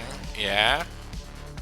I bet you weren't at the forefront of the people that are smart enough to prove or disprove anything, though. So your fucking opinion is useless. God damn. Someone was wrong once, so I get to be right now. That's how these fucking dumbasses think. And they're so proud when they point something like that out, too. Like, they just, like, they're fucking Christopher Columbus. Like, they're the fucking first people to come across this stupid excuse, playing it off like it's relevant information. Like they just fucking won the Pulitzer Prize. God damn. It's just the level of stupidity that exists just blows my mind. Like, I would routinely have people sit in a 1-hour line at Verizon while they're playing on their smartphone, ask me a question they could have answered themselves easily within 2 minutes.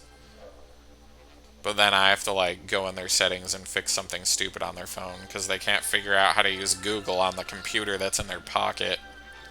That's the kind of people we're dealing with in this society these days. Mommy told me I was special. Yikes. Mommy says that to everyone.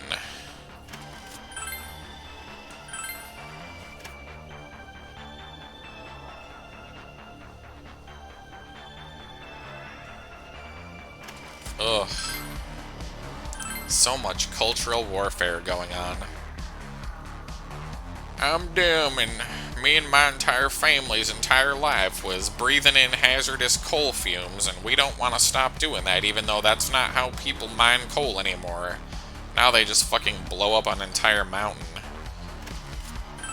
But I want to go in my coal mines and do my coal mining work that doesn't basically exist anymore. In fucking West Virginia, where there's 0 jobs. Uh-huh. Sure. Let me know how that works out for you.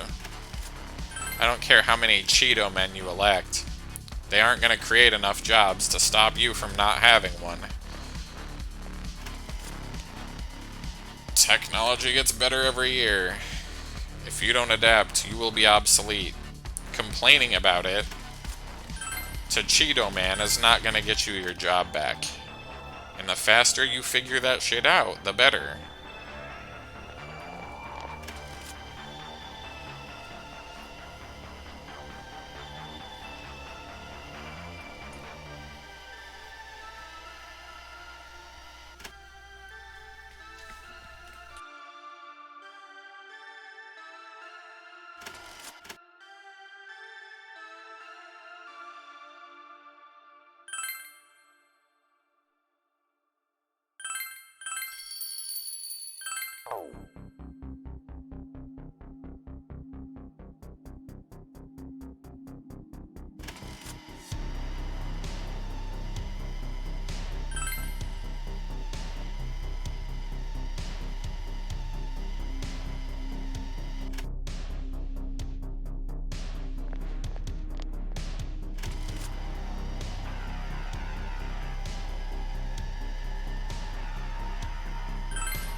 This part of the game is cutscene-a-palooza, so it's snack time.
Oopsie. I apparently was tapping X and I accidentally triggered the bad ending. Oh well, we saved, so it's not that big of a deal. I'm like, what the fuck? Why did we just go to March? That's not right. Oh dear God, I've lost my mind.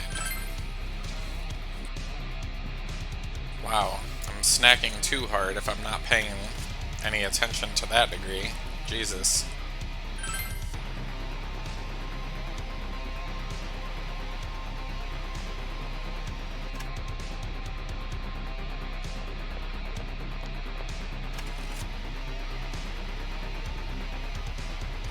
But I do also think that that is just too ridiculously cryptic. Like,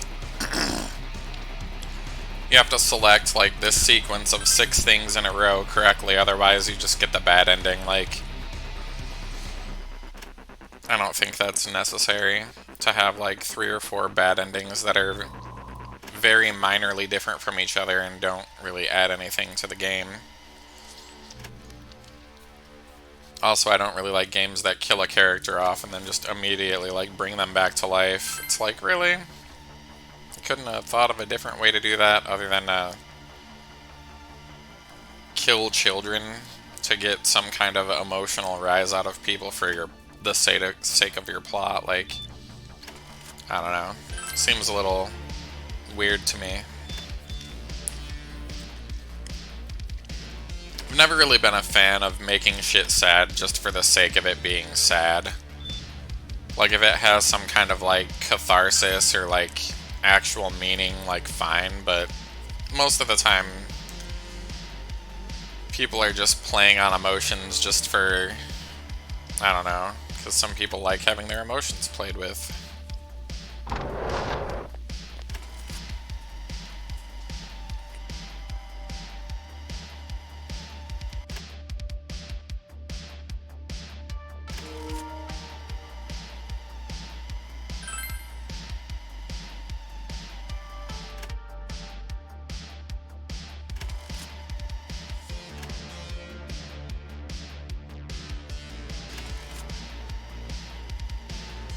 Or at least do, like, the save, like, after all this crap, like, right before the prompts, so people don't have to watch 5 minutes of scenes being skipped.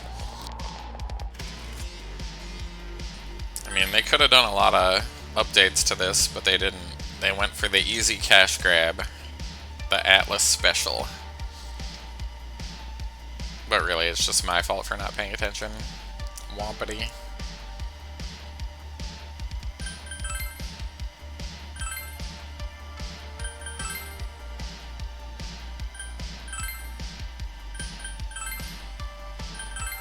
There we go, now we're fine.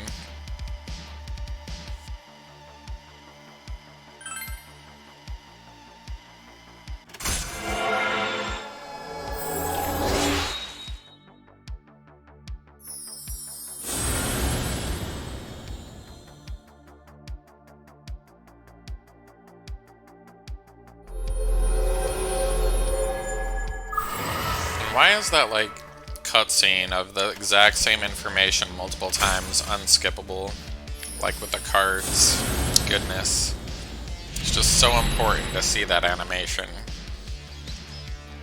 Oh, it says the same thing the other 10 did. Unskippable.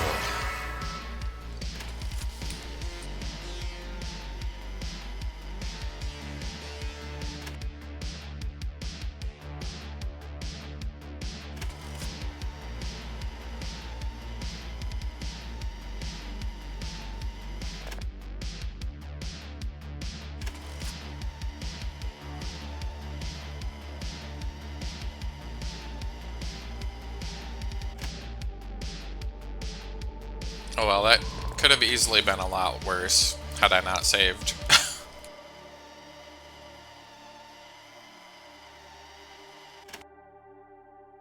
I'm just the fucking speedrunning champion of the globe right now over here. JK. I know I'm not very good at it. But it is fun sometimes. Especially when games have like achievements that I actually want to do. And it's like, eh. The game was gonna make me play it a second time anyway, so I might as well speed run it.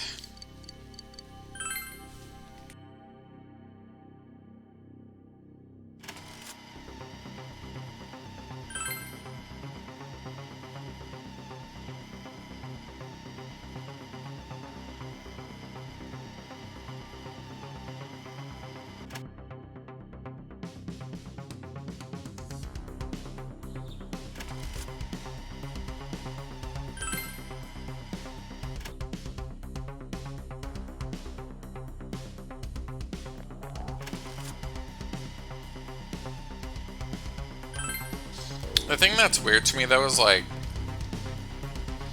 anyone who played the original version of this game, no matter how much information you forgot, you're most likely not gonna forget who the killer is.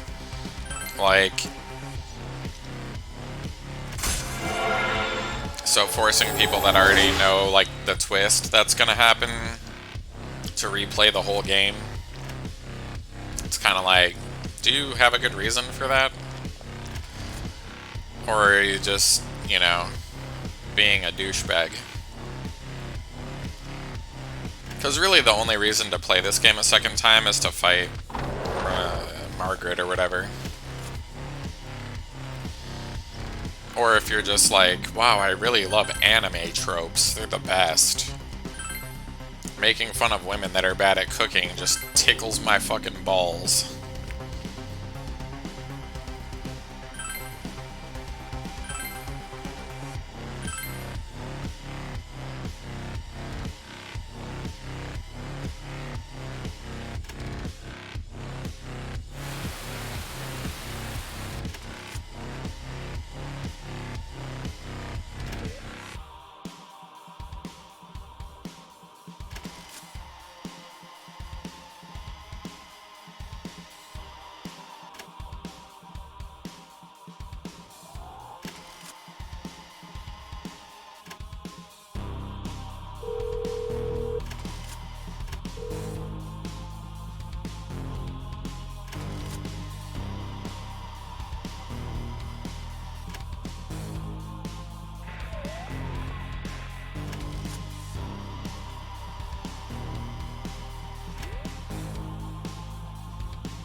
I don't know. I feel like twists are just so gimmicky. Like, because if it's something that, you know, if your entire plot point hinges on one thing, like, especially if it's like media you consume more than once, and you didn't do a really good job vetting all the plot holes, like, it just makes it worse, like, having to consume the media again. Like, nobody who's watched an M. Night Shyamalan movie has forgotten what the twist was in that movie. I'm like, if you already know what the twist is, everything else that happens the second time you watch it, or whatever, is already gonna be, like, not that interesting. I think I have to talk to everybody now, which is another stupid thing that I don't like, but whatever. It's tough titties. We have to talk to one of these ladies to get the second question. Because if you don't have the second question, then you have to talk to everybody twice. And you can't think of a second question without talking to this lady. So, yeah.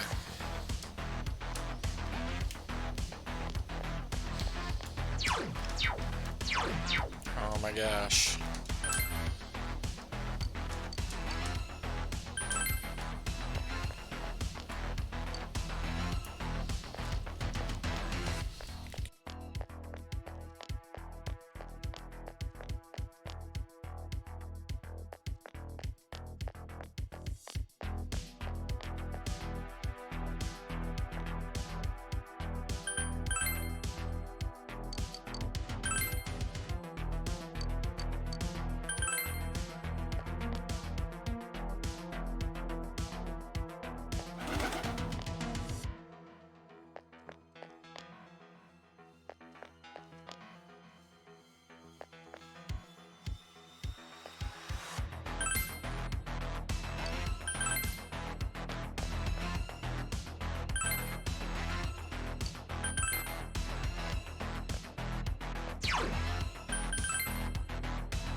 kind of funny too because the game really shoots itself in the foot.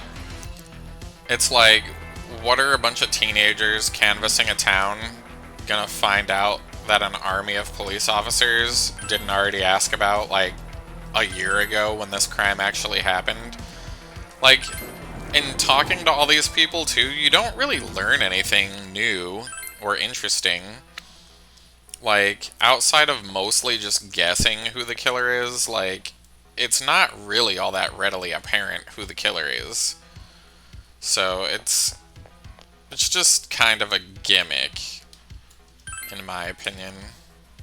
Like, I remember when I played it the first time, like, in high school or something, or shortly thereafter, I was like, oh yeah, this was, like, really clever. Because a lot of games hadn't done, like, this breadth of narrative before. And I think that's part of the reason why there's so much fucking narrative, is because, like, it overwhelms you so that you don't, like, readily think of the plot holes. So, it's just a device, in my opinion. Have I not talked to everybody yet? Because I'm pretty sure I have.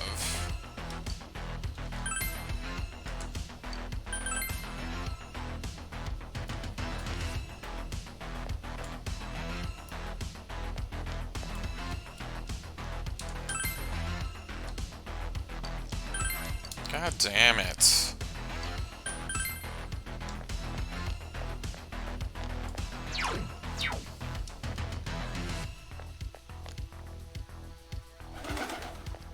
This happened on another one of my runs where it was just like, I'm pretty sure I talked to everybody, but the game doesn't think I did for some reason.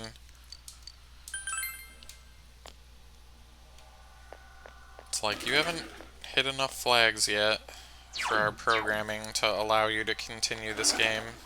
Maybe it's because I didn't talk to that guy. Because he also has a request, which is annoying.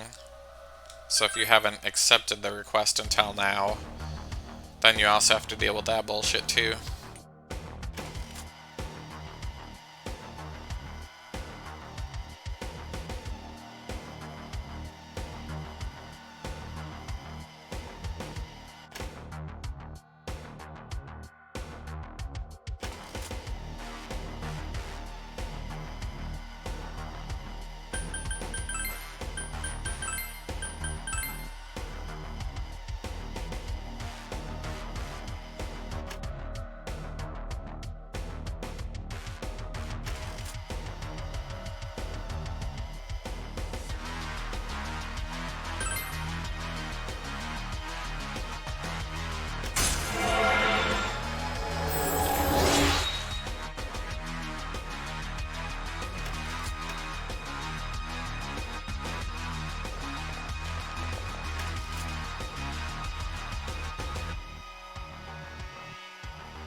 Another, like, really huge plot hole in this game is, like, the detective is like, oh yeah, we basically can't put Namatame away because we don't have any proof.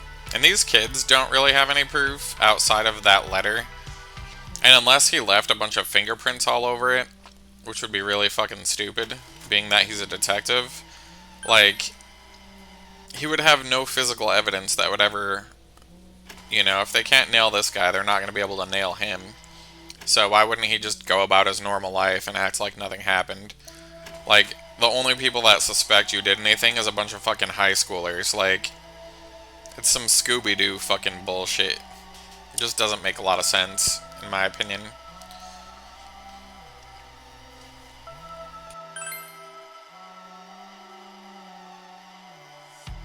And I would have gotten away with it too if it wasn't for that really diverse, weird group of Japanese high school students.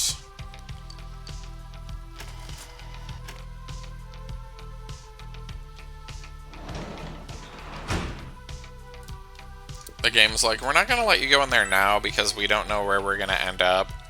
And then the next day we go in there just to leave. And it's like, why aren't we just going after him?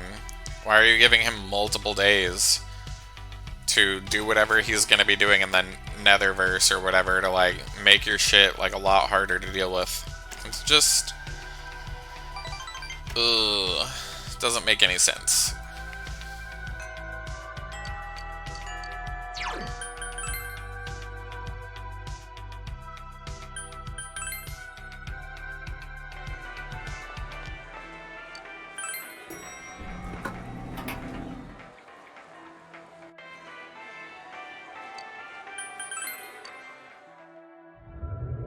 God, I have to go in this TV 3 times to get this guy, basically. It's like, can you just let me play the game?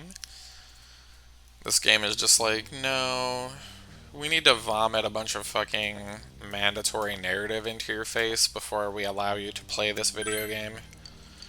Because if we let you run around too much in this game without lambasting you with shitloads of fucking narrative garbage, then you'd realize that this game is basically like the tiniest video game ever, and you'd want your money back.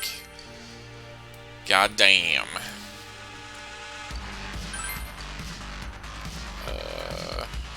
Oh yeah, there Naoto is. I'm like, where the fuck is the other person?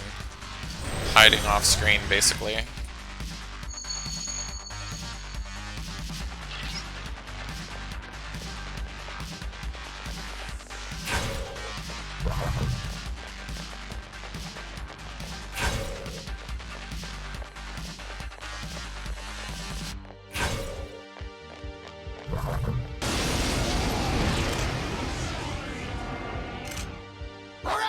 Where the hell did that third enemy come from?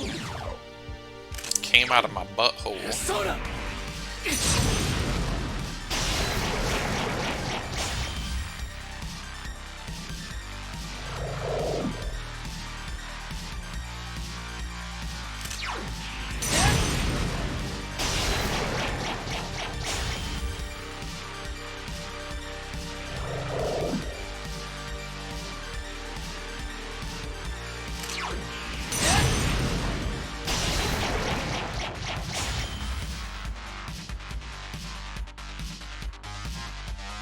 Alright, powered up! I gained a level. I climbed the stairway to maturity!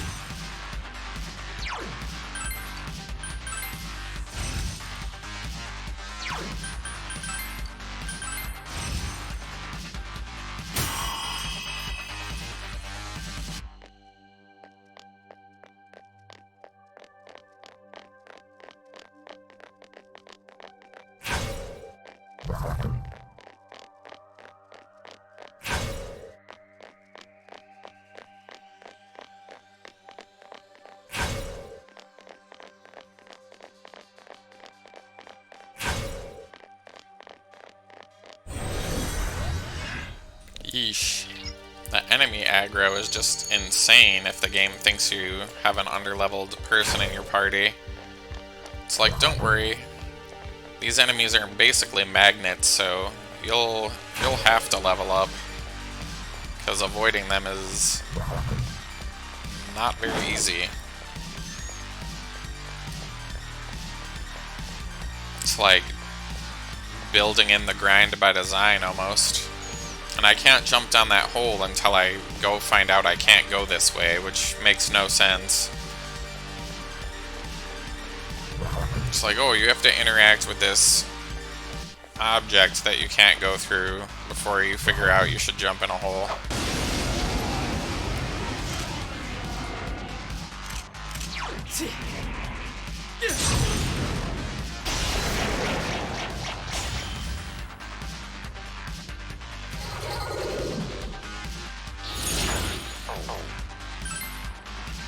I ain't gonna fall behind. I climbed the stairway to maturity.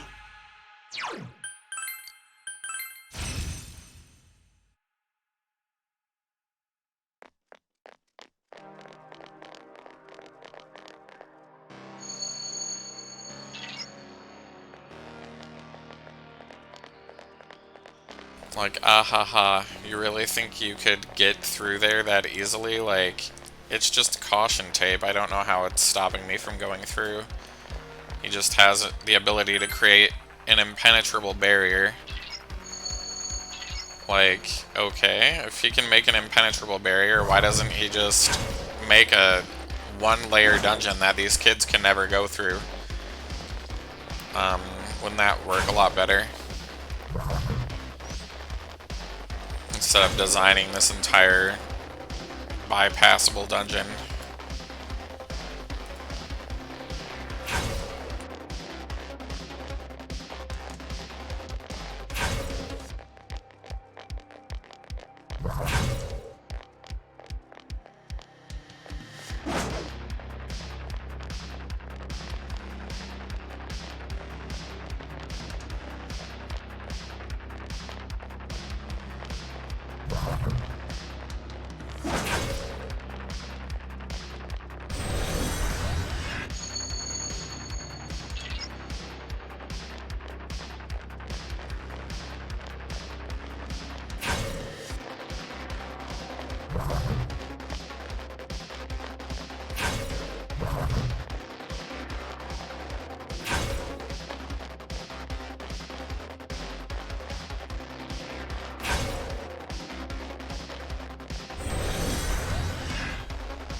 More power for me! My skills have been honed.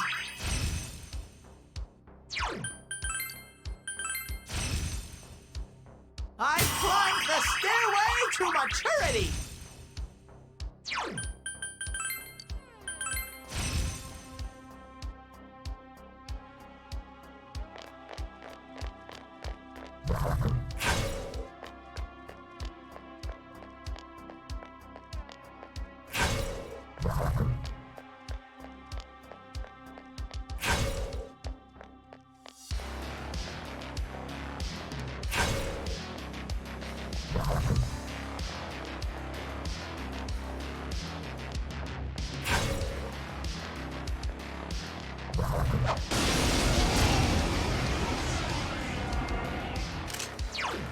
Soda!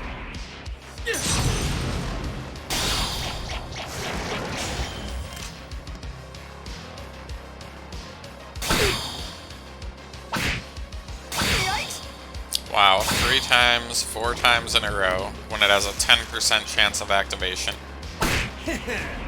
Persona!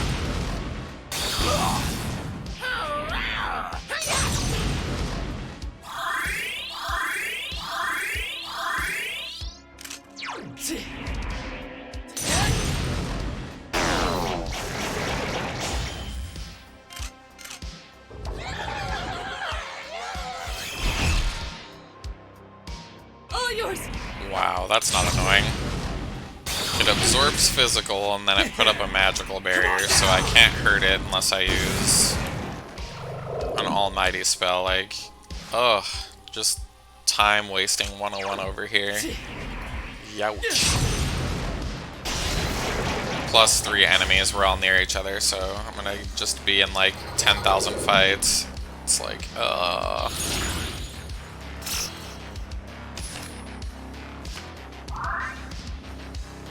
Nice, Senpai! Another level! Got maxed out experience because of that. That's funny.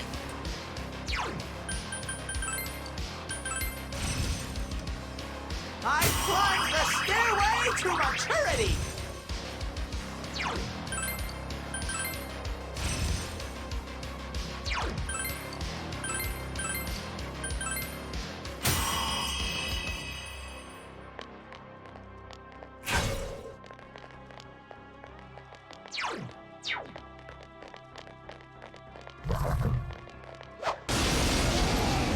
All that, they're not even guarding the correct way. Why would you use your resources in such a manner?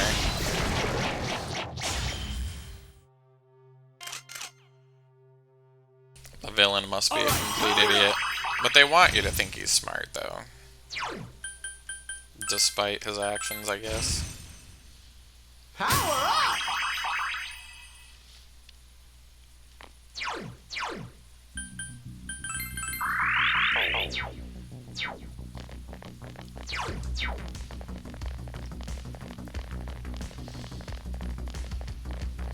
But yeah, the other thing that doesn't make a lot of sense to me either is that they abduct a member of the protagonist's family.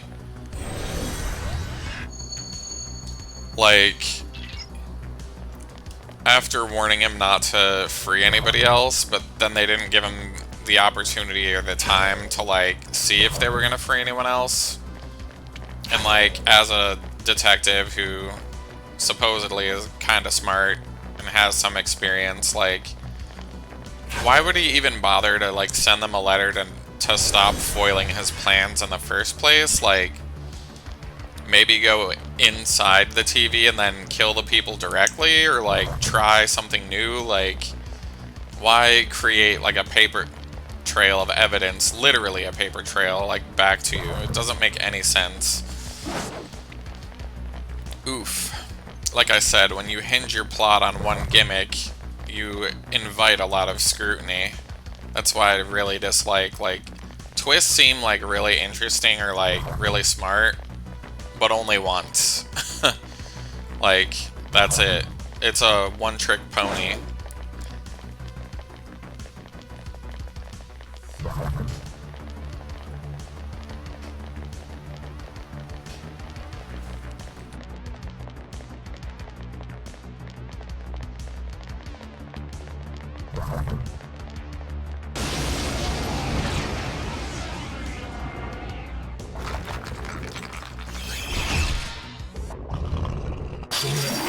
All these fucking enemies are gonna use magic or magical barriers every turn now.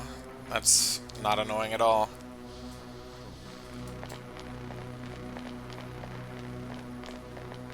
It's kind of bizarre too, because like the way that the enemies act AI-wise is like this is the only fight that matters to them. So they'll just dump all their MP on you. But like, if the shadows don't like think or whatever, wouldn't they maybe attack each other or establish like territories or need to feed to like maintain their form or something? Like, it just like doesn't make a ton of sense. Like, if they're just mindless monsters, like, why do they act in like a manner protecting the person that's in this dungeon?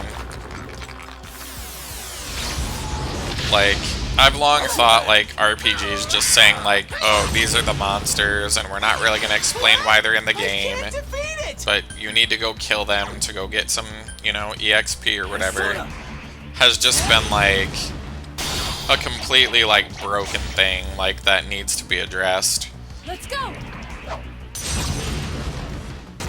Someone finish this one off!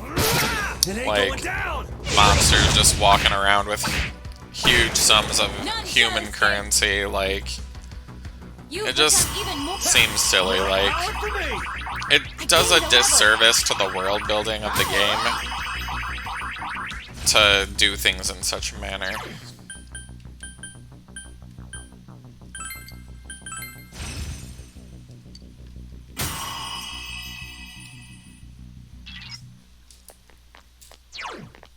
Okay, I can leave now. We need to do one of those.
My skills have been honed.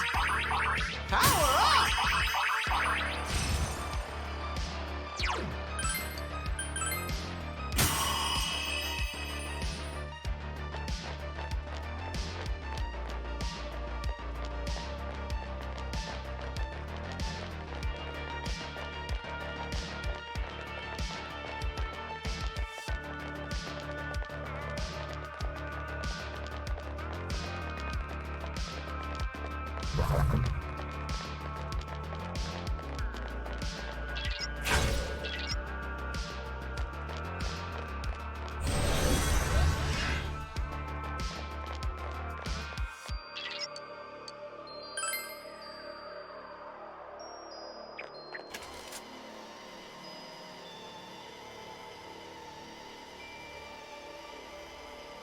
Alrighty, 2 more dungeons and we're done. So, I was hoping to do this like sub 7, but it's probably going to be closer to like, I don't know, we'll see what happens.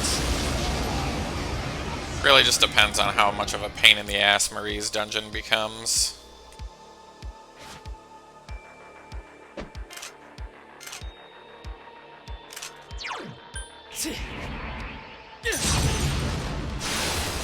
Let's go!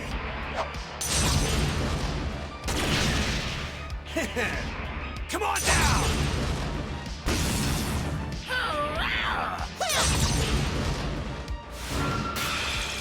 Also, like, why doesn't this guy just shoot them?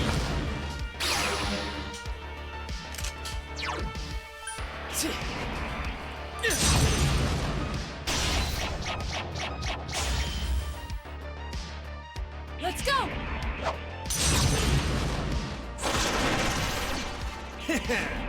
There's soda! There's soda! Dumbass!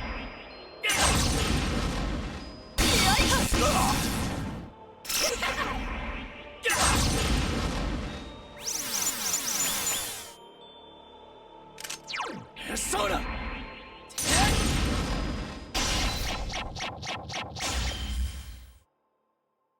Let's go!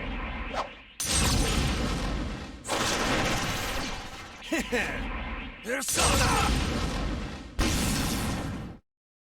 I won't lose!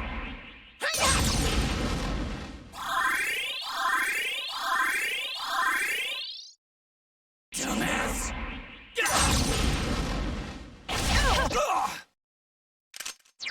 There's soda!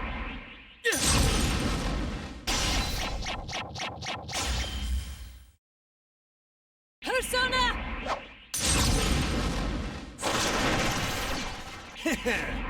There's soda!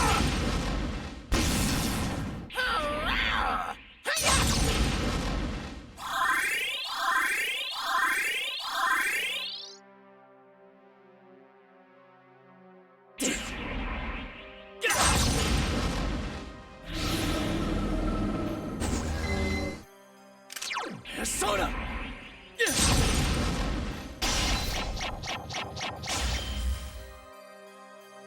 Let's go!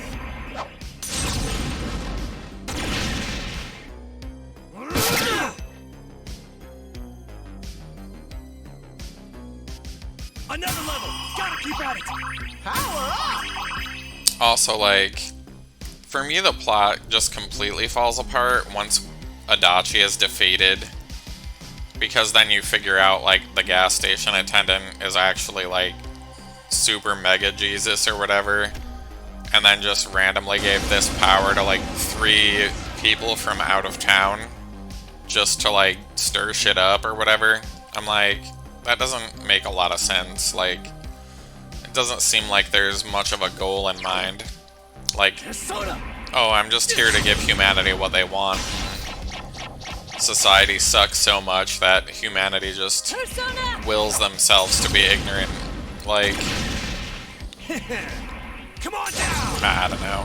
It just went a little too far off the deep end with, like, probably stuff that makes sense to people who are more familiar with folklore in Japan.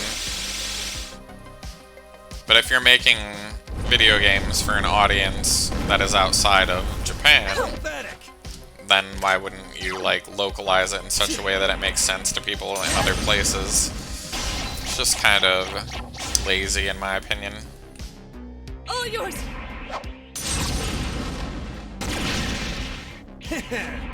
There's soda!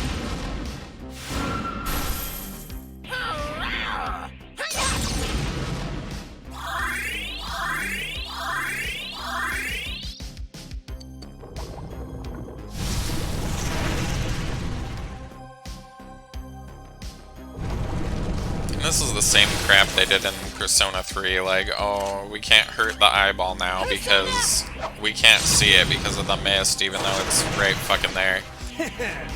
There's soda!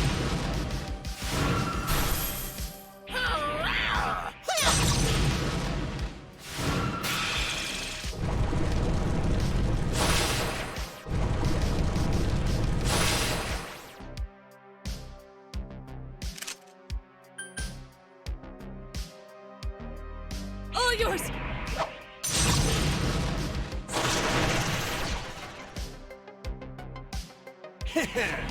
Come on down!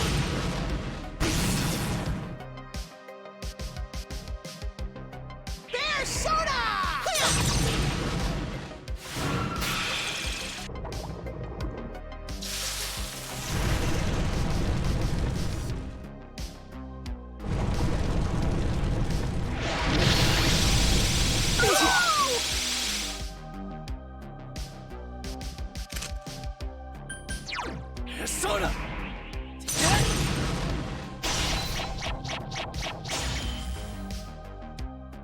Let's go!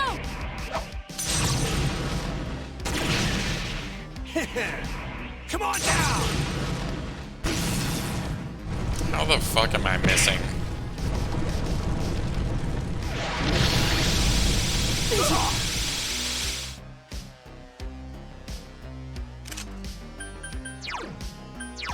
I'm all yours. Whatever you think best.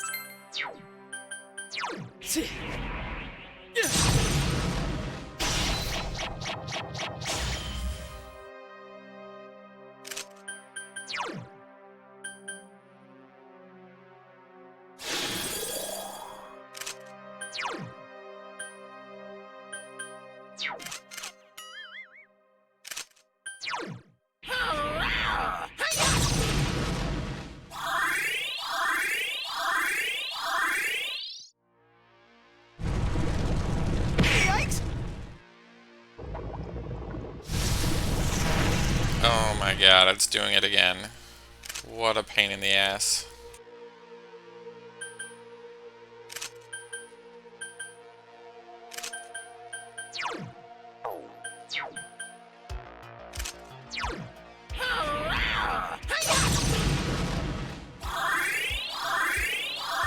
Like, this skill serves nothing other than making this fight last longer.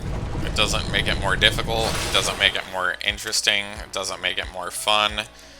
It's just a waste of time. I hate it when game devs just add complete time sinks to games. Ugh. It's like, oh, we added this because if the game's not at least 50 hours long, then people won't buy it for some reason. And that's been proven a million times to be false.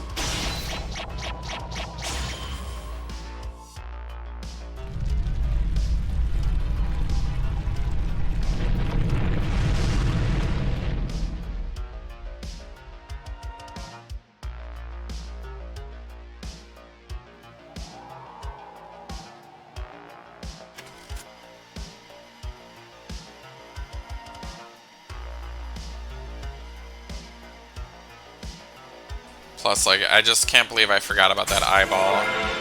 And I fought it earlier today. I'm like, that thing is just so nondescript and boring and pointless that it doesn't even belong in the game.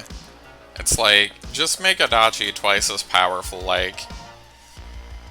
The other thing I don't like is that it kind of lets Adachi off the hook for his own actions in some ways, because, like, oh, maybe he's, like, possessed by whatever that shit is, like. It's like a bullshit anime trope, like, to give everything, like, a redeeming quality and kill nobody, like, because, oh, what if someone liked that character and they don't like the idea that they died? I'm like, people fucking die, like, it happens all the time, like, god damn. If you can't deal with death of an imaginary anime enemy, like, then, Jesus, God have mercy on your fucking soul at that point. Because bad shit happens in real life all day long, all the time. Just turn the news on. I just really hate it when, like, the audience is babied. Like, fucking A.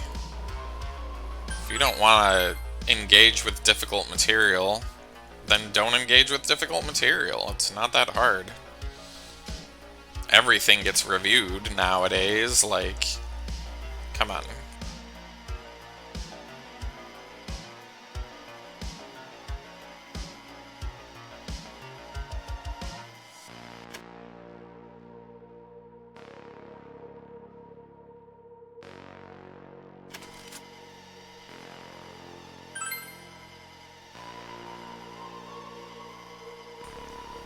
I think another thing that kind of bothers me is, like, I like Teddy the most, personality-wise, but from a logical perspective, like, he has no place in SMT at all. Like, in no other game has just a shadow, like, become a human being somehow. And then, like, they had the opportunity to, like, maybe explain it, because they have him, like, x-rayed or whatever at the hospital.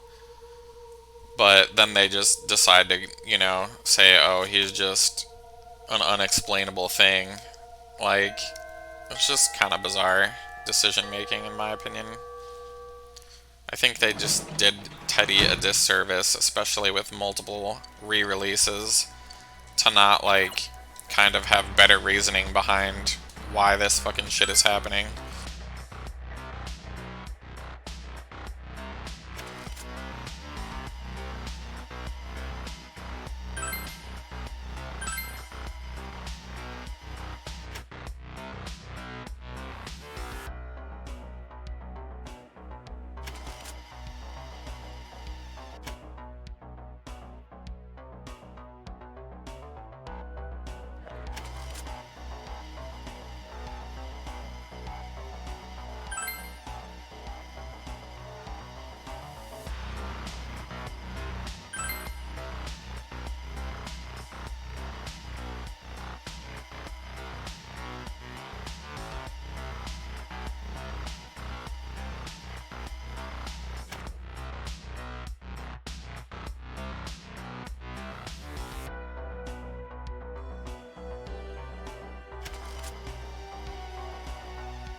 But yeah, I really dislike Marie as well. She just doesn't belong in this game at all. Like, she's shoehorned in extremely poorly. But like, you can't get the good ending without her for some reason. Even though she doesn't really make that much difference to the overall story or anything. She's just that important somehow. They're like, well, we added her, so we can't have the true ending exist without her somehow. And they pulled that same bullshit in Persona 5 too, when they added like Sumere, and then they unkilled Adachi for Royal. It's just like so bipolar, because they go with like, oh, Persona 5's canon, now Persona 5 Strikers is canon, and it doesn't have Adachi alive in it. And Sumere doesn't exist because they made that game before Persona 5 Royal came out, and then they decided to unkill Adachi and add multiple extra characters in. And it's like, okay, how is this all canon? Like, oh, it's the multiverse. That's just the lazy man's way of explaining bullshit. That's like for kids. Oh, it's the multiverse. That's some bad, poorly written comics. That's like, it's just so lazy and boring and overdone, especially like since Rick and Morty like repopularized it. Now like everybody's like, oh yeah, it's the fucking multiverse, kids. Where the fuck is the Velvet Room? There we go. I only have one level 10 social link, so I think we only need to check on Marie.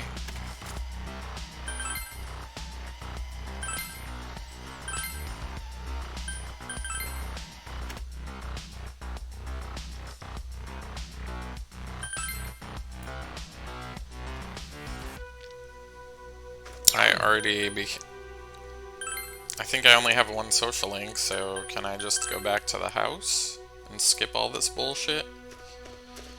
Saying goodbye to everybody just to like have to say goodbye to them again immediately, like right thereafter. It's a little bit silly. I feel like they just didn't want this game to end, so they just couldn't make it end, like on any cohesive way. And I feel like that's the enemy of a lot of games with ultra-long narratives. Like, there's just too much, like, hangout and chill time, and it just doesn't add to anything. And a lot of times they just they have, like, a character just do the same shit over and over. And it just, like, reinforces that this character is a one-note, one-trick, two-bit pony, basically, that has really no depth or anything interesting about them. It's just like a problem of having too many characters that are not needing to be in the party and just poorly explained. And then to shoehorn another one in, it's just like, huh? There's already enough, like, social links that you don't need to explore in this game that aren't that interesting without adding another one in. It's like, oh yeah, I'm part of the god that split from the other god that split into 3 other gods because God splits into fucking multiple fucking gods because God is a fucking splitty motherfucker. Like, that's the dumbest shit I've ever seen in a video game. Just stop it. Stop it, Atlas. You can do better than that.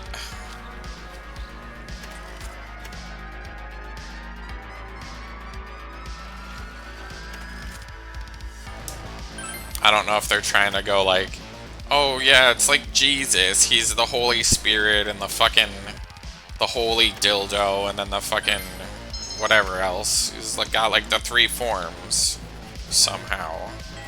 He's like the 3 states of matter. He's solid and liquid and plasma or some shit. Fuck off.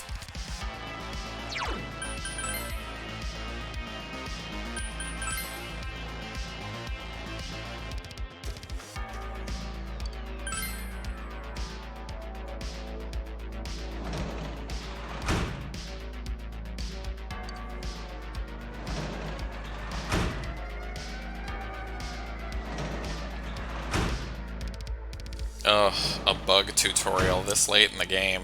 They're like, just in case you didn't engage with the bugs, we're gonna force you to do that right now. Okay?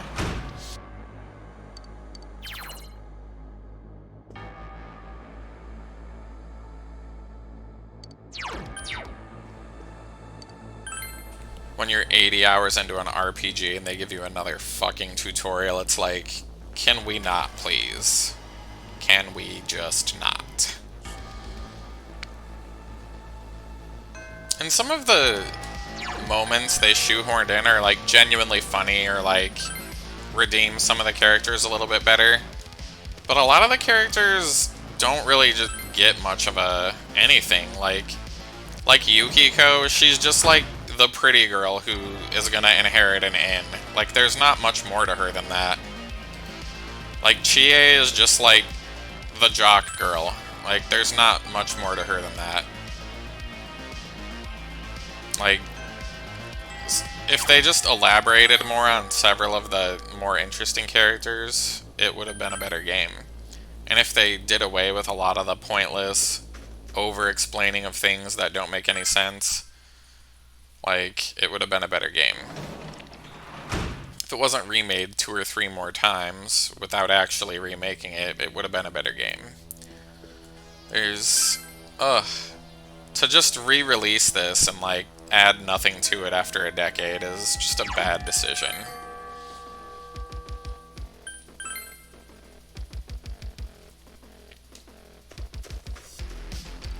I feel like it kind of disregards that people get, like, fatigued with media that's very long.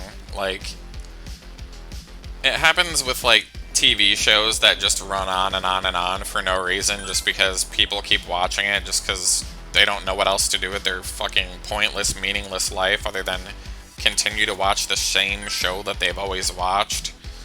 And that's why we're on season 87 of fucking Grey's Anatomy somehow. Like, none of those characters are particularly interesting or well written, but people just can't deal with, like, losing these random doctors that are just way too soapy and way too dramatic. They just can't have this void in their life. I just don't get it.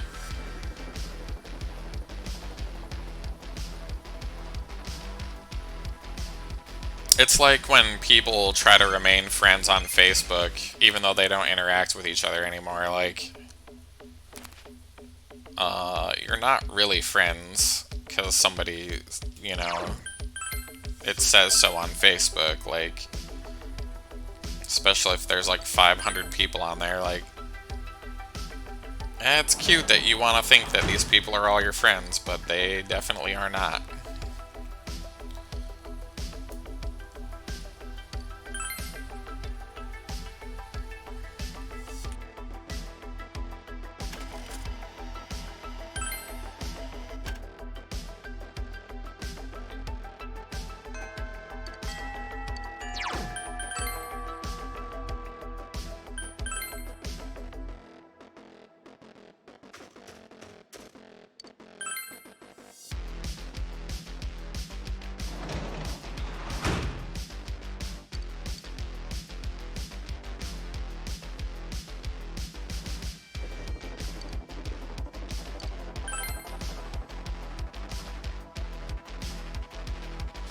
But yeah, the other thing too with Teddy is like, okay, Yosuke's parents just allow this additional mouth to feed in what appears to be like a small town where they're worried about the dad losing his job at Junes, which is like a plotline that happens in this game. Like, they just have this ability to feed this extra human being and clothe him and not ask Yosuke any questions about like who he is or where he's from for like months. Like, and then just inexplicably Teddy lives with you for a month while the other two are at the hospital. Like, where are they getting money to buy the groceries? Like, you can't model something this closely after the real world and then just not acknowledge, like, real world elements. It just doesn't make a lot of sense. Like, is Dojima on disability? Is he receiving, like, hazard pay or something? Like, it wouldn't take very much effort to add something like that in to dispel a bunch of questions that, frankly, honestly, like, don't need to be answered most of the time in a video game. Unless it's gonna model real life this hard. Like, so, I don't know. Oh, I don't know. Like, there's a certain amount of things you can allow the inference of the audience to pick up on, but then there's other things like mystical shadow human beings that somehow just are born at the age of the protagonist so that he fits in better with the group and somehow speaks English because reasons, and, you know, it's just all a little bit too much of, like, there's no way to logically, like, let this be in the game. And it was a big glaring issue for me with Persona 3 too, like, when the dog joins your party, it's like, what? Like, they go through this, like, effort to, like, explain why the kids need to have guns and shoot themselves in the head to, like, evoke their personas or whatever. And then, like, they make the dog evoker, like, part of its collar, but it doesn't look anything like a gun or appear to operate in any similar manner to the existing technology that they already have. That, and they just, like, magically have, like, new tech just instantly created so that a dog can, like, utilize magic powers to fucking kill demons or whatever. And I'm like, yeah, but it's still a dog. What if it felt threatened by a human that actually wasn't threatening it and killed them? Like, it was just so glaringly, like, stupid that it just shouldn't be in the game. Like, even though I love the dog in that game and I think it's cute, like, you can't logically put that in there. Like, that's just such a huge, gigantic leap. To where it just kind of insults the intelligence of the audience. Like, you just can't, like, throw that in there, but they do it anyway. It's just a little too, like... It's like we're already dealing with, like, high schoolers that are, like, fake Scooby-Dooing their way through the police to, like, solve crimes in, like, the subconscious or whatever. Like, and now we have fucking dogs that shoot magic bullets at people. It's like, okay. Eventually, you're gonna lose me when you have this hyper-realistic, like, clone of Japan and you start adding all this wacky shit.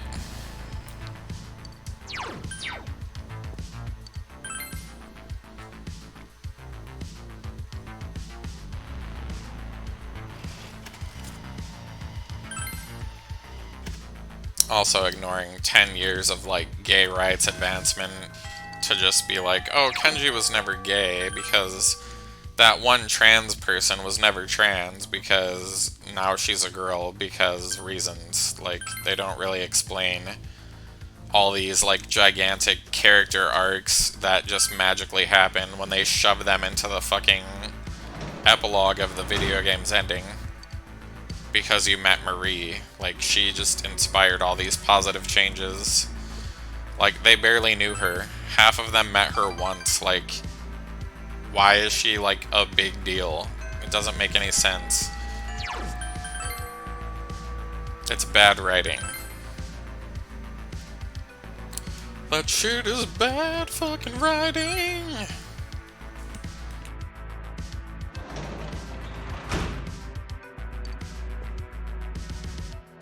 And heck, with how much extra time they added to this game, which makes it possible for you to do literally everything and still have extra time left over, they really should have added like a time skip feature, like, hey, do you only want to like do the plot beats of the game, or maybe like have the game be more challenging because you're doing less grinding or something, which is a thing people routinely do with SMT games. Like, they could have enhanced it for the crowd of people that want to do stuff like that. Instead, it's just all unskippable. Like, you can kind of fast forward through it. Come on. Come on. That's lazy. It's a lazy cash grab. That's all I got for you there.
Also, this next dungeon doesn't add literally anything to the game.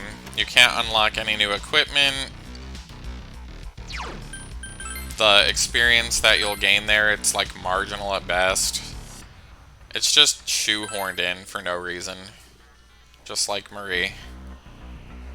Like, why couldn't it just follow the rest of the sequence of the game? Like, the enemies drop materials that you can sell to Daidara so he can, like, make you weapons and stuff. I feel like they did a way better job of explaining why the police are helping the kids with getting them weapons and stuff, like in Persona 3.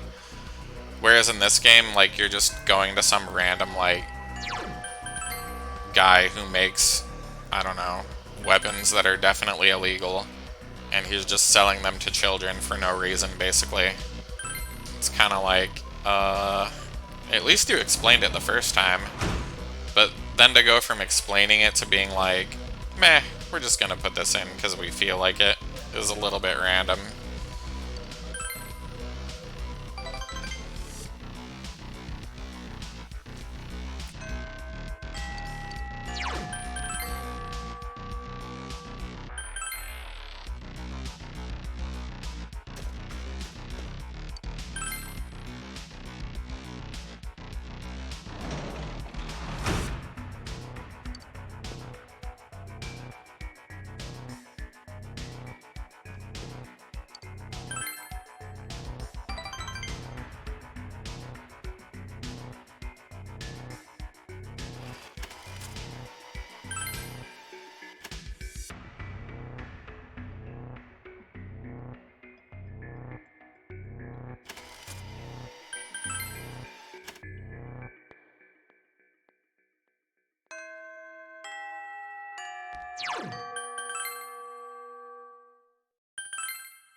And like, why is that lady that sells plant seeds hanging out in the middle of winter by my house when we can't do anything with the garden right now anyway, other than catch bugs in there? It's like, why would she... Like, she has nothing better to do than to try to sell only the protagonist of this game, like, seeds for the garden, which I haven't used in this playthrough. Eventually she'd probably give up on being starving to death and try to sell them somewhere else, right? Like...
I'm also kind of curious now how each one of these people is so rich that they're able to afford their own custom ski gear and that huge suite that they were just staying in at a ski lodge, which are definitely not cheap. They're just all rich, motherfucker. Like, presumably they would rent the skis and they would not, you know, be custom tailored to their outfit. But, yeah. That would be less fun if we had to think about how all these varied persons with mysterious parents that are never interacted with come up with all this money for ski stuff.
Like, I can swing my sword at the enemies, but I can't swing my sword at that barrier for some reason. I have to say yes, I'm sure I want to go through the barrier.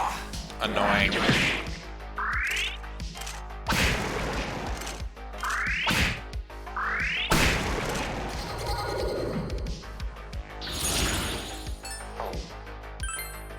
I need to strengthen myself too.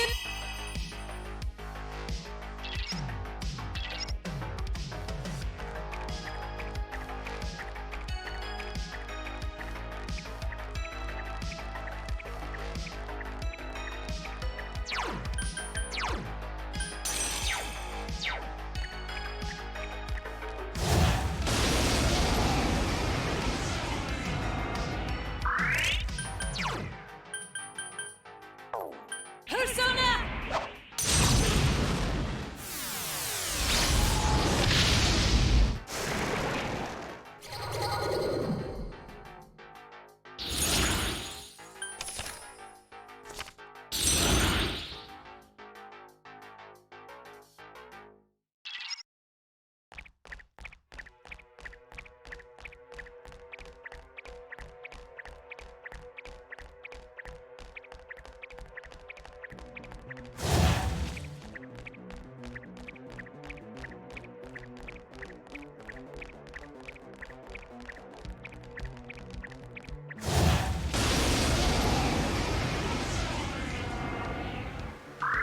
Let's go!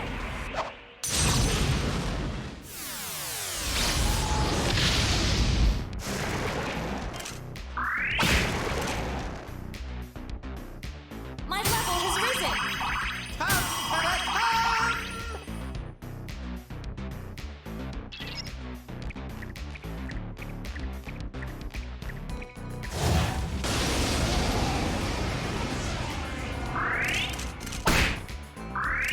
Persona!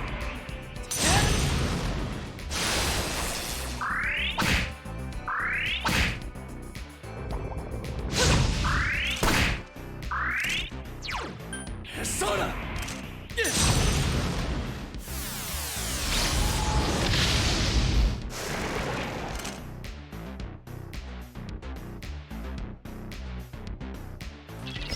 I guess Victory Cry doesn't work in here for some reason. Oh well.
Oh, I think I see what's happening. It's fully giving me my SP back, but then having it at the same time, so it's just kind of like, okay, that's random. Persona!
More power to me! Power up!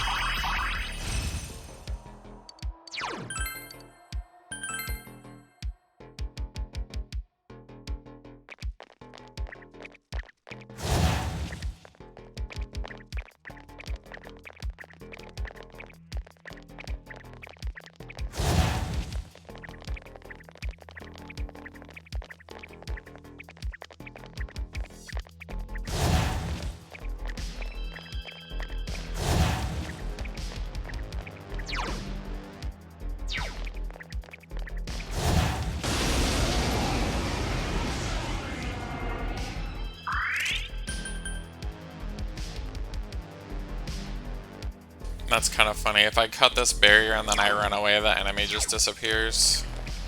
Like, what a stupid thing to put in this game. I don't think they used any semblance of logic when they assembled this part of the game.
This combination of skills and affinities is just here to waste time and piss me off.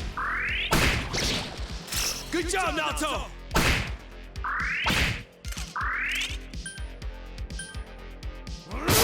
It ain't going down! I can't defeat it! Pathetic.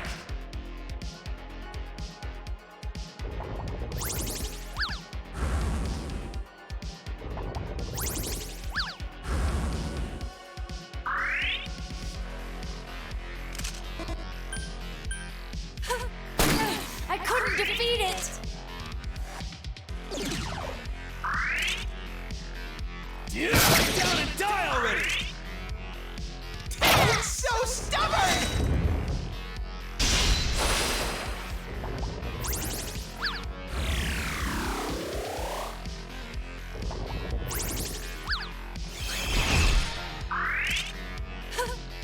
It's quite tenacious!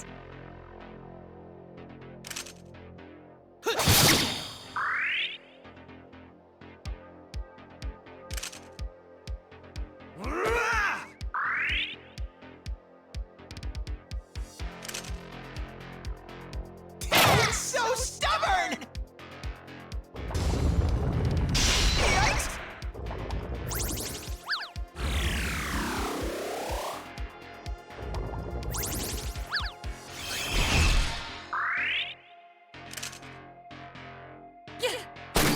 I couldn't defeat it!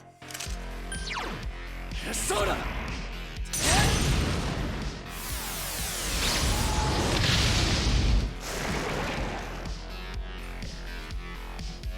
I think whoever directed the side content for this is like, well, this content that we added is really not good and also not long.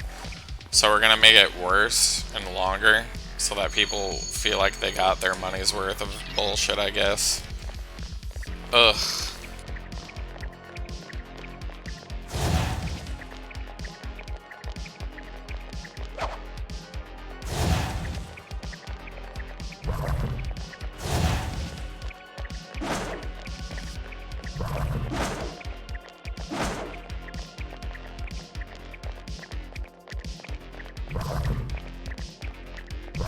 And then they just kind of go back and forth between the barriers, initiate fights, or the enemies do, and it's like, why do we need both? Why don't we just do what we did the whole game and have the enemies be on the map? That would be too simple.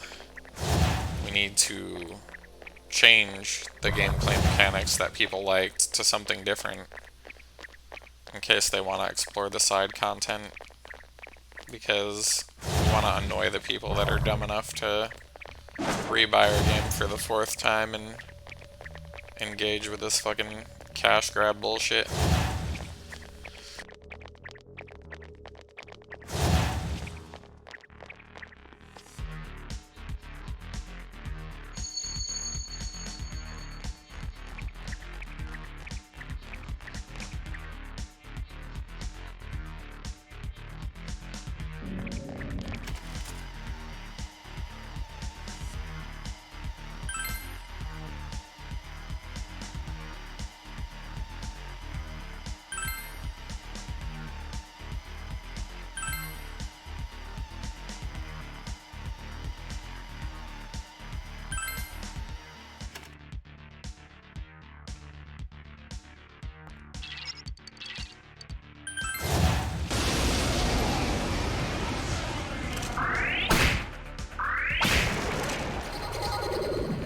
Like, all these gods with all these rules are telling you, like, that you can't basically, like, change things. Like, there's, like, a natural order of this universe.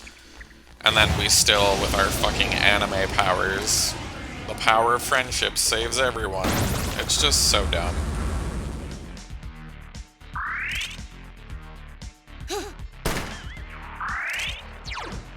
Soda!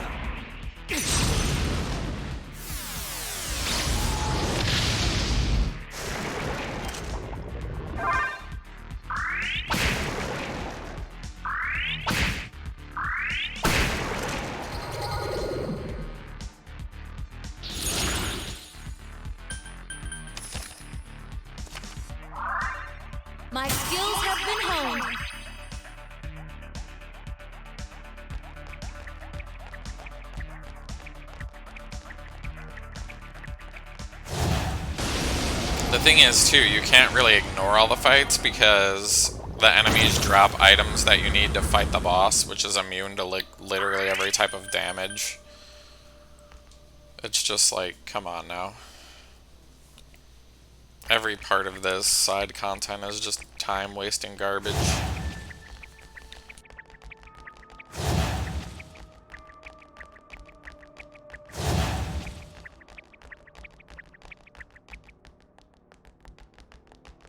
But for some reason, the people that moderate the speedrunning community for this game decided that you need to get the golden ending in order to have the game count as completed. Which, like, why? None of it's particularly fun to engage in. It's just a lot more cutscene skipping and a pointless dungeon with nothing interesting in it. I don't understand what the point of this was, but whatever. Let's go!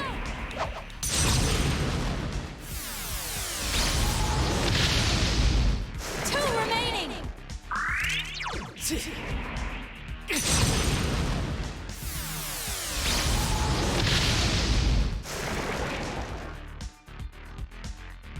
Power up!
Wow.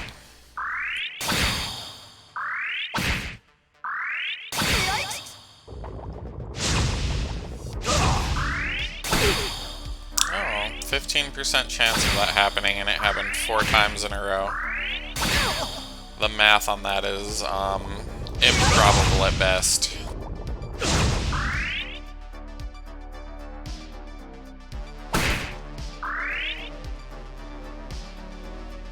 And, like, I don't care because if I die, I'll just be healed anyway, because it's on easy. So it's like, can we just get a move on?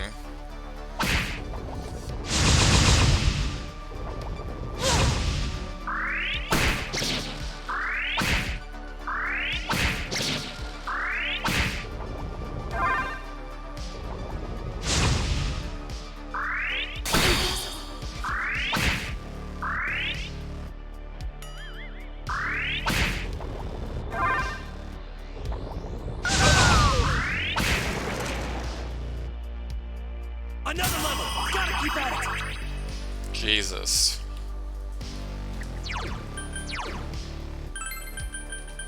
Maybe I picked up some random things that will make this a little easier when I get to the boss.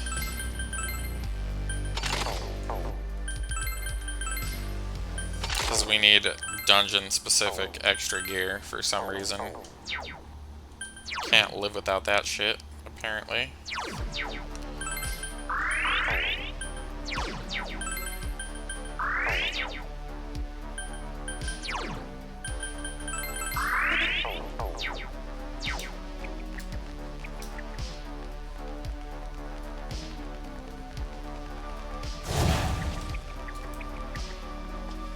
Ugh, let me out of this shithole.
Fucking MP restrictive bullshit.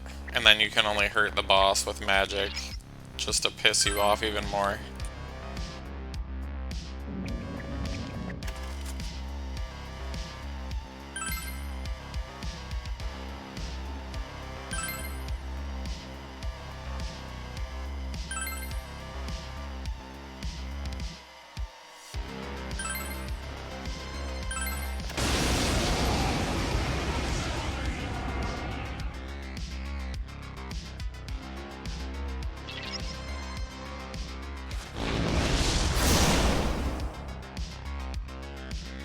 You still don't get it?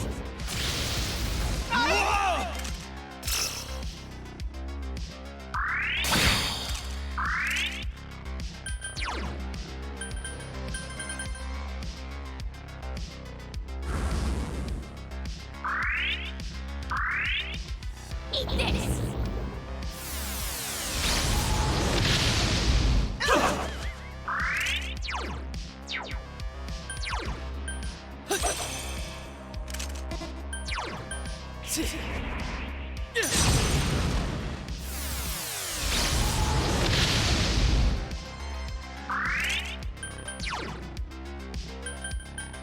Persona!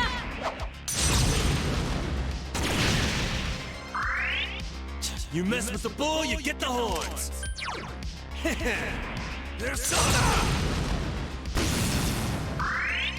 Ow! How cruel!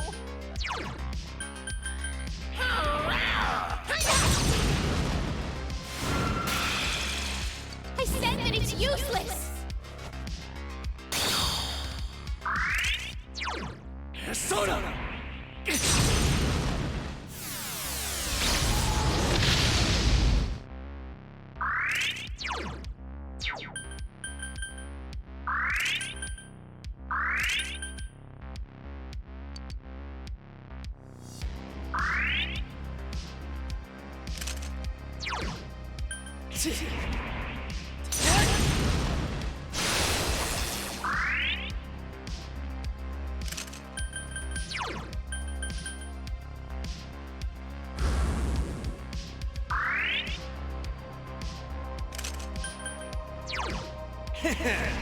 Come on now!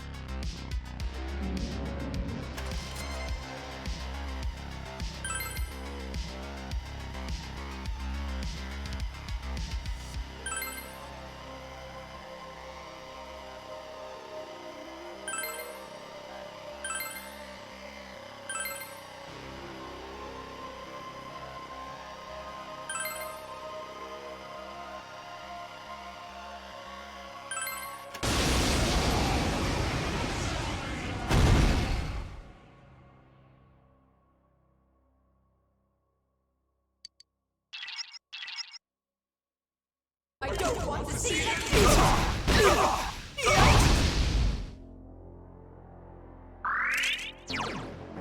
Persona!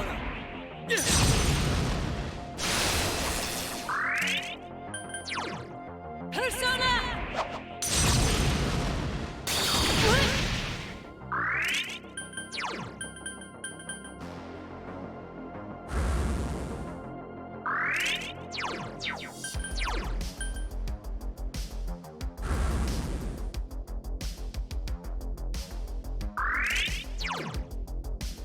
Let's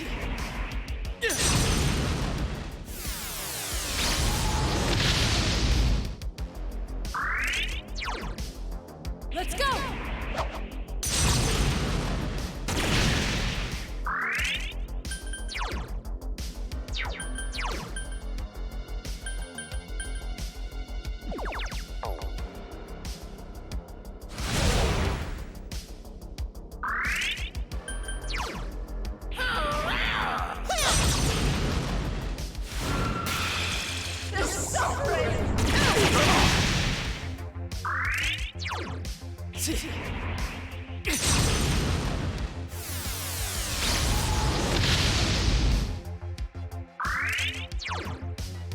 Let's go!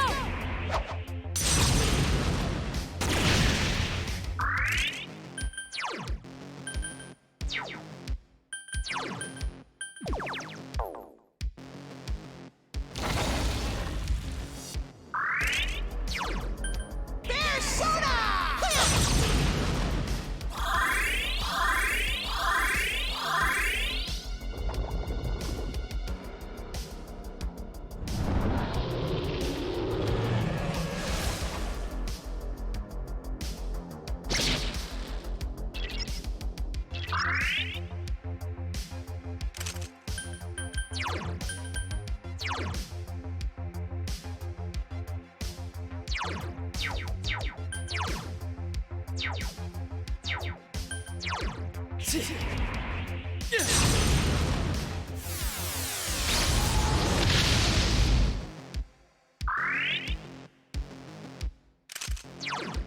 Let's go!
Stay away!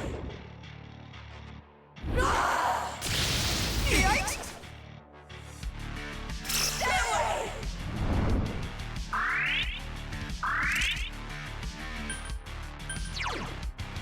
Let's go!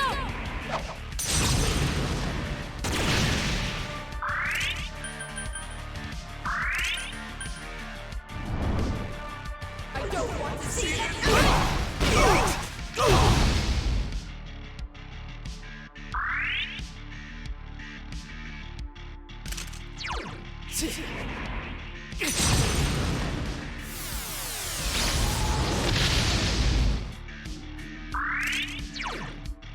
All yours!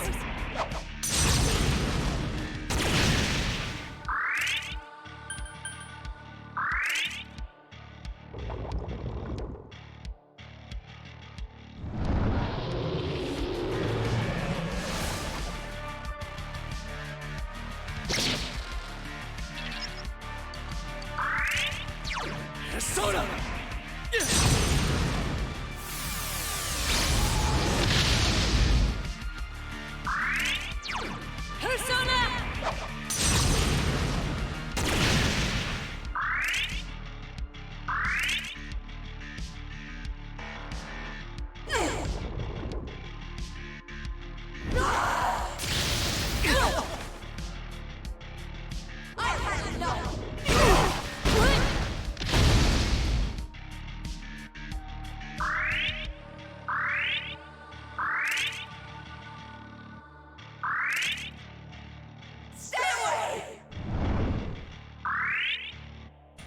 how much fun it is to fight a boss that just randomly makes itself invulnerable to everything every 5 fucking seconds. What fun. I'll have my revenge for that.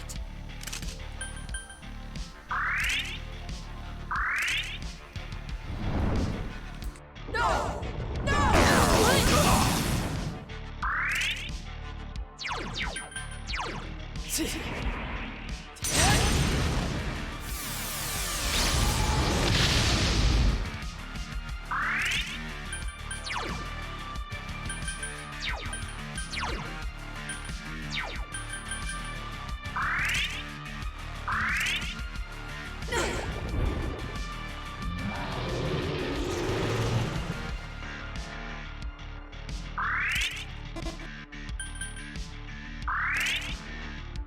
Of course, it works on the only person that has a skill that can damage it. This is just so tedious and awful. Impossible.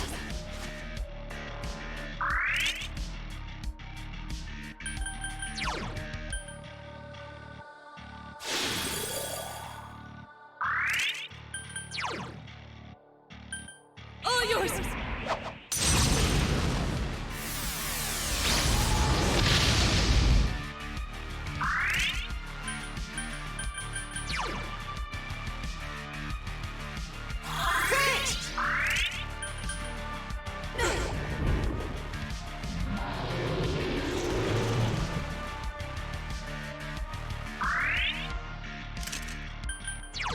Persona!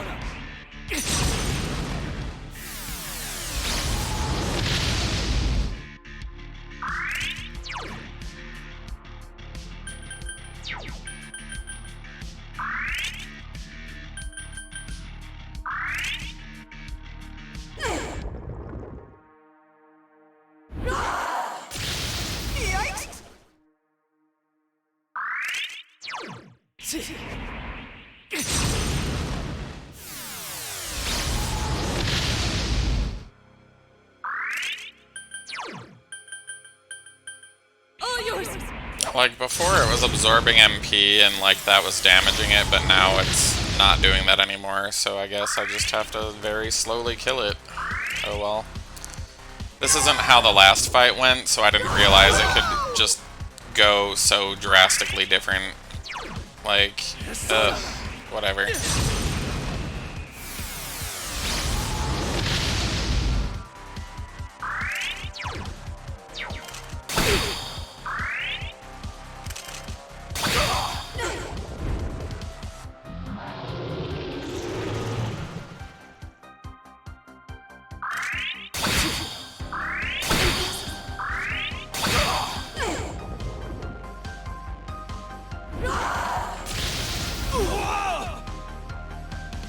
I don't want to hear it!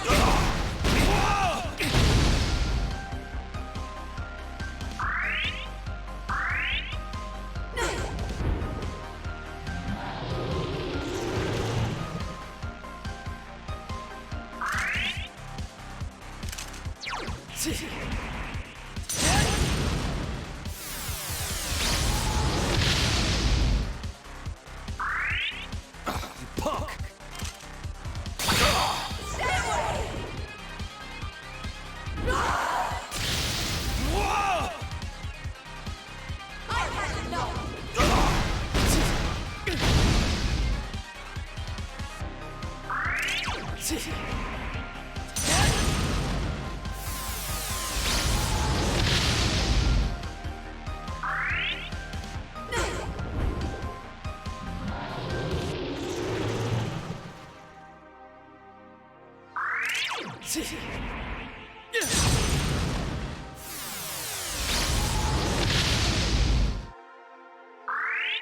I'll give as good as I got, damn it!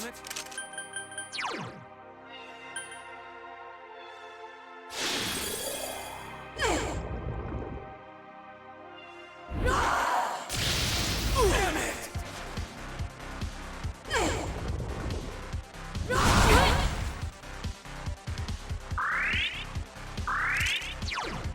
Let's go.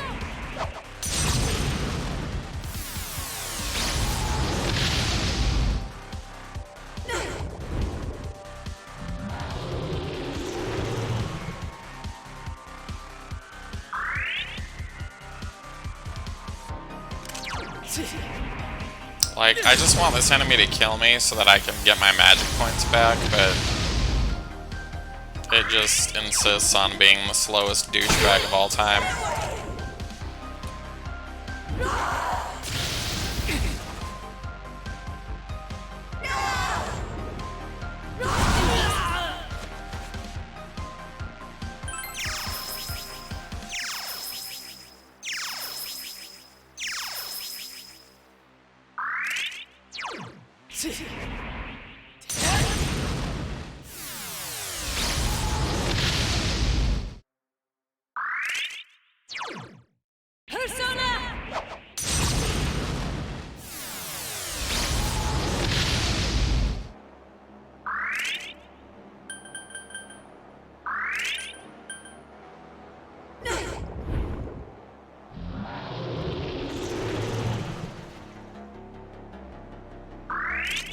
Oh, well, well, well. Look who that only worked on. The two people that have skills. This game's so stupid. I'm so mad right now. Like, when I fought this boss the other day, like, it seemed to be taking, like, a ridiculous amount of damage and would die super fast, so I, like, didn't realize I needed to maybe plan a little bit better before fighting it. Oh well. I know now.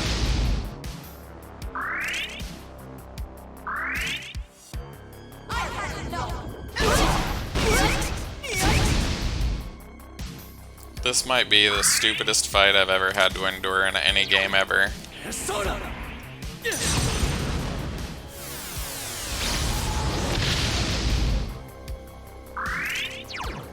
All yours!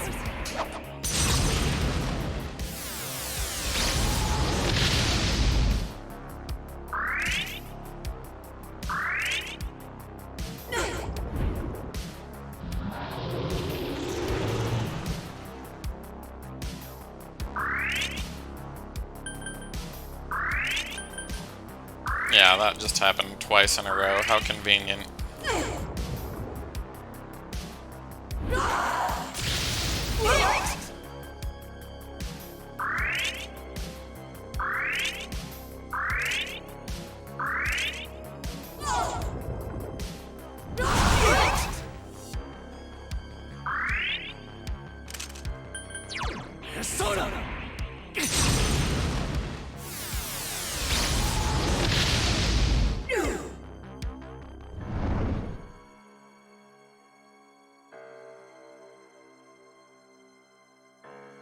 I have no idea how long that fight took, but it felt like 900 years.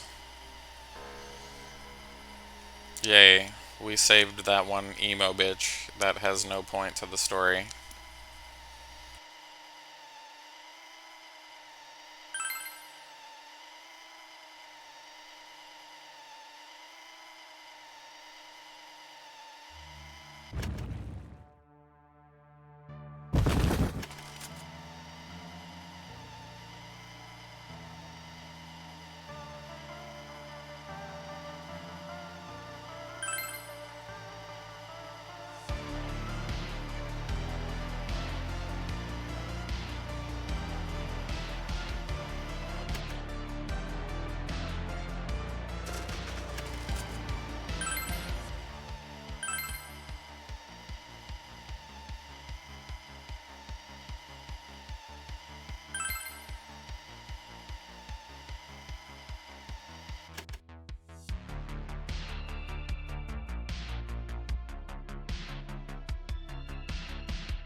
had to squeeze in the women are bad at cooking thing again for the 87th time.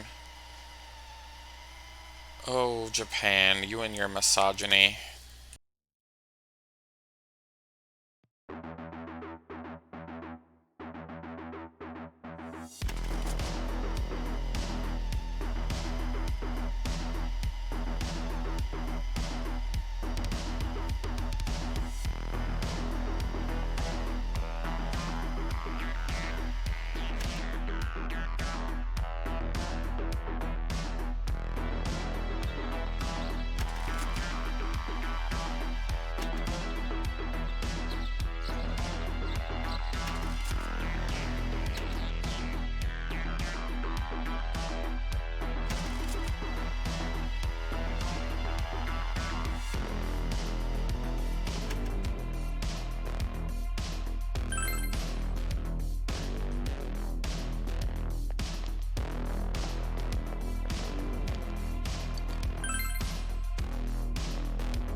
I only have 2 people I maxed out, but it's not letting me go to Juness like it should, I guess? Let's see, it says talk to everyone.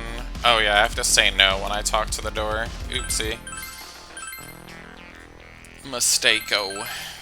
Not that this is a particularly viable run anyway, there's been plenty of mistakes. It would be easy to beat if anyone wants to waste 8 hours of their life, I guess.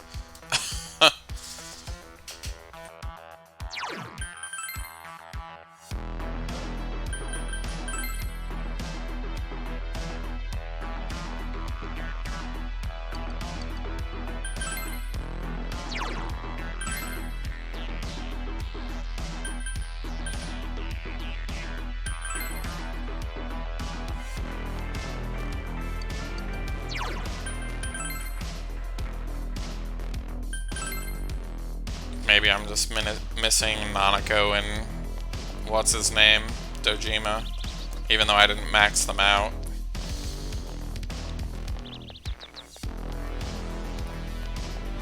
The game makes exceptions for certain people, I guess. I don't know.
Persona!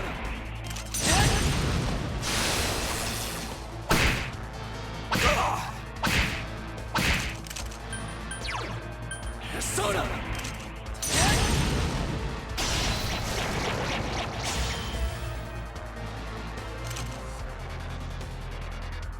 Cool sets power up!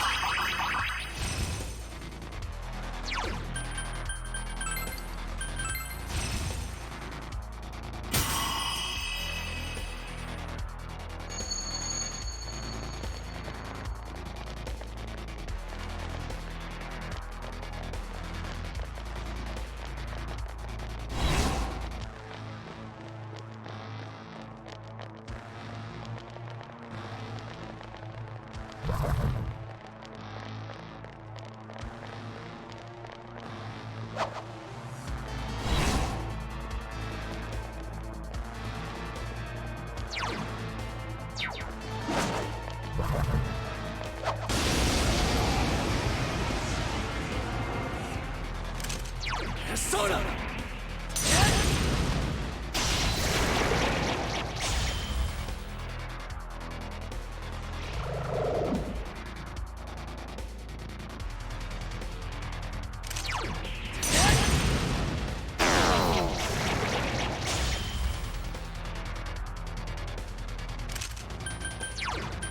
Let's go!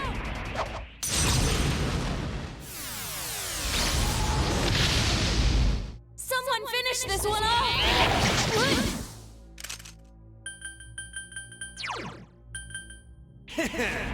Come on down! Out of my sight, punks! Ha! More power for me! My skills have been honed. Power up!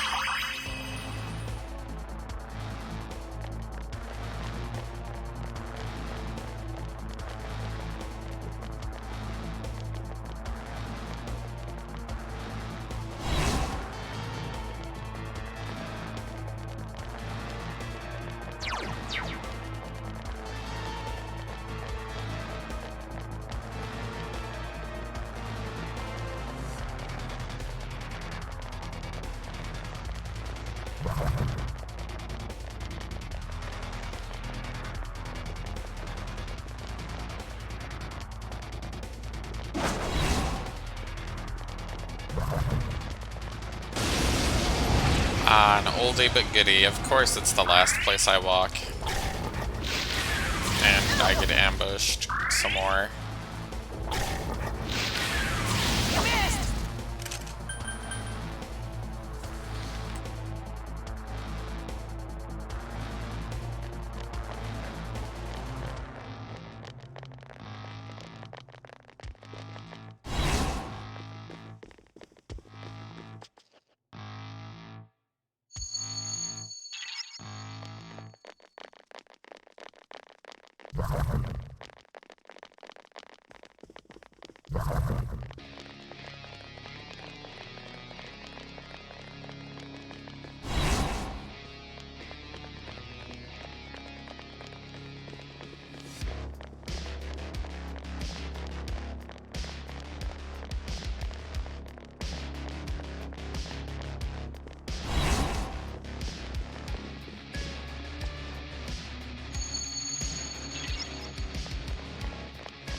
Let's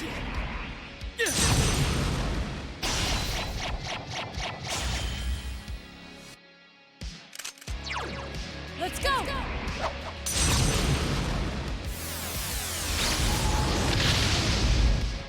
It's quite tenacious.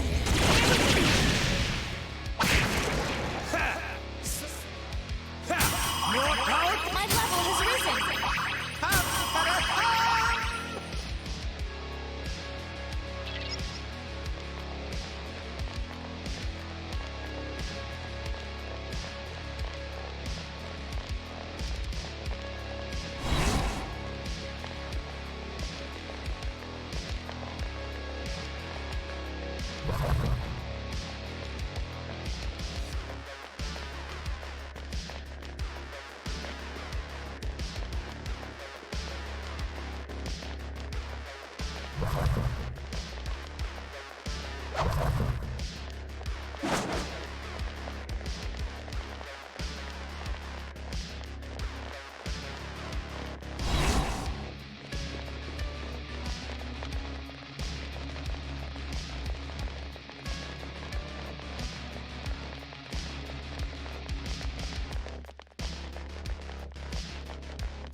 Ugh.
Persona!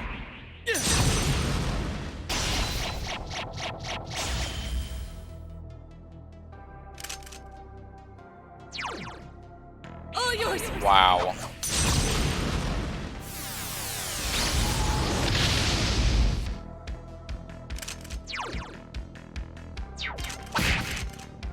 Ow! How cool!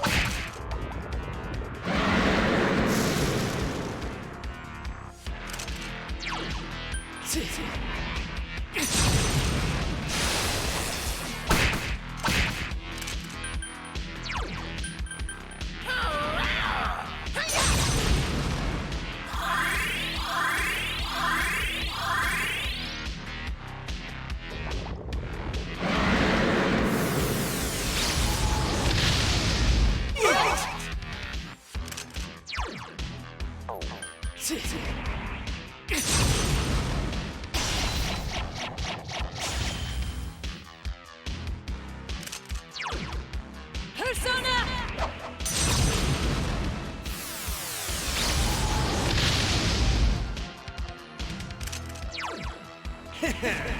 Come on now!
Does this game really need another dickhead boss with fucking invulnerability?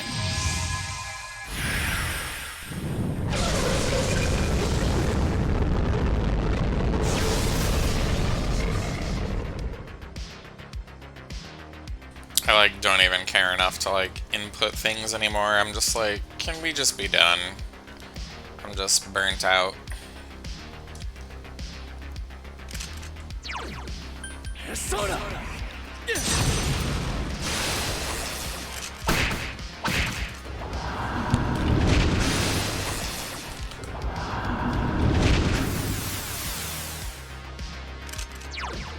Persona!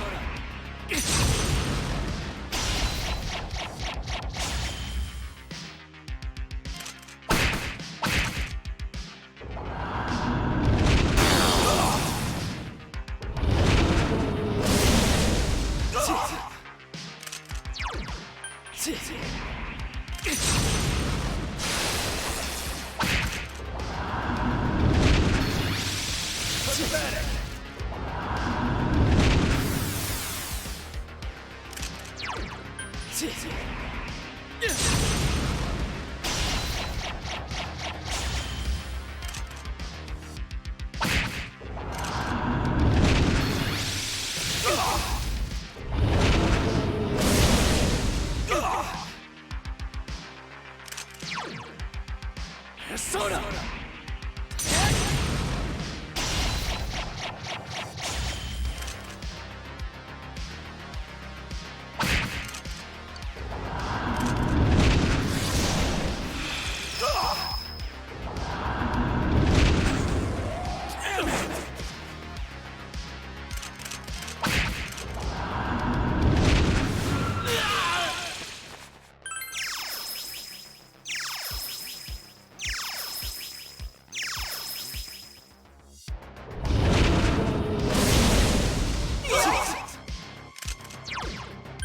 Soda!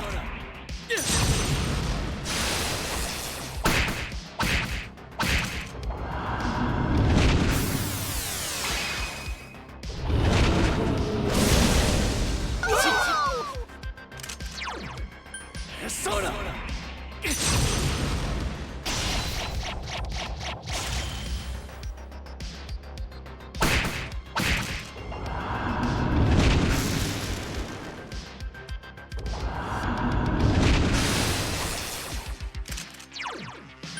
Soda!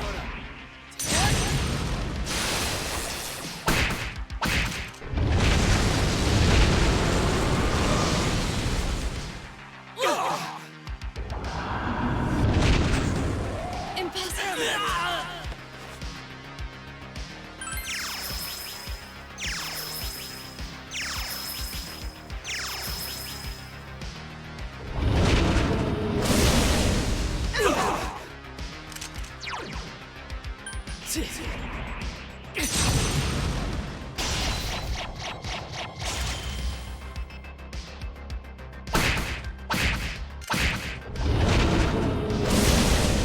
Pathetic!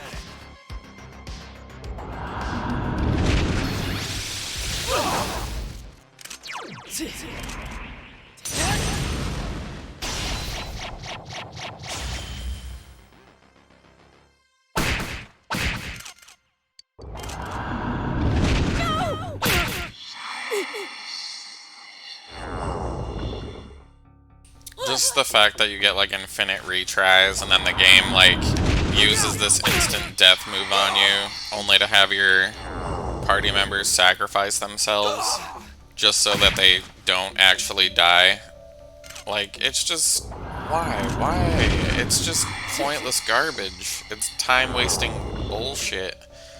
Like, just... Why can't this stupid boss die?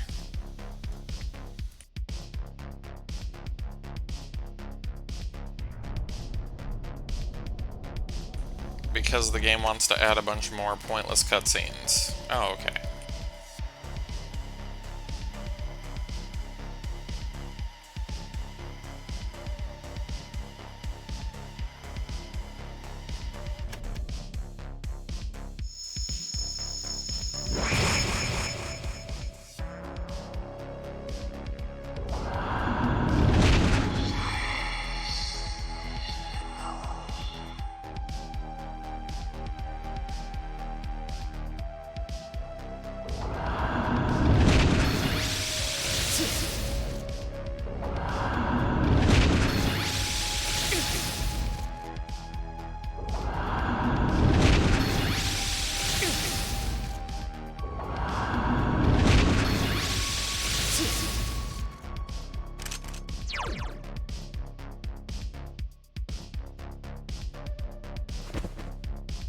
I guess we can't speed that up for whatever reason.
Unskippable.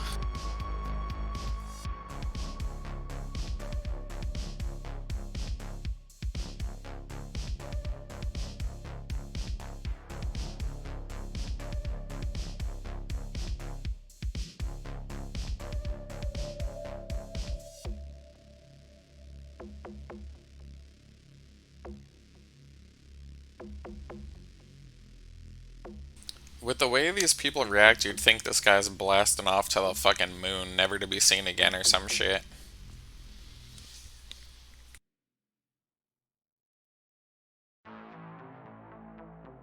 Like, literally all these people have cell phones. I'm just flabbergasted.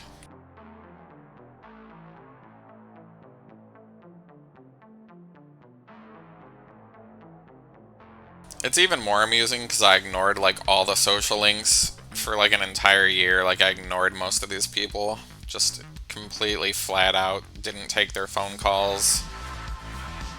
And they just wouldn't stop, like, trying to hang out with the main character for some reason. It's just... It's kind of funny when you look at it, like, from that context of a speedrun.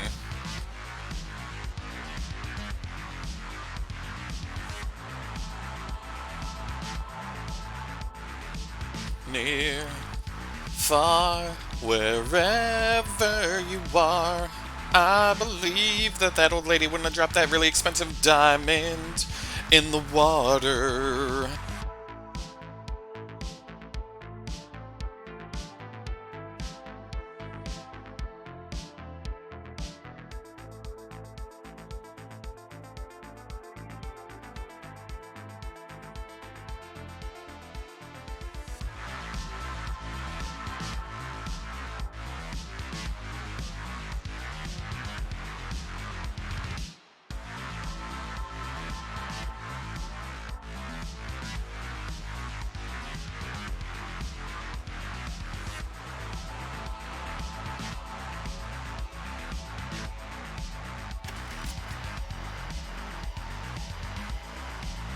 Alrighty. Well, there's our golden epilogue. I don't know when to stop the timer though, because the rules don't tell you when to do that, so I'll just wait until I save over my New Game Plus file.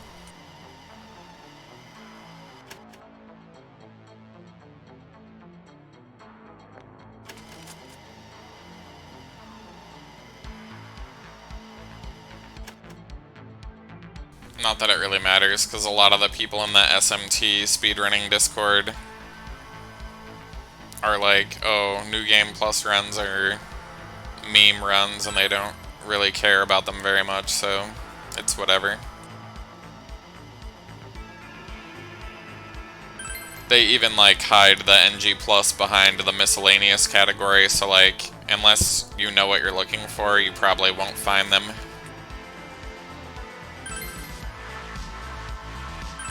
Like, why more arbitrary, like, decisions to be made in this epilogue? Like, why can't it just be, I don't know, like, they say what they say? I wonder if anyone's actually, like, gone back and ran through this and, like, tried all the different options to see, like, if for some reason, like, they get better responses one way or the other. It's probably just all the same gobbledygook.